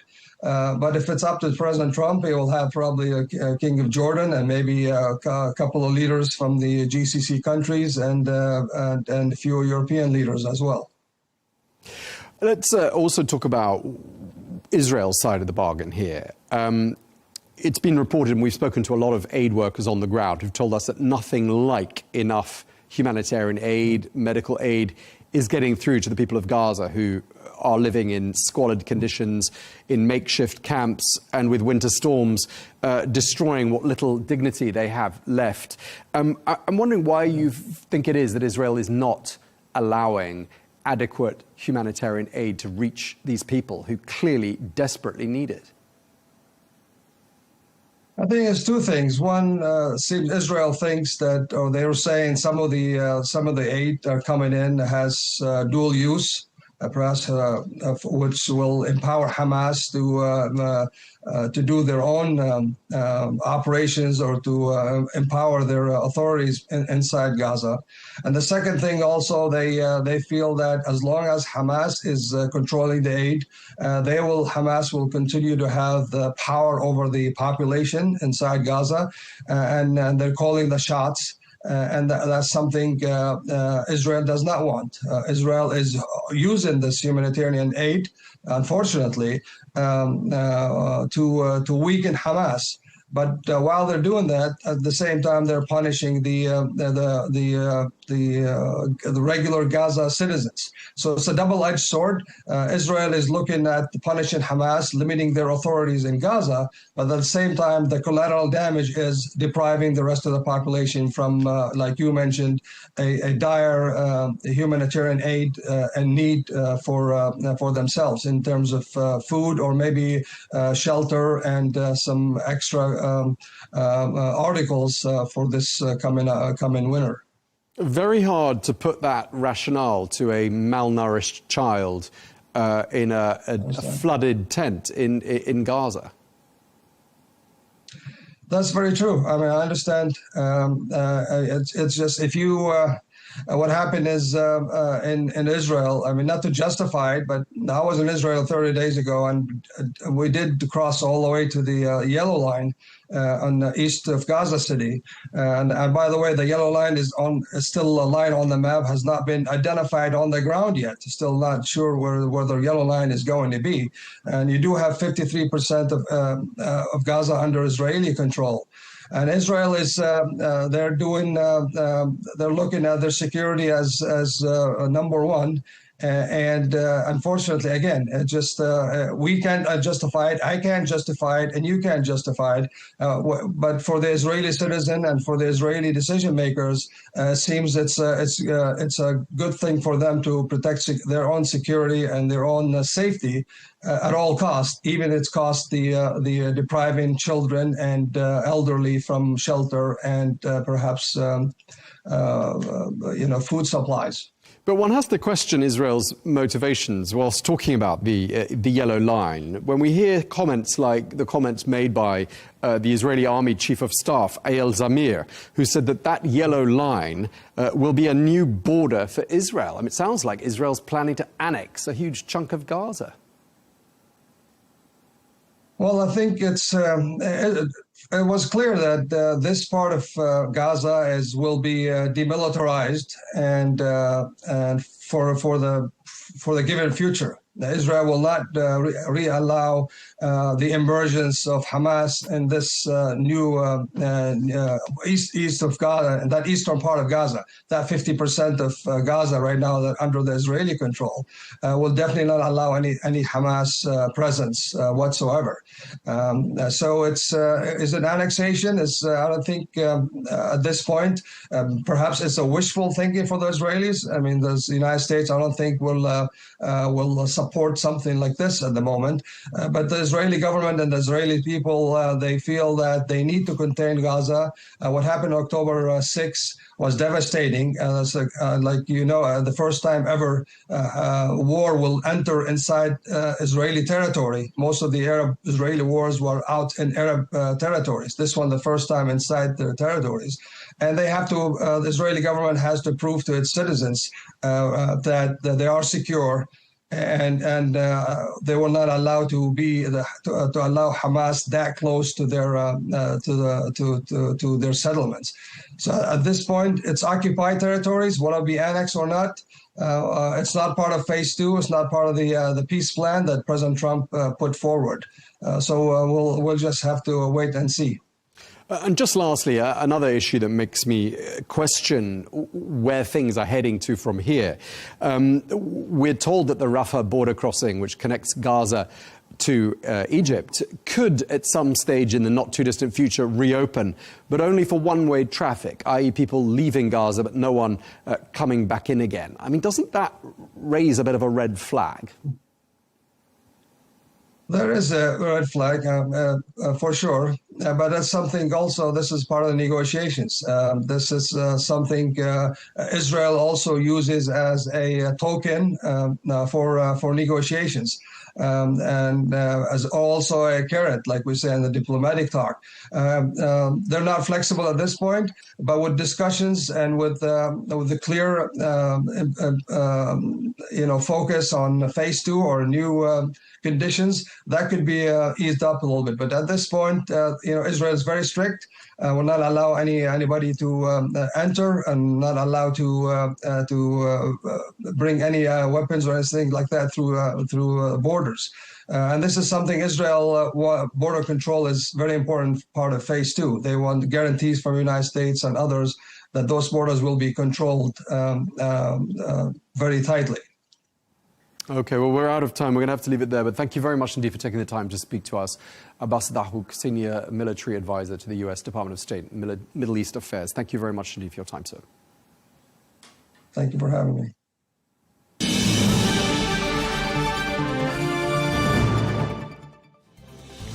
That is all we have time for on Global News today. Thank you very much indeed for watching. Be sure to join us again tomorrow for more exclusive interviews. Until then, goodbye.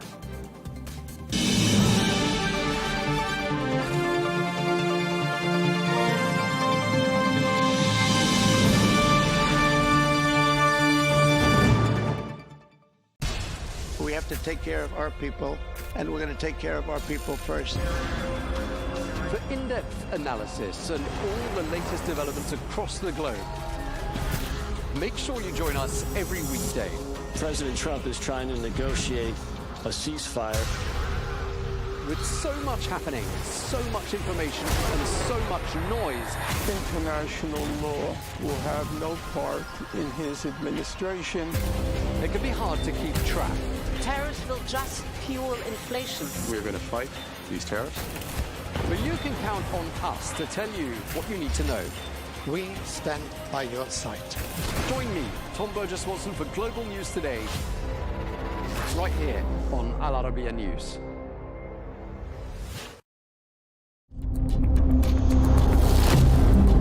They seized our homes and refused to leave them. We launched the attack and destroyed the enemy's capabilities. There is a security concern, and this concern is related to Al-Shabaab. I opened the car window and saw my leg severed. She disappeared for a while and came back pregnant in the camp. We achieved major victories. We defeated the Al-Shabaab front and the ISIS front. It is very important that we see more embassies opening in Mogadishu. If they give us the chance, we will return here tomorrow.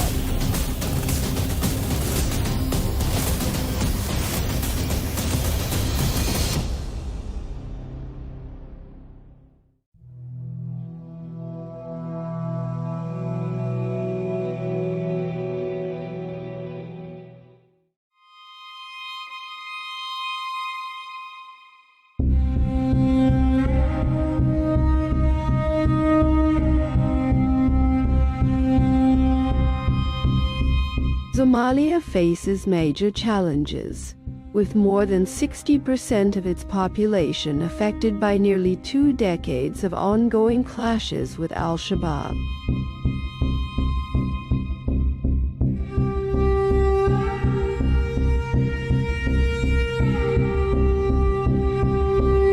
The Kawarai militia, as Somalis call it, seeks to overthrow the government and establish its own rule. There is a security concern, and this concern is linked to Al-Shabaab, which is not only an extremist movement that uses violence to achieve its goals, but also a movement that runs parallel to the state and tries to impose a complete alternative reality in parts of this country. واقعا كاملا في أجزاء من هذه الدولة. Al-Shabaab was founded in 2004, and its first public appearance under its current name came in 2006 on the ruins of a state that had been torn apart and exhausted by civil wars. In that same year, the United States designated it a terrorist organization. It served as the military wing of the Islamic Courts Union, which had consolidated its control over Mogadishu and the south of the country, becoming a major force through a system of Sharia court.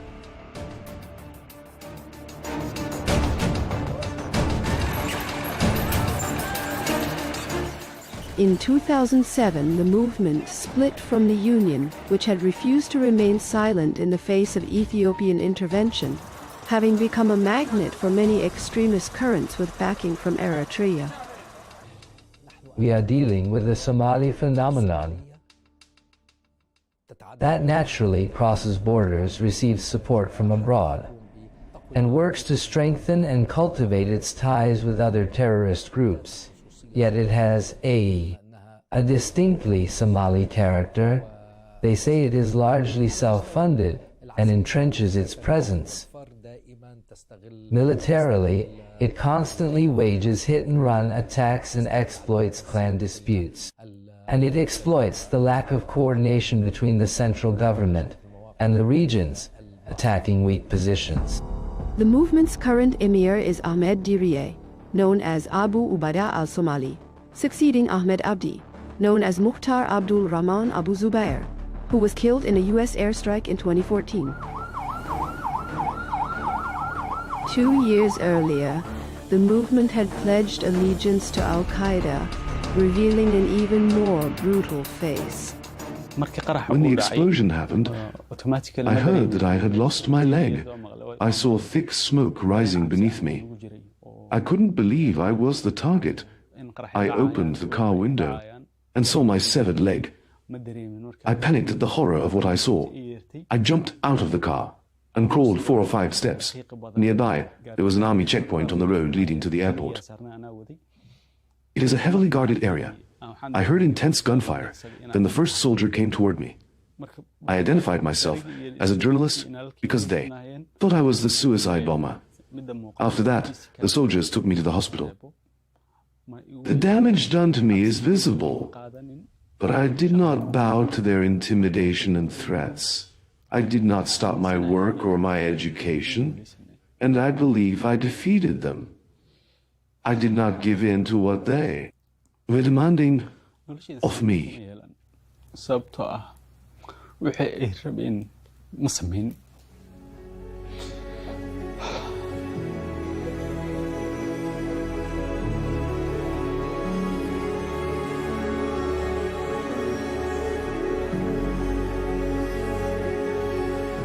It was a bloody period after which the Somali army entered. A new phase of decisive, intensive field operations targeting the rebels' strongholds. Battles between al-Shabaab and the state keep recurring. In the past, we would leave our homes and then come back. But now, the fighting methods have changed because al-Shabaab fighters seized our homes and refused to leave them, so the state brought in its artillery and began shelling them.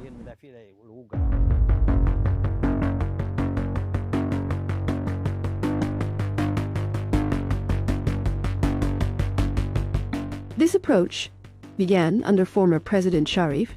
Sheikh Ahmed continued under President Hassan Sheikh Mohamud during his first term, and then under his successor, Mohamed Abdullahi Mohamed, known as Farmayo. The year 2022 marked a decisive turning point in the fight against terrorism, when the government, with the support of the CAR, African Union mission, dealt heavy blows to the extremists.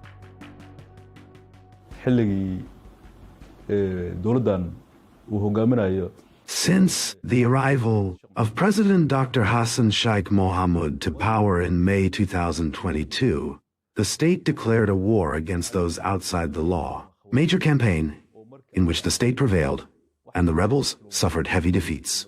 We drove them out of many areas they used to control. When we speak of a distance of 30 kilometers from Mogadishu, we mean the towns of Balad and Basra.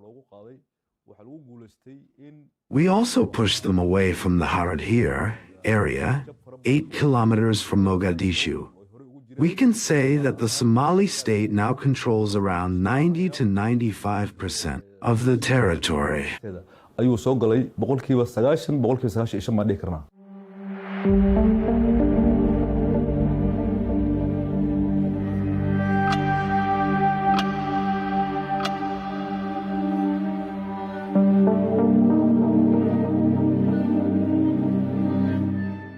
Al-Shabaab bases its strategy on choosing cities in strategic locations to serve as its strongholds.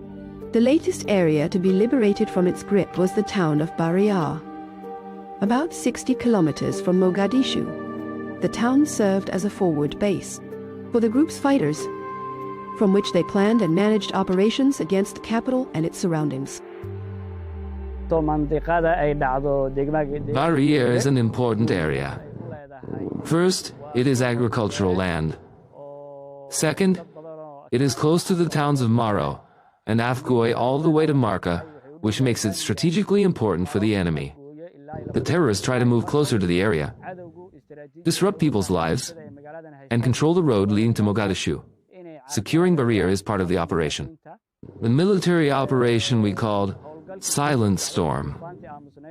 The town has a strategic location, allowing us to monitor movements in the surrounding areas, on both sides.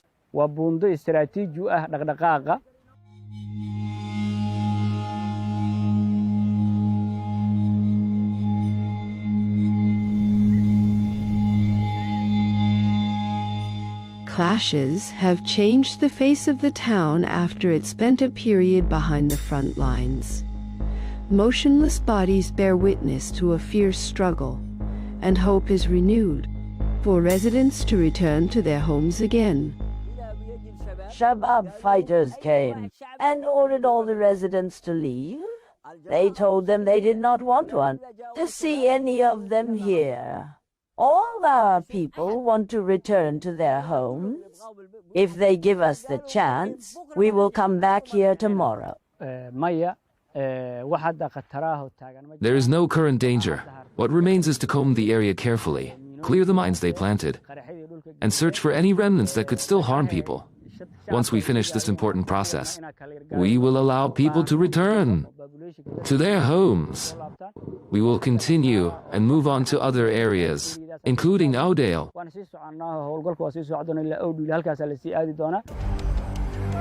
Somali clans have also stepped in after growing fed up with the extortion payments imposed on them by force. A tribal uprising was a decisive factor in tipping the balance of the confrontation, drawing on its intimate knowledge of the terrain and the fighters' movements.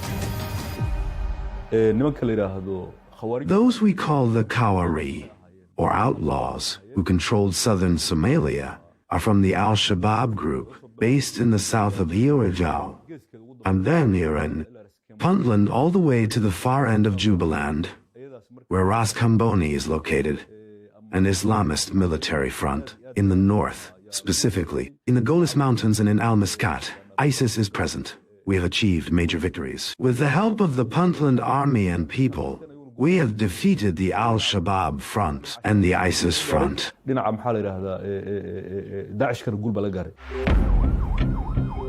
escalation peaked in March 2025, when there was an attempt to target President Hassan Sheikh Mohamud's convoy with a roadside landmine near the presidential palace.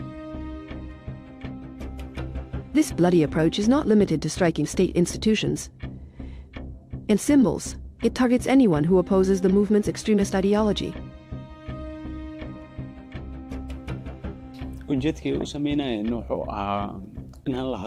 They wanted to silence me, to make me keep quiet. They were targeting public figures, so that ordinary people would feel despair when they saw one or two such people killed.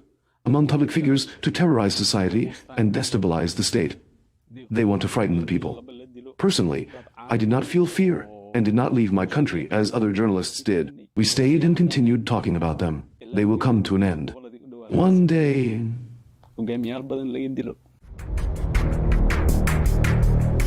Illegal taxes, smuggling, kidnapping, and extortion, money laundering, and external support. This is how the movement funds its terrorist activities, providing it with around $100 million a year, according to the U.S. Treasury Department.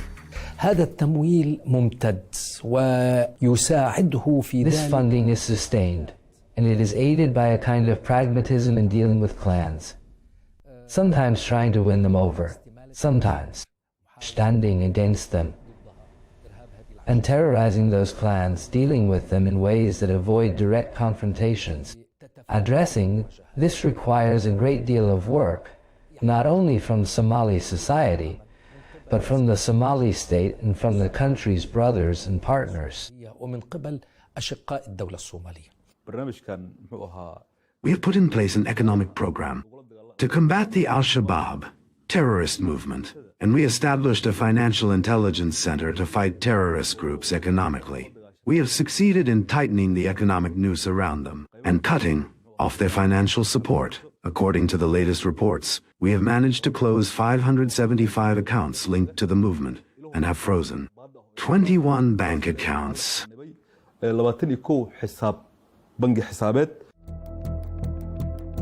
International and regional alliances have stepped in and tightened the noose around these groups through ongoing operations to drive them out of their positions, mainly in the south and center of the country.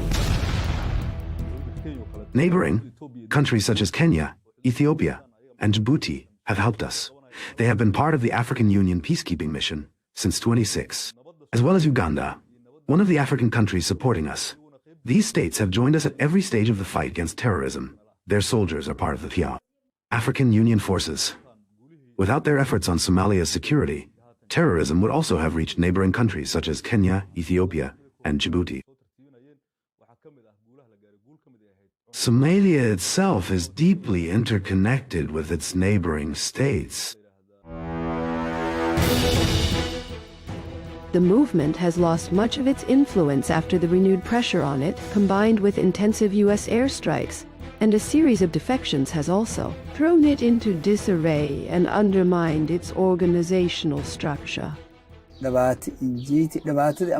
broke away from Al-Shabaab after a long ordeal. Their only goal is destruction and sabotage. They show no mercy to the weak, and life among them was harsh and difficult. I surrendered to the government. I want to live a dignified life, and pledged to fight them alongside the government forces and defend the country against those who kill people. I used to think they represented Islam, and that anyone who opposed their ideas was a disbeliever. I even joined them and believed in their ideology. But their brutal killing of innocents and my inability to bear it pushed me to flee, especially after they ordered me to carry out a brutal killing operation. Before carrying it out, I decided to escape.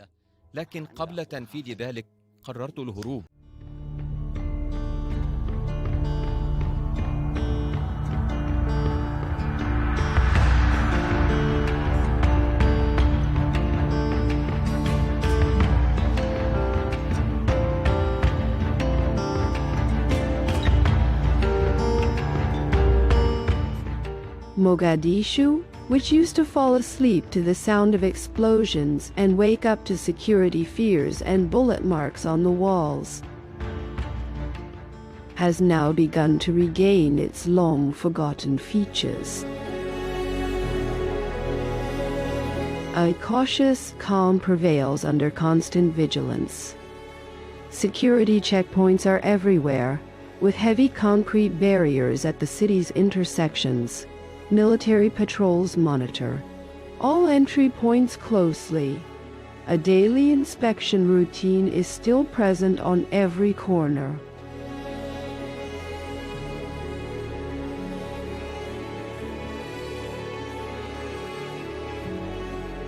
Soba Street, which witnessed the deadliest terrorist attacks in the capital's history in October 2017 and October 2022, is now entering a new phase of construction and development in an effort to restore the security that years of violence have taken away.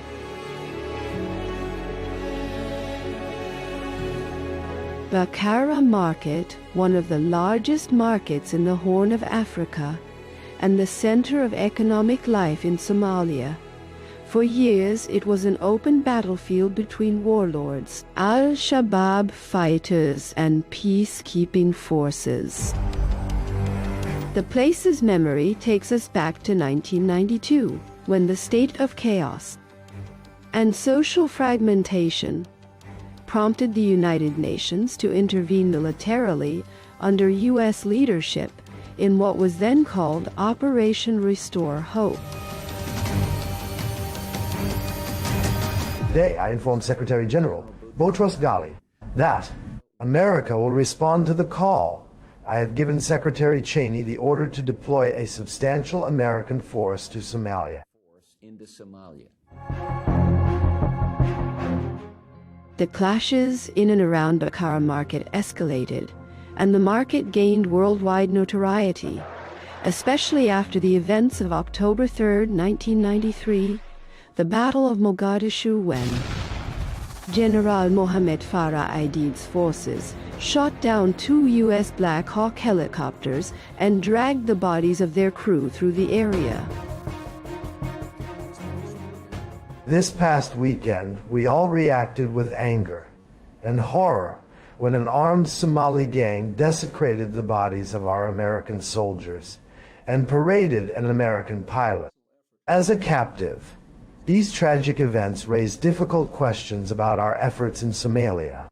Why are we still there? The fierce battles left 19 American soldiers dead, after which U.S. forces withdrew from Somalia in 1994.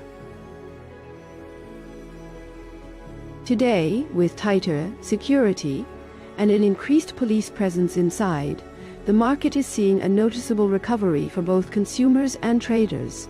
Anyone who knows Bakara Market knows well that it has gone through major problems. In the past, there were serious obstacles related to security, the economy, and commercial competition. These challenges plunged us into a cycle of fear, killings and bombings, and hardship. There were huge explosions in nearby areas that caused many problems for our people. Thank God, there is a big difference between what we went through in the past and where we are today.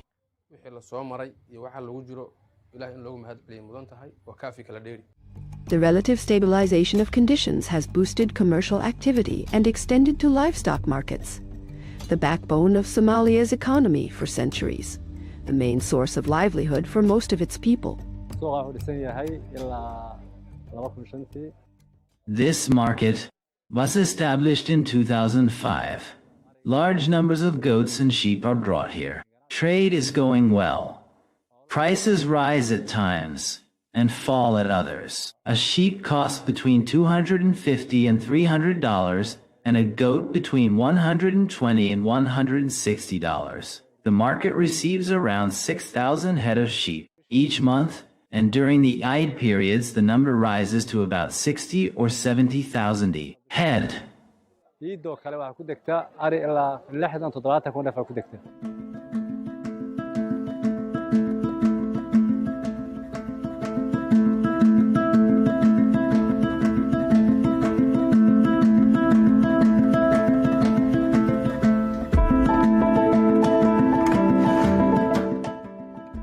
Ada International Airport, named after the country's first president, is regaining its air traffic after being destroyed following the overthrow of Siad Barre's regime.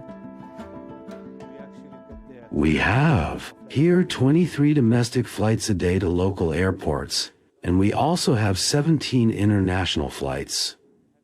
We work with Interpol, which makes it easier for us to identify all those on watch lists. We are keen to arrest criminals, and those working with organizations such as Al-Qaeda, ISIS, and Al-Shabaab. It has also become easier for us because we have a system known as the Fraud Detection Unit, FDU, which allows us to detect forged passports and visas and catch forgers.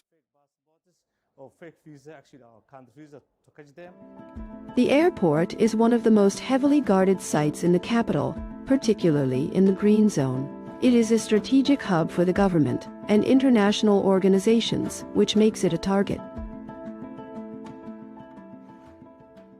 We facilitate the arrival and movement of our international partners here, but dealing with Al-Qaeda, Al-Shabaab, and ISIS is very difficult at times, because they can easily change their names and alter their records.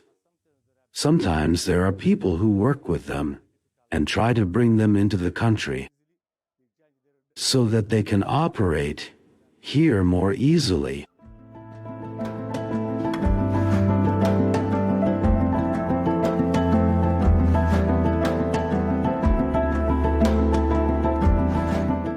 Mogadishu Port, the maritime heart of the capital, and the country's economic gateway to the Indian Ocean, is regaining its competitive position among Africa's major ports despite past setbacks. Last year, Mogadishu Port became the second-best port in sub-Saharan Africa. The first was also Somalia's Berbera port, and we are trying to reach first place this year. Last year's estimates indicated that more than 400 ships arrived here. And as conditions improve and peace returns to Somalia, many business people have begun to benefit, not only in imports but also in exports, for example, to Kenya, Asia, and Arab countries. This is very positive for our business community. We have also put in place an advanced system under which all incoming ships undergo thorough inspections. Everything entering through our ports is checked. Everything entering through our ports is checked. And we have one of the most modern scanning devices in the region.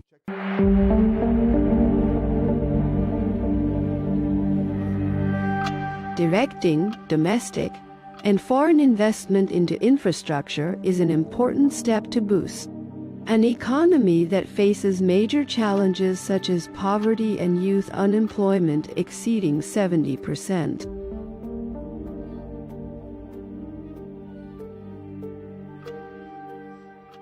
In Somalia, young people make up about 75% of the population, and their ages range from 18 to 50 years old, which means that we have an overall promising human capital.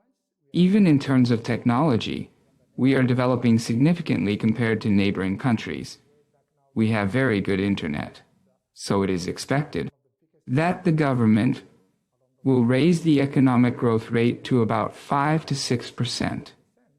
As for average annual income per capita, it used to be around $300 and is now close to $600 to $700, which in itself is a clear improvement. The country has also launched a Vision 2060, under which we hope to raise average daily income per person from $2 to $5. In addition to the traditional engines of development, new promising sectors are emerging, bringing fresh opportunities for investment and growth. We still have great hopes of finding oil and gas, and exploration has already begun. So we are currently very optimistic economically. Our GDP growth rate is about 3 to 4%. We have 4 main sectors driving economic development: livestock, agriculture, fishing, and now we have started entering the oil and gas sector, which gives us substantial and diversified potential to drive our economic growth. Despite the fragility of the economic recovery indicators, they have encouraged Somali investor Abdinur Gutel to establish his project in the heart of Makkah al-Mukarramah Street, which was once the scene of bloody bombings. Somalia is our country. We were working here before this project was set up. We see it as a social duty. If we don't do it, no one else will. That's why we wanted to invest in Somalia, to create jobs for Somali youth who used to risk their lives at sea to migrate to Europe and other countries. We have hired many of them, and people from the wider community. And we have also created a platform where all Somali companies can showcase their products and services for the Somali people.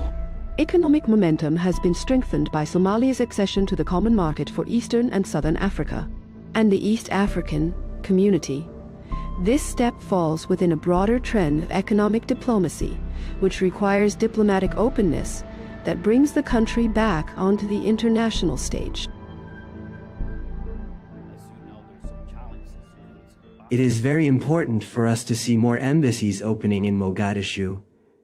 We are working on this every day with our international partners, and going forward, we look forward to opening more embassies and missions. Diplomatic missions in Mogadishu. We work closely in line with our strategic vision at the Ministry of Foreign Affairs to open more diplomatic missions around the world, especially in countries with which we have good and strong ties. A political approach that runs up against various obstacles. In an unusual scene, on the side of the road, the pavements turn into spaces to display and sell the shilling, Somalia's local currency. Bundles of banknotes that reflect high levels of inflation, which forced the government to adopt the dollar as an alternative currency alongside the emergence of electronic payment systems.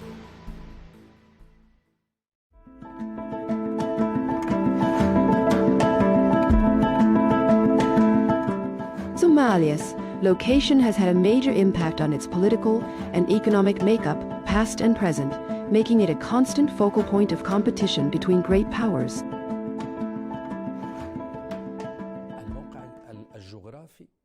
Its geographic position is clear: the Gulf of Aden, Bab al-Mandeb, and a coastline of 3,330 kilometers, the second longest coast in Africa. Sea lands. Of great importance. You are talking about a country emerging from conflict that has entered a zone of intense international competition, with multiple regional states competing over control of the maritime gateways in Africa and beyond. Naturally, This location puts it in the eye of these storms. The second, and very important, point for Somalia is that it forms the first line of contact in this part of the Horn of Africa and the Arab world in the fight against terrorism. القرن الإفريقي والمنطقة من الوطن العربي في محاربة الإرهاب.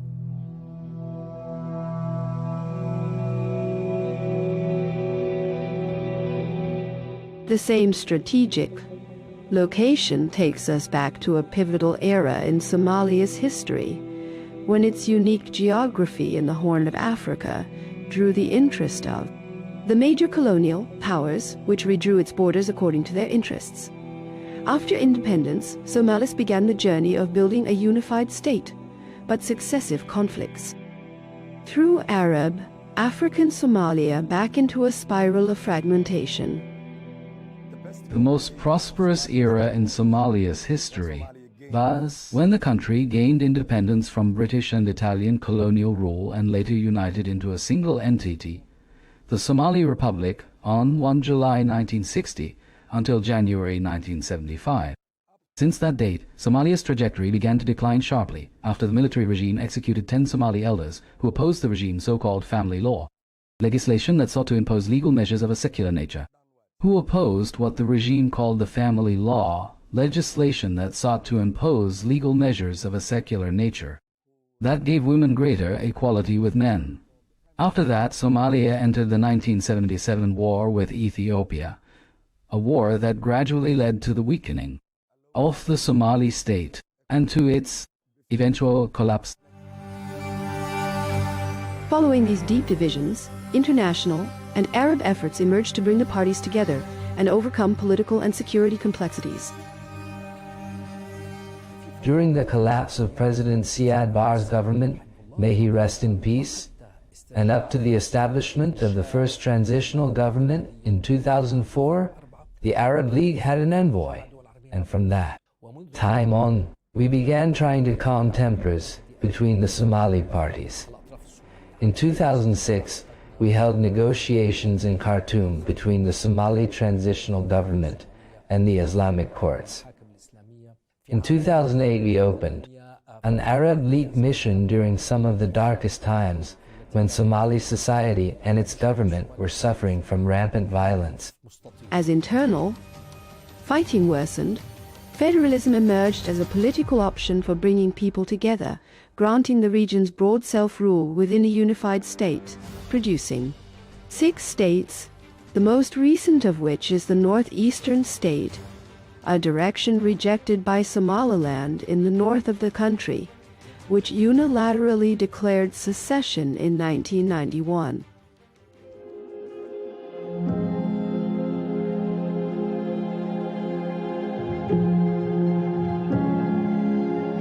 Today, this African country stands in the middle, seeking a delicate balance between its internal obligations and the pressures of geopolitics.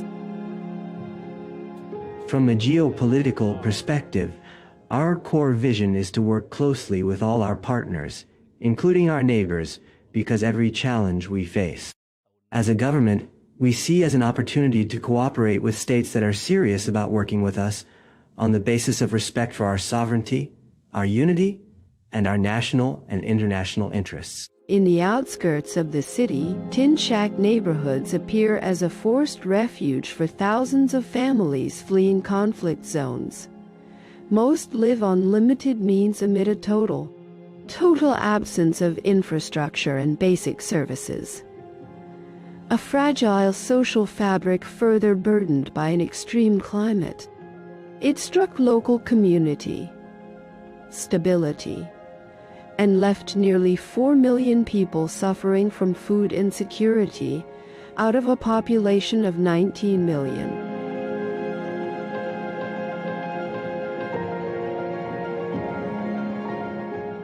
In another part of Somalia's map, among these tents, are stories that led thousands of families to join the Mamis displacement camp in the Danail area. Hassan Ibrahim was one of those who left Baidoa in south-central Somalia during a mass displacement of more than 700,000 people.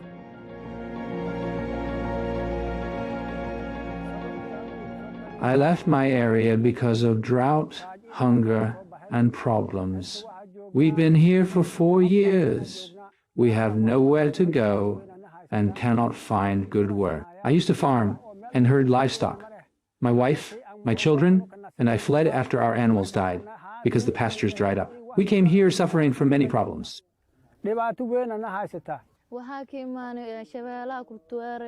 We've been here for 2 years. We came from Lower Shabelle.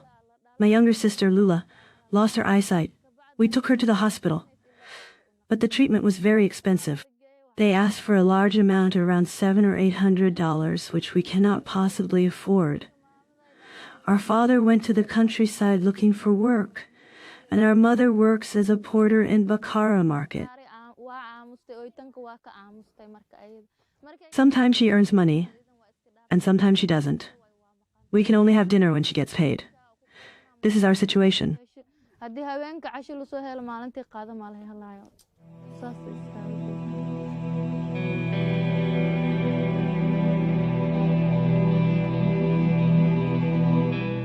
Forced movements with different causes, yet all meet at one point, the struggle for survival. The number of people here is large. They came from the regions of Middle Shabelle and Lower Shabelle, from places like Bay and Bakul, and all the areas beyond Afgoy, Kurioli, and Shalambud. Water shortages and clashes pushed them to come to this camp. Last week I was told that one woman suffered a psychological breakdown because of the fighting. She disappeared for a while and returned pregnant to the camp. There are also some wounded who were hit by gunfire.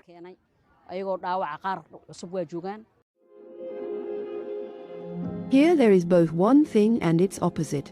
In a striking shift in migration routes, Somalia has gone from being a source of refugees to a destination for those fleeing crises. Crises no less complex than the reality of this Arab African country. During the war in Syria, there was a lot of chaos. After I graduated in 2017 or 2018, work conditions were bad, few job opportunities, difficulty starting your own business, and many hardships. Also because of the military situation, we had compulsory service, so I was forced to work abroad. I contacted friends who were already in Somalia. They encouraged me and said job opportunities were good. The climate was good, life was comfortable, and there were no problems at all. And now I am bound by a contract with the group here, and I'm comfortable. And of course, I'm thinking of returning, now that Assad is gone. أنا يمنية أعيش في الصومال وصار لي من 2021. I am Yemeni. I have been living in Somalia since 2021. I was in Turkey with my father when I met my husband there, and it happened that I returned to Somalia because of my husband's job. He's an engineer here. I came in 2021 and started a project. The project was a simple idea with a big dream. I love that Somalia is truly a country worth investing in, and I advise anyone to invest here. So I wanted to start a home-based project with simple handmade touches. أفتح مشروع من البيت بلمسات يد بسيطة.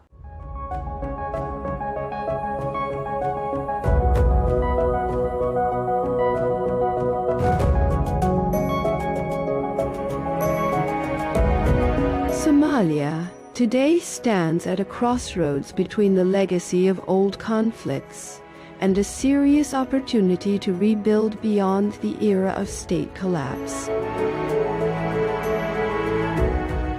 Somalia's story may shift again given the current situation, and as the model of direct elections appears on the horizon, promising new rules with no war and no division.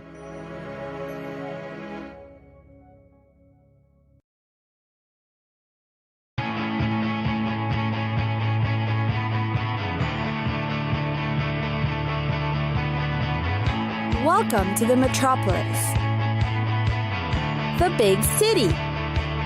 This is where tech, trends, and culture meet. Meet the people. See the sights. walk the city streets, and experience the lifestyle.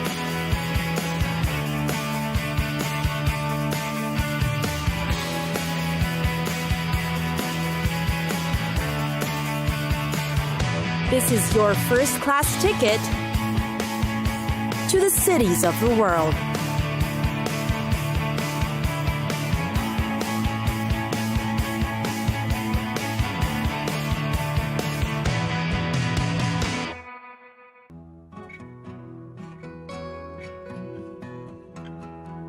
Kyoto, Japan's former capital.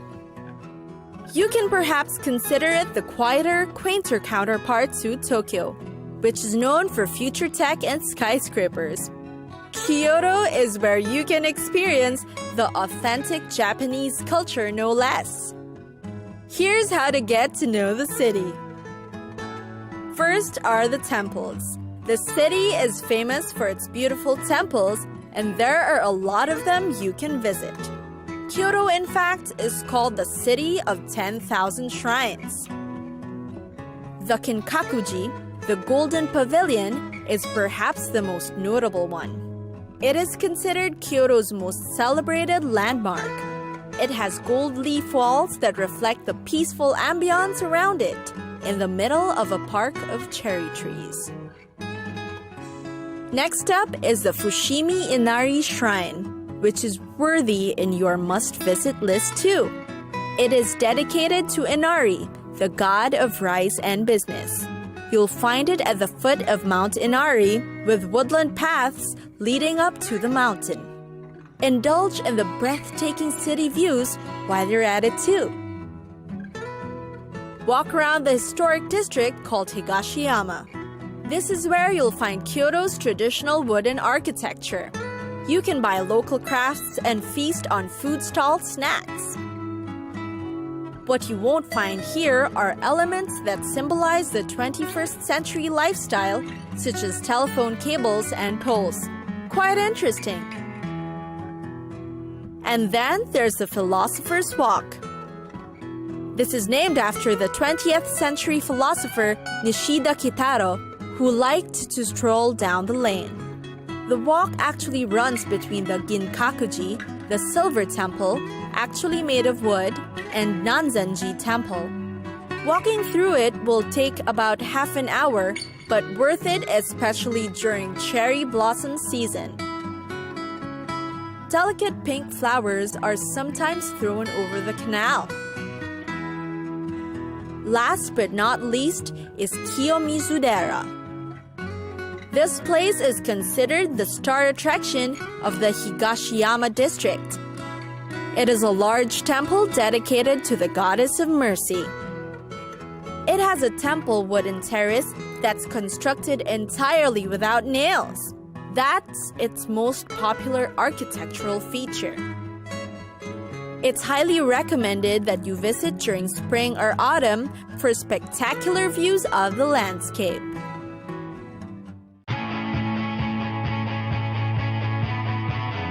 It's time for us to go. Pack your bags and get your tickets ready.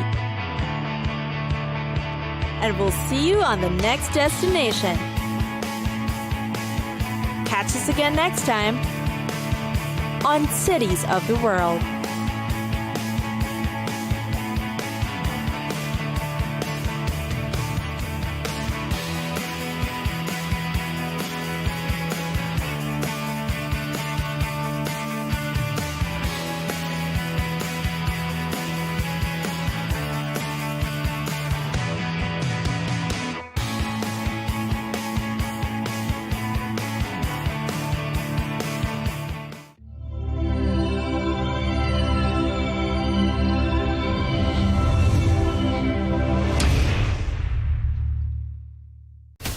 From the White House to Gaza, Kiev to Beijing, elections, economics and the environment compete with conflicts and other complex issues for our attention. In an age of fake news, deepfake and artificial intelligence, they've got to have a vote and a say. It's important to look beyond the loudest voice to understand the truth. From newsmakers to groundbreakers, My campaign is going very well. Presidents, prime ministers, princes and peacemakers, and cultural tastemakers. As Arabs, as Middle Eastern, we're too emotional. Join me on The Riz Khan Show for empowering conversation.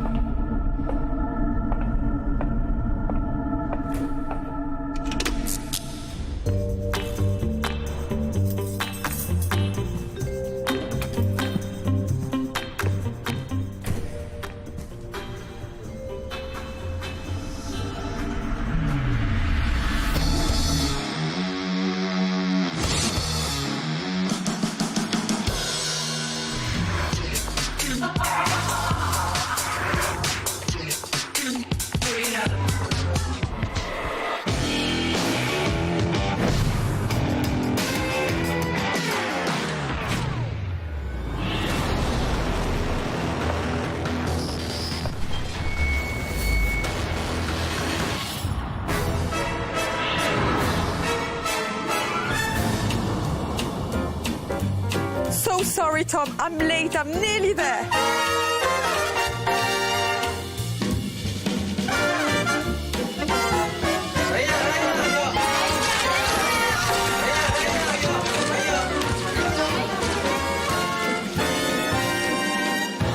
J. Daniel Atlas. You may remember me as your personal favorite of the Four Horsemen of Magic. Now watch closely as I make the famous heart diamond appear on my palm. Gee whiz, he must be as starved for attention as Greenpeace here. Hi, Ryan. Great How to are see you? You too. Congratulations on such a fun movie. I really enjoyed watching it.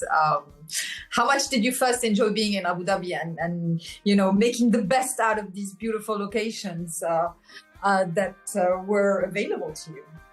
We felt so lucky to get to film in Abu Dhabi. I mean, it's such a beautiful city, and I got to say, you all were so welcoming to us and gave us incredible access to these truly cinematic locations. I mean, the Louvre is especially, I think, magical.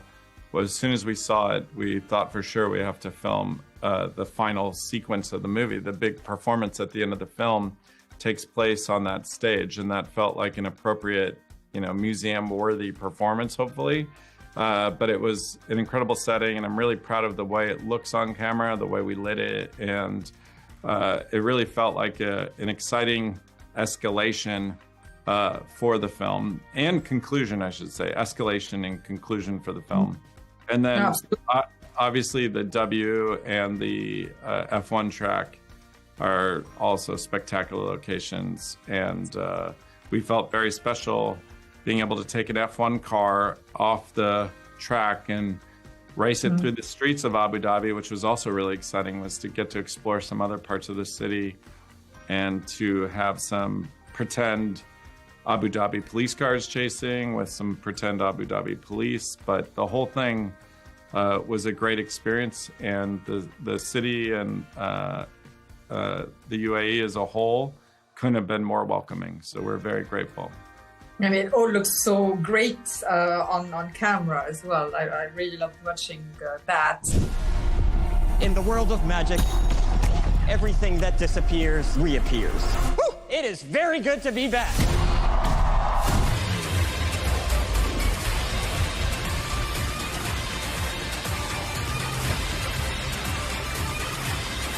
Louvre, Abu Dhabi, or Yas Island Circuit in Abu Dhabi? What was the most fun location? Ooh, the Louvre was really nice. Was incredible. Yeah, the Louvre was great. But we did all the amusement parks. Yeah, we did Ferrari World. How was that? Ferrari World was epic. Yeah, and Rosamund Pike was there. And she was. I'll ask her now. How was it filming in Abu Dhabi in general? It was pretty amazing. I mean, being in the W Hotel right on the racetrack, that's a real thrill. And the Louvre, I mean, filming in the Louvre after hours is magical. It's an incredible structure, and I think we needed a spectacle at the end of this film, and that really provided it. Vandenberg Corporation launders money for arms dealers, traffickers, warlords. She makes all the world's worst criminals possible. Once we decided that we were going to shoot the airport sequence in Abu Dhabi, stay focused, we decided to shoot a desert sequence as well. The desert sequence is something Tom and I have always dreamed about. The location just told us what to do. Did you think we abandoned you? Or that we'd run out of magic? Well, think again, ladies and gentlemen. It's been 10 years since the Horseman last appeared. Tell us about Abu Dhabi and the experience of being there, filming it, including, you know, all the Abu Dhabi scenery in it. It was wild. I mean, it's such an interesting and culturally very different, definitely. Yeah, but we did enjoy the nature. I feel like there was a few sort of 6 a.m. swims with the sunrise and. But the scenes are like unbelievable. There's like a racetrack around this hotel, so. Yeah. So the ending of the movie was just like Island. this huge magic trick of an ending. Thank you so much for just being the most wonderful crew to work with and just such an unbelievable blessing to be here. Thank you.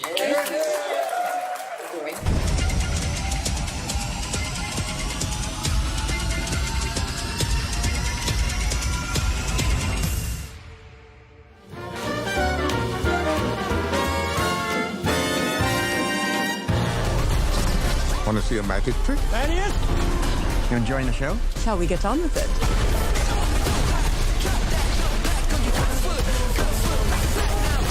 What went through your mind, and did it feel a bit uncanny when a real heist happened at the Louvre in Paris? I mean, it's a little bit like a art. There was the suggestion that was maybe Now You See Me marketing stunt, and that made me really happy that people associate the Horseman with any big heists that take place in the world, and certainly in such a significant location as the Louvre, Paris. Since we got to shoot at the Louvre, Abu Dhabi, we're very familiar with the Louvres all over the world. Bigger and better than anything you have ever seen. It's a 10 million to 1 shot. Those are my kind of odds. Bring down 2 generations of criminals with a single sleight of hand. Abracadabra. Huh, nope. Alakazam. Wait. Open sesame.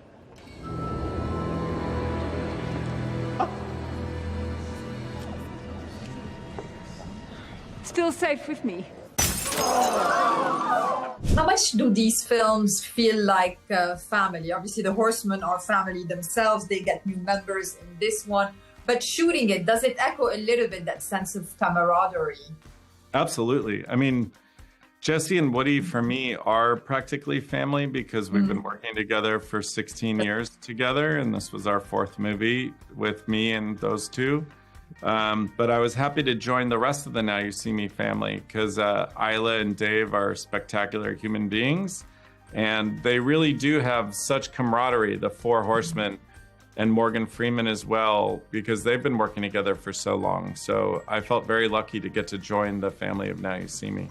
Pay very close attention. You are not going to want to miss this next trick.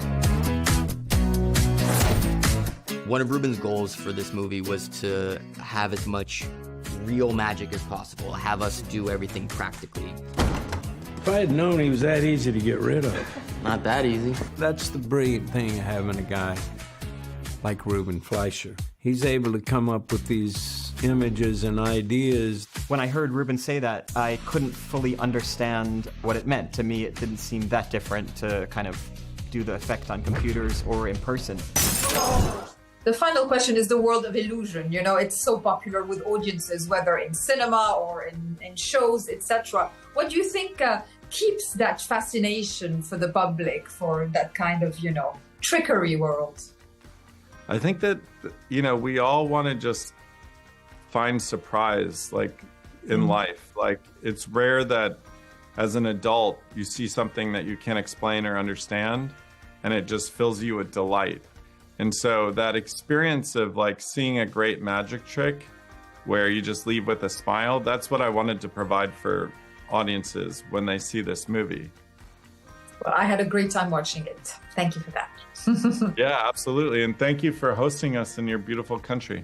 Yeah, everyone was so excited to have you.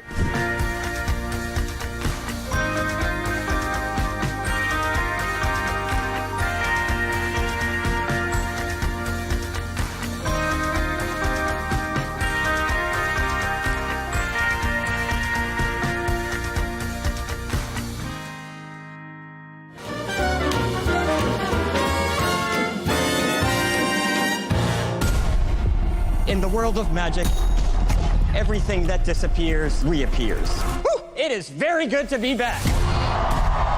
Come up, you're gonna be our helper. Okay, disappear in 3, 2, 1.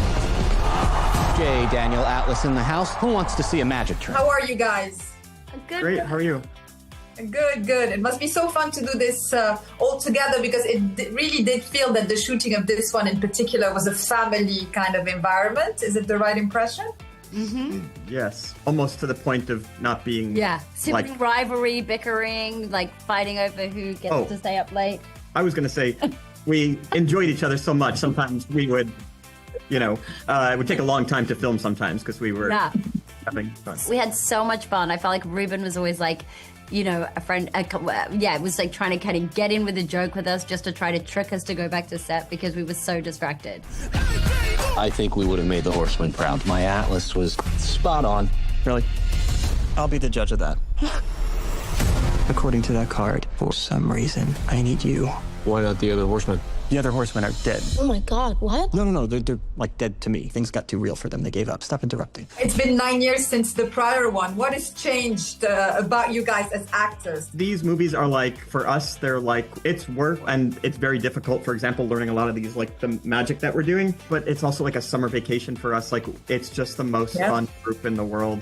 We love it. We love our characters. Yeah. Like, not only are we we have great scripts, obviously, but Ruben Fleischer, who directed this movie, he really loves comedy, so he asked us to improvise as well. So it's just a great feeling of like teamwork, creativity. A lot of what we do in the movie is kind of reflected of how we are off camera. The heart diamond. It's the most valuable jewel in history. But what makes this diamond so special? Because a magical tarot card told us. For decades, the Vanderbergs have been selling diamonds to warlords, arms dealers, traffickers to help launder their money. Dominic, new kid on the block. How did it feel to enter the universe? It was great. It was awesome. I mean, like Jess was saying, it was definitely a lot of hard work. I mean, especially learning the tricks. There's this one trick I had to do in the beginning with these phones, and I broke like 2 phone cases using my own phone to like learn this trick. So some sacrifices were made, but it was It's such a good trick, though. Yeah, but worked out in the end. But it was a great time. Yeah. 8 magicians against a worldwide criminal network. I like our chances. Want to see a magic trick? There he is! You enjoying the show? Shall we get on with it?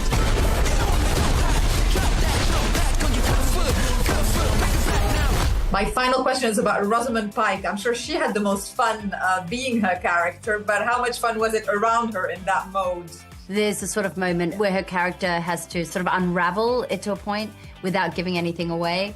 And it was just one of the most amazing kind of things to witness from an acting perspective because she really is so fearless and she really went there. And it was just impressive to be around her. And her dialect is obviously perfect. And what I love about her interpretation of the character is the pleasure she takes in the mischief and the naughtiness. And she doesn't get sort of like dark with that character. It's always playful, which I think is the right tone for these movies. And I think she was just like, these movies sort of live or die on their villain in a way, and I think we just couldn't have gotten luckier.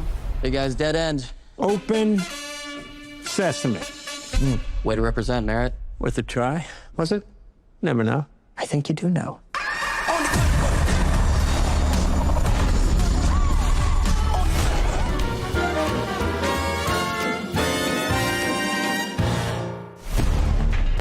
You guys used to be the Horsemen. Why did you break up? We made some huge mistakes. We got sloppy, cocky. Sorry guys, that's really a bummer. How are you guys? Good. Good. It must be so exciting to do these things together because I really felt, especially in this one, like this was like a big extended family type of vibe on set. Is it the right impression? Yes, absolutely. Yeah. We love each other. So much. I've known kind of the original crew for nearly 15 years now, and we laugh so much together. And these two, and then Dominic Sessa, they came in and just seamlessly from day one integrated themselves. And now we are all family. We are all together. Whoa. together. Allison Brie and Dave Franco. Check it out on VOD. Yeah, exactly. That was a very subtle. Well, don't worry. We'll work in regretting you into this. Yeah, please. I heard you talking. According to that card, for some reason, I need you. Charlie, June, and Bozo. It's Bosco Leroy. What did you type fictional magician name into ChatGPT? Oh, that's actually my real name, Atlas. Ariana, Justice, how did it feel to kind of come into the universe of Now You See Me? Had you seen the first two? It must feel so exciting to be on those sets. It was. I love watching them. Yeah, I know. The movies are great. It was a little scary because it's such a big ensemble, and the original Horsemen didn't have to be as nice as they were, but like from day one, they were so welcoming. They wanted to include us on all their like inside jokes and games and stuff. And I remember one time, like, they were like standing in the corner, like laughing about something, and me, you, and Dominic were like, we're gonna laugh louder. And then Isla was like, wait, no, really, do you guys feel left out? Please come over here. And like, we were just joking, but like, they were so sincerely about like involving us in the group. Yeah. And yeah, they really didn't have to do that, so yeah, it meant a lot. The Vanderburg Corporation launders money for arms dealers, traffickers, warlords. She makes all the world's worst criminals possible. She doesn't just launder money, she kills people. This is a chance to make a real difference. I heard there was some improvisation. The new Horsemen got to improvise as well, or only the original ones? We all were Only the originals are allowed. We all got to improvise. They cut all of ours, and they kept all the originals. Yeah. They were like, have fun, maybe a workshop for the next one. Yeah. And for you, Ariana, you got to improvise with your hands. I mean, she's got a lot of dexterity without giving too much away. That's very true. Great. Did you improvise with those hands? I improvised with those hands, Dave. I improvised. Here's the thing about this cast. At the core of it, they are all the funniest people I've ever met. Mm-hmm. We all seamlessly got each other's humor, which I feel like is very rare for the amount of people on set. And yeah, I feel like with even like you and I, we would look at each other, we'd make eye contact, and we just want to like there was so much happiness and so much laughter and so many giggles that improvising came pretty easy for us. Yeah. We all understood our characters and we understood the appropriate time for things, but we also could just riff forever. And our director, Ruben Fleischer, he comes from a comedy background. And so I think at his heart, that's what he loves the most. And so he really encouraged us to kind of go off book and try to find these humorous moments. Yeah. You got this, Jack? Wait, don't you mean June? Come on, this isn't fair. I've been picking locks since before she was born. When does he start the lock picking? Don't rush me. He's got it. Mind if I just, lead the way? I think he loosened it for her, ultimately.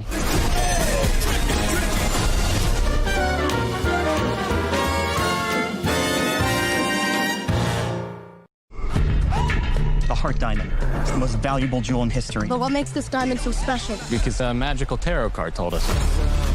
For decades, the Vanderburgs have been selling diamonds to warlords, arms dealers, traffickers to help launder their money. How are you, Rosamund? Hello, very well. How are you? I'm very well, thank you so much. She may not be the most delicious person as a character, but she must have been so delicious to play, wasn't she? Veronica Vanderburg was delicious to play, yeah. A villain is fun to watch if they're having fun, is my basic principle. And so I wanted to see Veronica living her best life until she isn't. I wanted to see her, self-satisfied and vain and pleased with herself and, full of her own type of illusion, which is to spin the rarity of the diamonds that are produced from her mine and, sell her own illusions to the world. If you want to stop the devil, don't cut off her hands. You lift her wallet. Open sesame.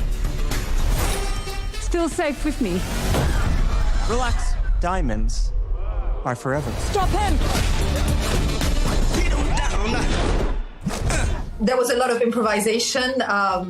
Did you partake in it? How much did you feel that you could just give her your own spin? I don't think I'm very respectful of the script and I was able to, take that in a direction that I lent into early on in conversation with the writers and with the director. I think on the day, maybe I added one or two lines. I can't remember. Is that what other people have told you? I don't know. No, everyone was what they told me is that you had a lot of fun at Ferrari World. That's what they told me about you. Yeah, we did. The new Horseman took me to Ferrari World and made me love roller coasters. Yeah. My horsemen. We were brought together for a reason. Get them kicked in. Bring down 2 generations of criminals with a single sleight of hand. Her clients being around, and I assume she's a very easy background to imagine, like background story. Yes, I mean, I think as a villain, there is a personal dimension to her story, which is, it's unusual. And I think for me, there's a very real person inside, which obviously means I can make a more 3-dimensional woman out of her. There is a familial background story that suggests that as a young woman, she came from a very privileged background, but she had her own hurts and sufferings within that. And I think she decided to hurt people back as a reaction to that. And I could understand it. So I have empathy for her as well as judgment, I think. Hey guys, dead end. Open sesame. Way to represent, Merritt. Worth a try, was it? Never know. I think you do know.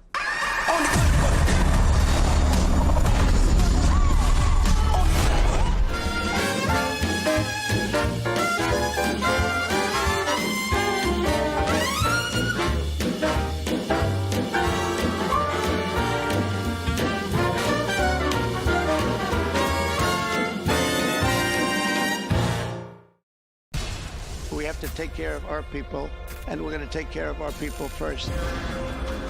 For in-depth analysis and all the latest developments across the globe, make sure you join us every weekday. President Trump is trying to negotiate a ceasefire. With so much happening, so much information, and so much noise, International law will have no part in his administration. It can be hard to keep track.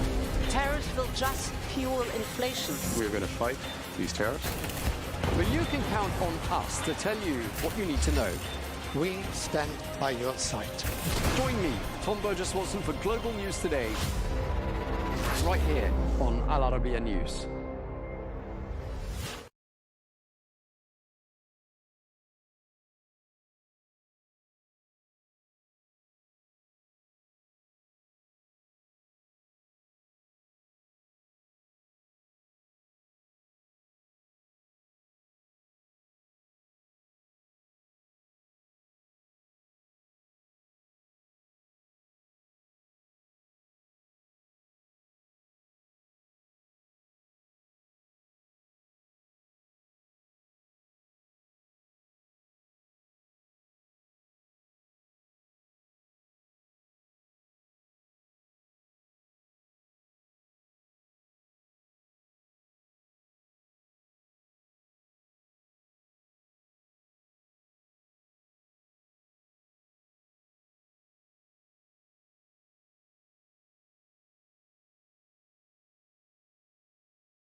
Hello, and thank you very much indeed for joining us for this special interview on the sidelines of the IISS Manama Dialogue here in the Bahraini capital. Well, I'm joined now by Dr. Konstantinos Kombos, who is the Cypriot Minister of Foreign Affairs. Thank you very much indeed for speaking to Al Arabiya English. Thank you very much.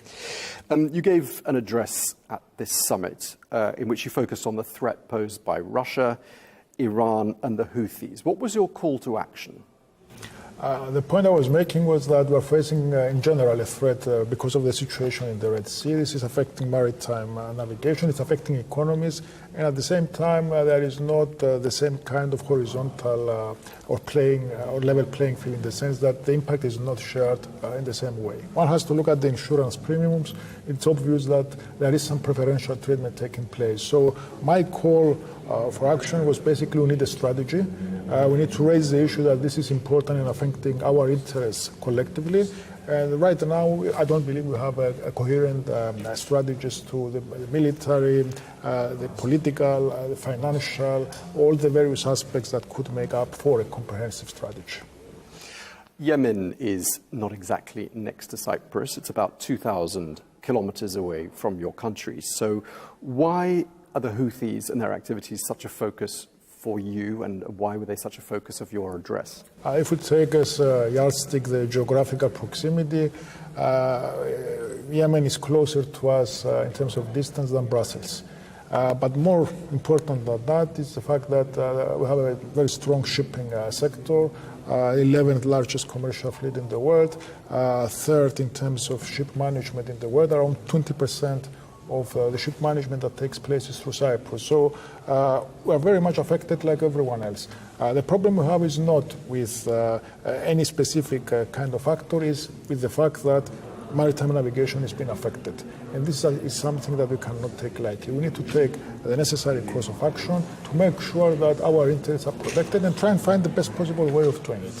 At the moment, I don't think we have calibrated our approach, taking into account the positions of the regional actors, the regional players that are very much affected directly by this. So we need to come together and have the conversation, at least have the conversation and start from that.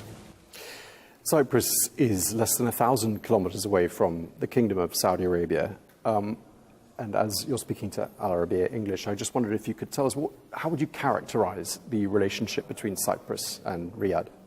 I believe we have a very strong relation. Just recently in New York in September, during the General Assembly High-Level Week, we signed a general cooperation agreement, which is something that's very important in institutional terms for the Kingdom of Saudi Arabia. We are having regular contacts with my counterpart and at various other levels. The whole point is, for us, we need to accelerate and deepen, rather, the relation. There is plenty of opportunity for both sides. Cyprus is the bridge, if you like, between Europe and the Middle East and the Gulf. There are many interesting projects and potential in terms of the future direction. The region is not just about crisis, it's about opportunities. And there are connectivity projects, energy projects, various opportunities for investment and for collaborating. So we're extending this thought process towards our Saudi friends, and we're continuing the intense dialogue we already have to try and make this yield tangible results and outcomes for both our peoples. Another relationship I'd like to ask you about is the fact that Cyprus recognized the state of Palestine a very long time ago, in 1988. You also have close ties with Israel. I'm wondering, how does Cyprus lever those unique relationships to try to ease the tensions? We have excellent relations both with all the Arab countries and with Israel.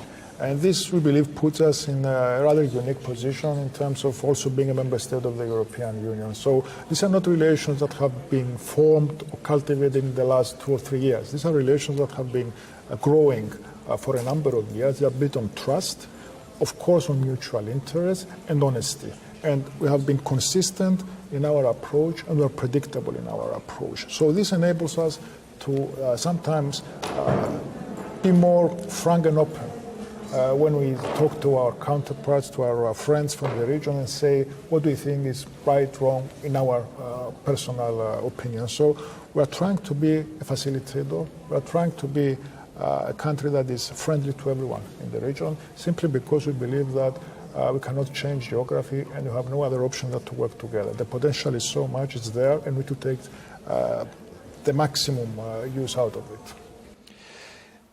The US President Donald Trump has been extremely active in trying to broker peace between the two sides. He had his 20-point plan. I gather your president had 6 points of his own. What has been Cyprus's involvement in this particular aspect of the peace process? Let me first start by saying that the plan by President Trump has basically been something that is giving hope to the region. It's a remarkable achievement. We need to make sure now it's been fully implemented. My president's positioning in relation to this was how we can move into the implementation phase. And in relation to the 20 points, in relation to 6 of those points, we believe that Cyprus can have its own small contribution. We're not pretending that we're going to solve or apply or implement the whole plan, and no one can do it on its own, but we believe you need to have synergies. And there are sectors like reconstruction in terms of security, there are sectors, parts of the plan that we could be relevant because of geography, because of the excellent relations that you mentioned earlier with all the stakeholders. So we're trying to build up on what we have already been doing in terms of the humanitarian front, through the maritime humanitarian corridor that we have been using for a long time now. Around 30,000 tons of aid have reached Gaza through Cyprus. So we're continuing on that basis, and we're also trying to leverage whatever we can in terms of the relation we have with Israel and the other regional partners to make sure that we can contribute to the implementation of the plan to a limited way and subject, of course, to the situation as being developed on the ground. While we're talking about Israel, there have been numerous reports in the newspapers, including an expose run by Haaretz newspaper, an Israeli newspaper, shining a light on what it described as Israel's attempt to create a so-called backyard in Cyprus. They're talking about the Israeli buying of land parcels, property, and so on. Are you concerned that your country's neutrality could be affected by these developments? Cyprus neutrality is well established. It's part of our very careful balancing between the various conflicting, in some cases, parties. Yes, there is a strong relation with Israel, like there is with Egypt, with Jordan, with Saudi Arabia, with every country in the Gulf. So we are one of the very few countries in the European Union that has diplomatic missions in all the countries in the Gulf. So it's not like it's a pick of choose situation. Yes, there is Israeli presence, like there is presence from many other countries. It's about attracting investment. It's about being a center for the provision of services and a center for a popular destination for tourism. So part of it is also misinformation campaigns. We have heard in the past from various proxies that have targeted Cyprus, trying to create their own narrative in relation to the island. But I believe that, like every country, we have the right to define ourselves and how we position ourselves. And I don't think it's in anyone's right or privilege, if you like, to have the capacity to paint us in any color they want. We are having our own approach, our own foreign policy for the best interest of the Republic of Cyprus, primarily, then the European Union and our region as the closest partner to that region from the European continent. And just lastly, Dr. Combos, Cyprus is going to take over the presidency of the EU in January. One of your priorities, I know, is migration. Just tell us, what do you think overall Cyprus is going to bring to the table? Cyprus is going to try and bring to the table the excitement and the enthusiasm of a small state that has a presidency. For us, it's a huge challenge, and we're going to try and work the maximum of our capacity to come through as an honest broker. We also want to make sure that the focus turns to other issues, not only on Ukraine, which will remain the top priority, of course, for us, but to this region as well. And the region not just as a crisis hotspot, but also as a land of opportunity. Maritime security, very important for us. Migration, very important for us. We're trying to put on the agenda issues that are perhaps being neglected because of everything else that is happening around the world. So let me clarify, this is going to be a presidency that is very much focused on the priorities of the European Union per se.